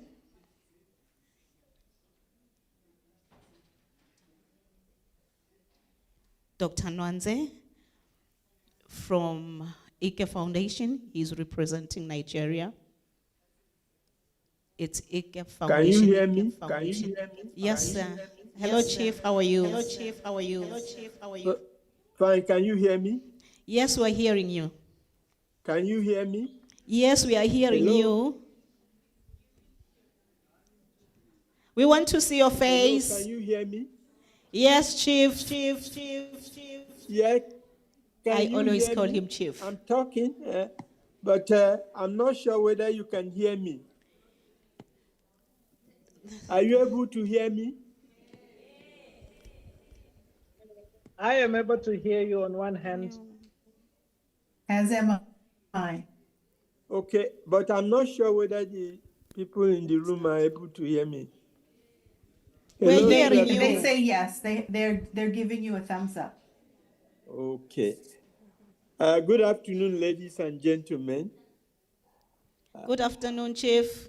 Before I start, I have to thank Ramborg Clinic School for organizing this conference, and Trafina for inviting me. Mwanze Okidebe, the founder of Ike Foundation for Autism. I tell people that my passport to fame is that I have a son on the autism spectrum that has opened my eyes to issues of neurodiversity and the challenges and opportunities that they bring. I know we're given 3 minutes or 3 to 5 minutes and to focus on 3 key issues, challenges in our countries, winning, and how we see, do I say, Pan-African Autism Consortium moving forward. Let me start with a challenge we have in Nigeria. But I don't think it is unique to Nigeria, but we consider it a major challenge. And that is limited information and awareness for, of autism. There is a belief that when one is on the autism spectrum, either it's a spiritual attack or there is a witch nearby that is responsible for causing it. And that raises a lot of issues and challenges. And many people still remain undiagnosed. And even those who are diagnosed do not have access to services. So that is a major challenge in Nigeria, and I think it may not be unique to Nigeria alone. I hope we may have time to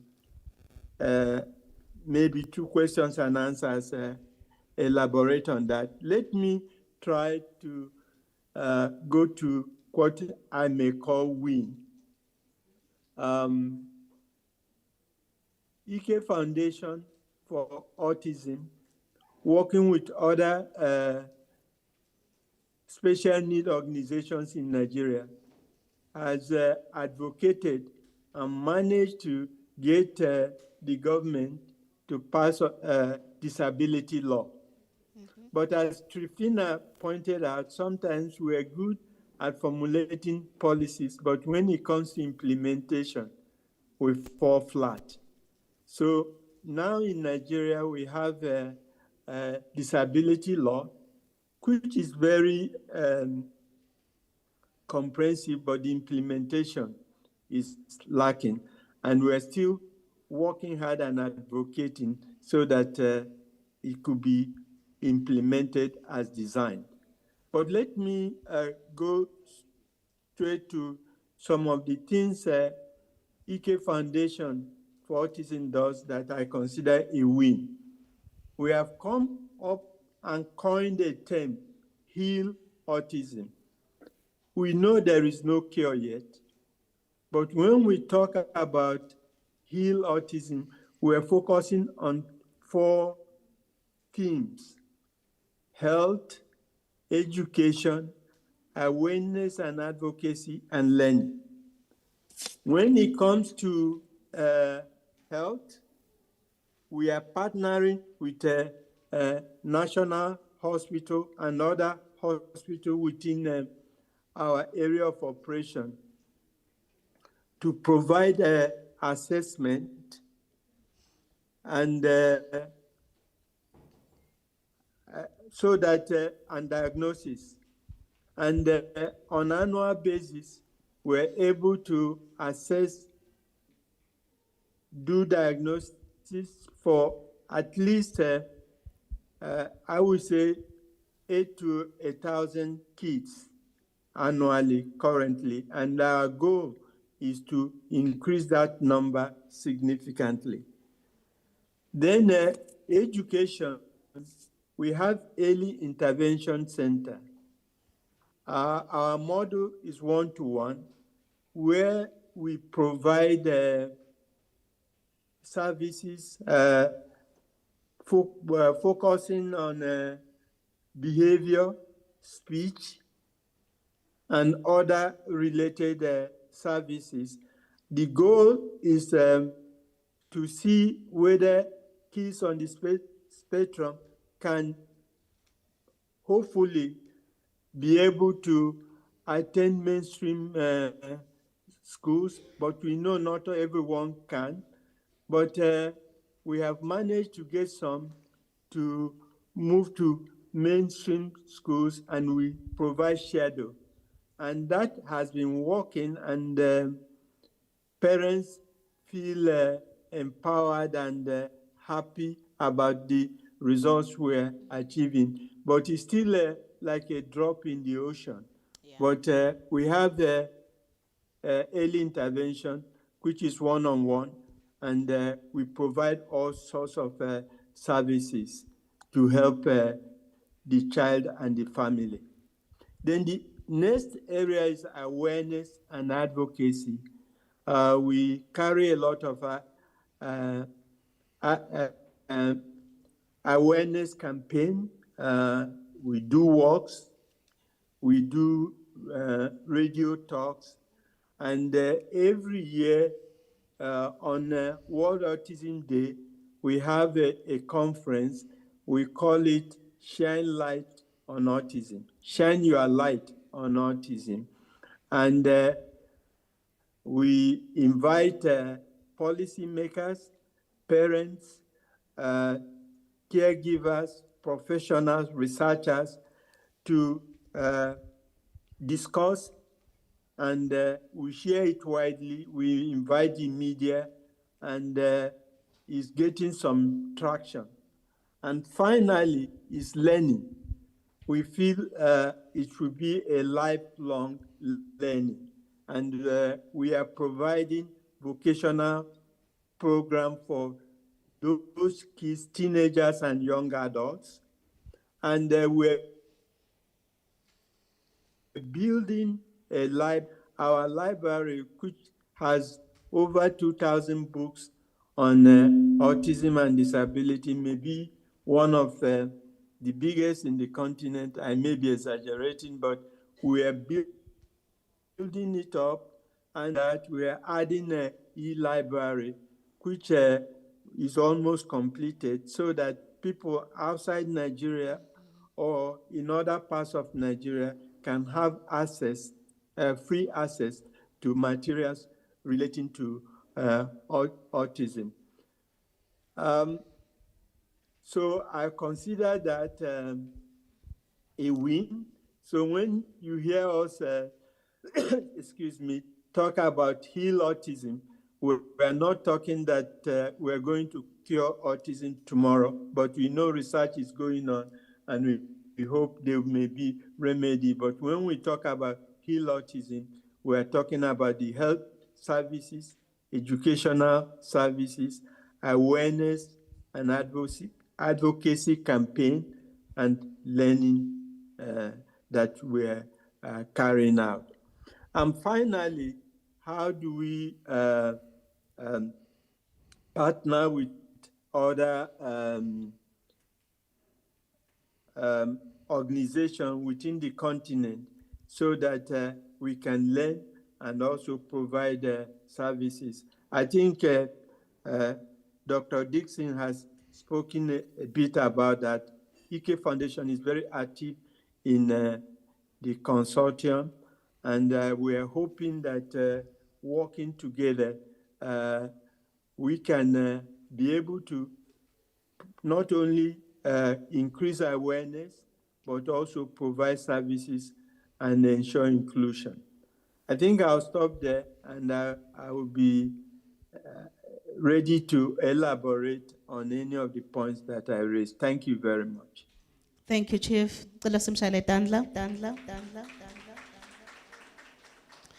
On a point of privilege, your organization is known for the 1,000 Voices for Autism Advocacy and public/private partnership model for early intervention. So, and Nigeria has a robust NGO sector, but faces significant cultural stigmas when neurodivergence is often spiritualized. How has the Ike Foundation successfully used the public-private partnerships to formalize support, and how can this model be scaled across borders to help other African nations engage in their governments? Just in a minute, sir.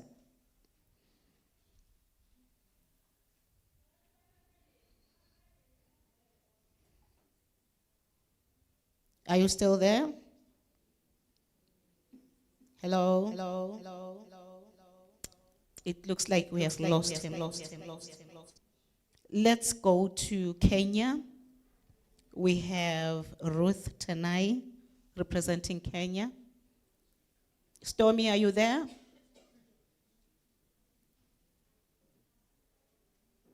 Hello? Maybe she's still preparing herself. Can we go to Eswatini? We have Dr. DeLuise Telonge representing Eswatini today. Dr. Telonge, are you available? Sandanani, can you hear me? Yes, Doc, we're hearing you. I can see your mouth moving, but I can't hear you.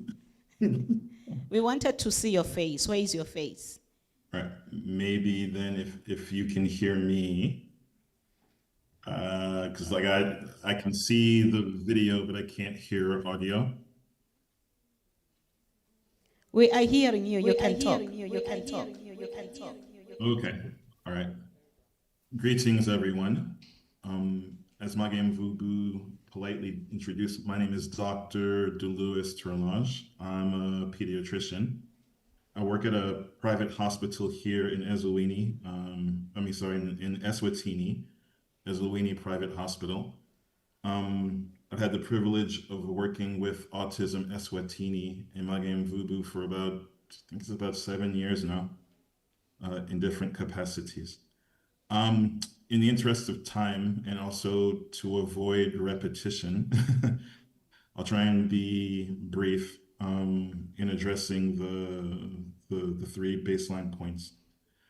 The first thing with the landscape, I think what makes this explanation a bit difficult is saying unique, because many of the things that I've noticed, that I've heard from the colleagues who've spoken before, the challenges aren't really unique. It may be a matter of degree and focus. So for here in Eswatini, I know like you'd heard someone speak earlier about the situation in the country, and those things are true. And I have a perspective as being a pediatrician. As you can tell from my accent, I'm from the United States, but I've been here total of 15 years, including the last 11. So my mindset and my approach is a little bit different in the sense that and even like with the idea behind this conference with the advocacy, I'm very much in love with that, all in, and very much we ask for that here as well. One of the things that probably stands out the most in terms of advocacy, in terms of, from my perspective, the support of those who are neurodivergent, and I want to use neurodivergent in particular, not just ASD, neurodivergence, because here one of the biggest challenges is understanding. I think understanding not just from the level of the population, the people in the community, but even in the healthcare sector, the private sector, and the government sector. So obviously, like, lack of understanding impacts the level of management, how we deal with it, even how you create the policies, let alone implementation. So one of the things that Autism Eswatini did together with some of the pediatricians was they had an outreach clinical program, like where there were some select areas that we as the pediatricians would travel with Autism Eswatini to do an assessment.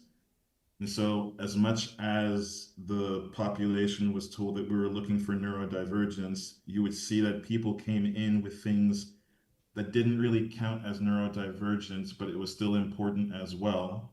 Because one, a lot of the people with a diagnosis of neurodivergence, or sorry, not with that were neurodivergent, also had comorbidities, whether it's seizures, epilepsy, maybe some genetic disorders, or maybe the things that go along with lower socioeconomic status, not having enough resources to even make it day to day. So in that, it was an interesting exercise because one, it allowed us to sort of better understand what the lack of knowledge, one. Two, in addition to doing the assessments, and again, as a pediatrician, I wasn't just looking at autism, I was looking at overall and helping wherever they could. And it was an important thing because the communities were they very much appreciated that involvement in having something being a bit more than just a small, quote unquote, small one particular issue.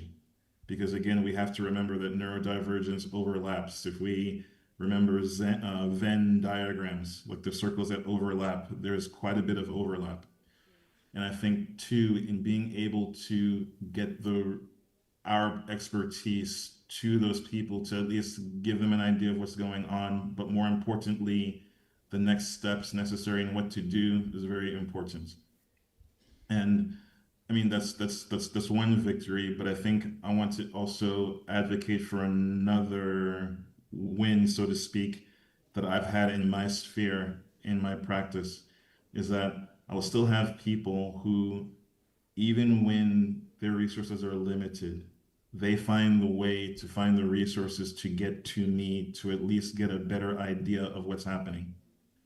And I've had the pleasure of giving them the time to then draw comparisons from other places where I've worked to give ideas. Like, so for example, one of the biggest difficulties, not just in the home school, that sometimes the teachers or the educational facilities aren't quite sure about what to do. And so then sometimes what will happen is the parents appreciate being given information that they can take back to the school to say, my child has seen the pediatrician or the healthcare professional. They recommend that these changes to the environment in school, whether it's positioning, allowing them to take breaks, etc., and also identifying what are the strengths of the child and what are the challenges that the child has, and learning to address both. Like, don't just address the challenges to make them feel like they are less of or missing something, but also enhancing the positive things that they have. And in doing that, a lot of the parents have come back and told me that they've definitely seen an improvement if they're going to schools that were willing to do that, right? And so, and I put that caution in there because I don't want to be judgmental, but I do understand it's difficult when you don't know what to do, that you can come off as putting your hands up as if it looks like you're pushing away, but it's more throwing your hands up like, I don't know what to do. So for me, I feel as if the vision that I would like to see with the Pan-African partnership that we talk about today in giving and take is one, even if, for example, as I say, Eswatini, in its being a country of 1.3 million people, we may not be as far along in the process of the policies, the programs, and the implementation. There are some on the ground details and information that we could also contribute in having a broad coalition that discusses these things, exchange of ideas, while at the same time bringing in the other experiences from our colleagues in order to help improve and motivate the powers that be here locally. 2 years ago, we had a wonderful Autism Awareness Day, like where some of the parliament from government met together, and we heard from chief justices, from doctors, from social workers. We had Professor DeFries from Cape Town who came in as well, and it was wonderful. And it was a very, very good start. Thank you. Start. I think that type of thing requires momentum that I think the Pan-African partnership that we're talking about today will do very well to enhance. Thank you. Yeah, I think, you know, in the interest of time. Thank you so much, Thank you Doc. so much, We'll come back to you if time allows. Thank you for sharing your experiences. It was a good thing to have a doctor share on the mixture of what is happening in the community, plus the policy issues as well. Thank you so much, sir. Can we get Zambia online? Henry Mwanza, are you there? We lost about 10 minutes or so. We now have the last 2 or 3 countries. I don't know if Kenya is still available, but can you allow us to give them some moments? Mwanza? All right, I am here. Thank you, sir. Thank you, sir. Means that you're able to hear me. Yes, we're hearing you. You can shoot. So my name's Henry Mwanza, from Zambia, representing Mlinga Autism Foundation. Basically, the foundation was started around 2016, 2017, and I am one of the co-founders, though not currently active in the day-to-day running, but very much a part of the organization. Thank you very much for the opportunity to be here. I think I did listen into somebody who was also speaking around Zambia in the morning, which is quite interesting. So when we look at the challenges, I think they are not so unique from the rest of the African continent, but one of the key challenges in our context, I think also has to do with early identification. So with diagnosis being a central part of supporting individuals with neurodiversity, I think any delay in identification means that there's a delay in interventions. So in our case, I think that is one of the most key challenges, given that we already have a health system that seems to focus or have put priority on maternal and child health. So maternal and child health is very paramount in our context, and immunization, development monitoring. So those things are key, but I think we still have a challenge with the health system being able to identify individuals with neurodiversity early enough so that then their management is easier. And I'll give an example also. So we have a lot of guidelines that pertain to maternal health and child health. So these guidelines stipulate what is supposed to be done at what age. However, we haven't gotten to a point where we have such guidelines that speak to issues of neurodiversity, including autism identification. If somebody sees the signs, what do they do? So that is one of the challenges that we have. We've been in existence as an organization, I think, for the last maybe close to 8 years now. And we've interacted even with the highest level of office, including the Office of the President, and to that level, raising awareness. So the win for us has been, I think we've done exceptionally well in terms of awareness, information, and when you do a lot of information, then you need to now look into the service provision. So service provision now has become a critical issue. And I think one win that we can record over the years of our existence, apart from awareness, is to be able to run what we call a school preparatory program.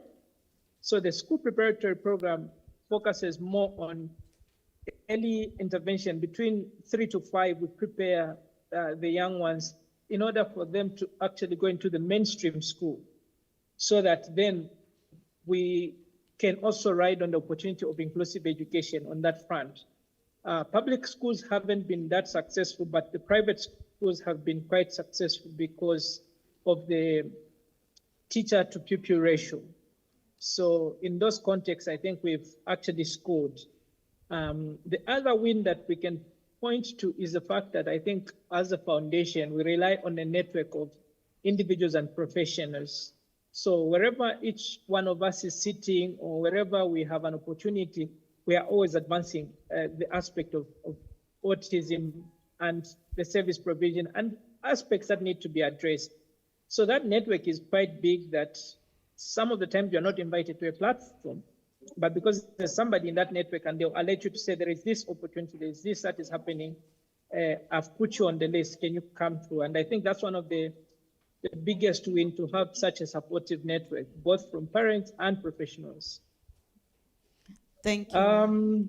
What would we want to benefit from these particular platforms? I think learning from the different groupings and advocacy groups that are around the continent, you realize that there has been an aspect of domestication, meaning that if we look at the AU level, you've got the Convention on the Rights of the Child, then you come to AU, you have got an African Charter on the Rights of the Child. And so you find that at AU level, you have opportunities in which we can actually be able to push our governments to actually adopt these regional sort of instruments that then help us to domesticate and make progress. So belonging to such kind of platforms, I think, would then mean that as a country, we would not be advancing, but I think we would be advancing as a continent, because what we want is to be a continent that is able to take care of its own, plan for the education of the children, and be able to also provide opportunities that lead to individuals being able to have some fulfilling life. It doesn't matter what level, but they have to fulfill their lives within their country. So when we begin to look at regional bodies and Pan-Africanism, I think then it helps us to actually begin to plan for the child all the way up to the adulthood, because I've heard somebody talk about skills development, inclusive education, but all that needs framework that are domesticated in each continent, so that if I move from here to Eswatini, my child does not get to be disadvantaged. They'll still receive almost equal care. I think the same way we've had all these other agendas that provide such an opportunity. So I will end there. Thank you. Thank you so much, Doc. Can you clap hands for him? The last country we have is Zambia. Zambia is still online. I mean, Zimbabwe, I'm sorry. We have Dr. Tembanyoni and Miss Chantele Shangare, who is available right now on a point of privilege. Are you there? Are you there? Are you there? Yes, I'm around. Good afternoon, and yes, I'm around. I don't know whether Chantel is around, but whilst we're still looking for her, maybe let me just come in and share a few things. The interesting thing is that it's very, very rare at a conference for one to get an opportunity to present the same thing twice. Yeah, thank you, Doc. Thank you, Doc. Thank you, Doc. Thank you, Doc. Yeah, you can just continue from where you left off, because we haven't forgotten you did. You can just continue from where you left off, or maybe just allow me to ask you the specific question. Zimbabwe has strong grassroots parent networks, but often faces resource constraints and economic hurdles. The question is, economic volatility often impacts the consistency and neurodiversity services. From the Zimbabwean perspective, how can African organizations collaborate to share low-resource diagnostic tools and training modules so that support is not dependent on high-cost technology or foreign funding? Just in a minute, sir. Well, yeah, I'm going to answer that in a minute. Could you allow me to just go back and share the interesting two or interesting points that I think are very relevant for this platform? We are talking here mostly, we are talking of professionals. Our kids accessing professional services. But what we are forgetting is that the role of assessment should end not with the professionals, but in the classroom. Right? And so once our teachers, because our professionals will see the speech and language therapists will see the learner maybe once a week or once a month, and depending on the services. Here in Zimbabwe, it's even worse because there are few of them. So what we then want to say is, let's equip teachers, because the teachers are the people that will work with the learner every day for 4 or 5 hours a week, right? And so when we are not equipping our teachers, the whole circle just crumbles. Okay. And if our teachers have no understanding what neurodiversity is, it's a waste of time. Okay. The educational cycle, you see, most of the professionals are not classroom practitioners. And like I said earlier, they will see the learners or the patient once or twice a week if they're lucky. In some cases, once a year, in some cases, once in 6 months, depending on the resources. So what is key is that we need to empower our foot soldiers, the classroom teacher. How do you work with the learner that have learning difficulties? What is autism? What is autism spectrum? What is dyslexia? What is dyscalculia? And so on. Okay, right? Doc. So So you ask, that is key for me, and it continues to answer your question, in that some of these services, like you rightfully say, they are expensive. For you to see a speech and language therapist in the country, here in Zimbabwe, there are less than 50 of them. And for you to see a speech and language therapist, it's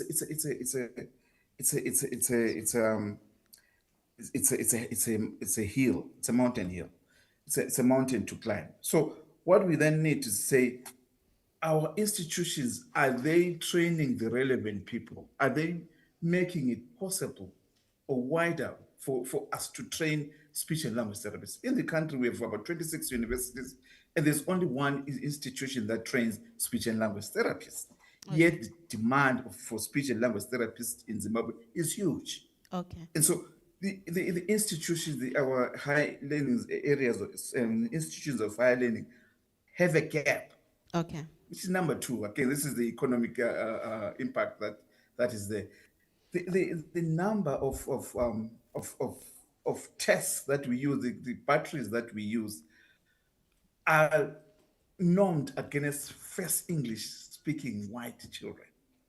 And so it's a challenge for a child in Cholocho, the rural areas down there, to understand when you say you're talking of a snowman. They have no idea what a snowman is.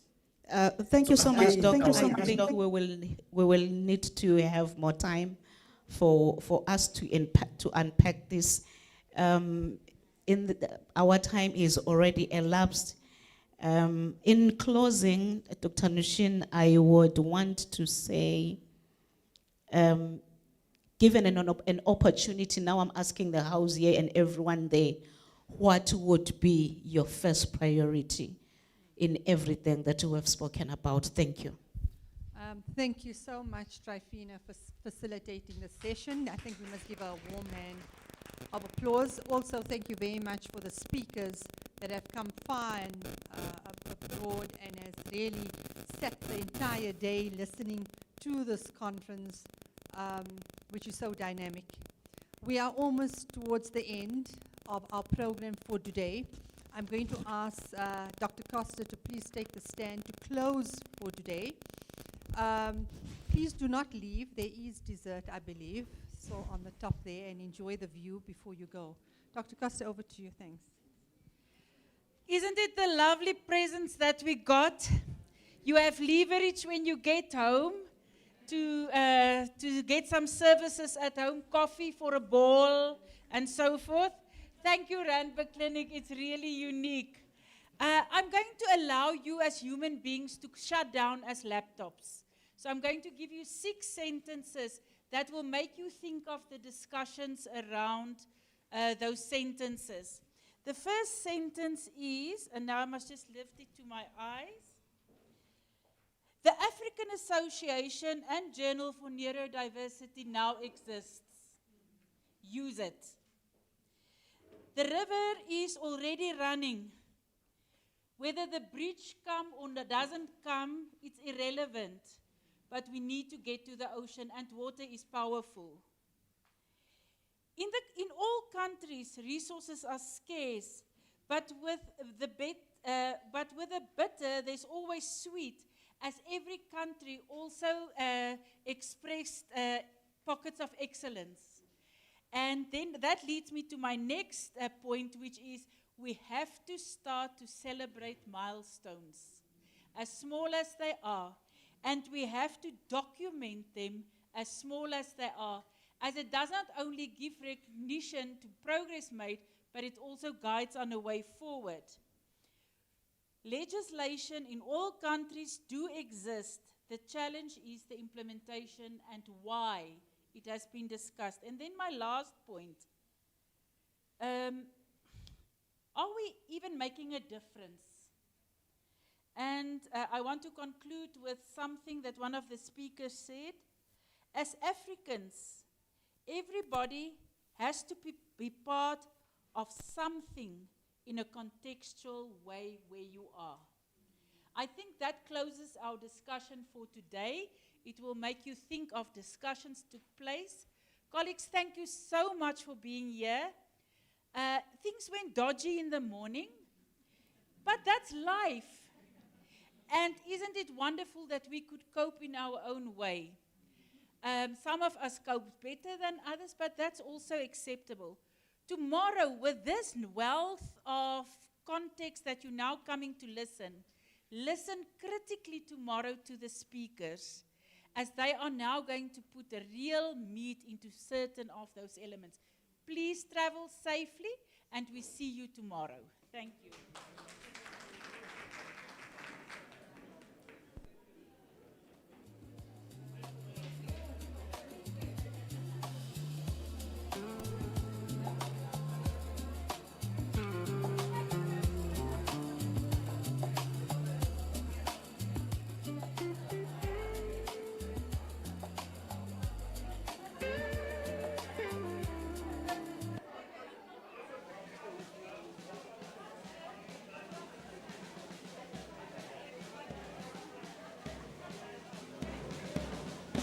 Mm-hmm.